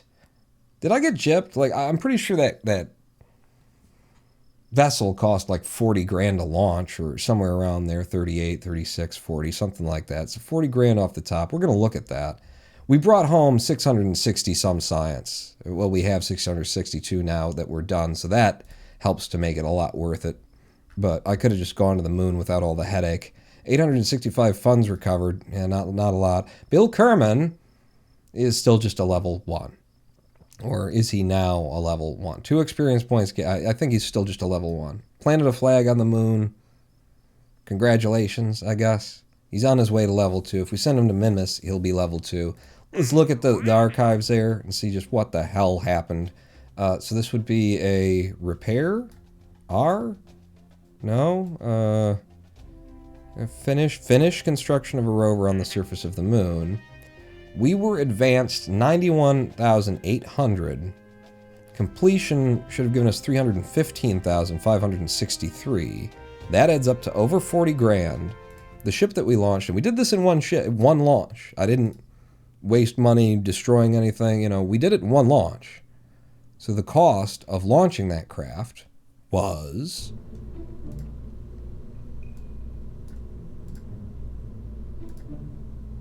$37,000 off of 400 grand, which was actually like 410. I'm rounding down to say that it's 400 grand, so I'll round down again and say 40 off of that and say $360,000. Did I get gypped somehow? Did the game also not give me enough money for that? Or did we just start with a lot less money than I thought we had? We were up to 2.5 million in the last live stream, and I just can't imagine that we spent 200,000. We've been making money on all of the missions. For us to only have 2.75, that's 250,000 of the 360,000 that we were owed from that mission. I'm sure it works out. We can look back at the footage and find out, but that's surprising. Where go at my money go at, I think you bought some parts. Oh, you're right, I did buy into some parts. And things like, potentially like expensive fuel systems and whatnot. Yeah. Maybe we spent what would have to be like 150 grand just unlocking parts in the VAB. It's just slightly hard to believe. Take me to the daylight, because this is, I'll tell you what this is done. We're done 4.5 hours on a single mission.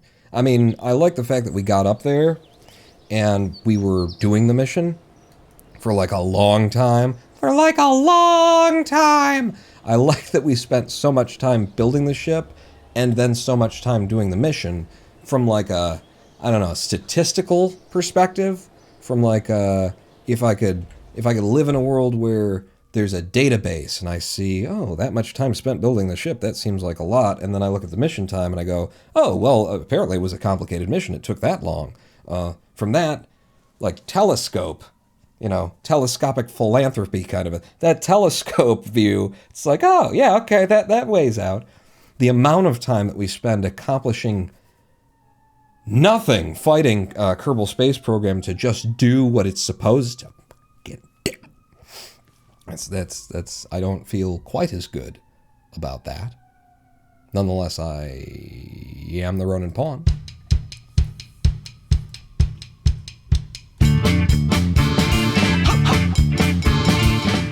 Trying to guess when I do the ha with my mouth in order to sync up the sync my mouth to the sounds, because they definitely don't sync unless I do some work on my end. So, thank you all for coming out. Thank you for the friggin' anonymous gifted subscriptions floating around that just return subscriptions to everybody, but there was a lot of anonymous gifted. Whoever was doing that, I'm gonna find you. I track the IPs and the DNS address and the signature.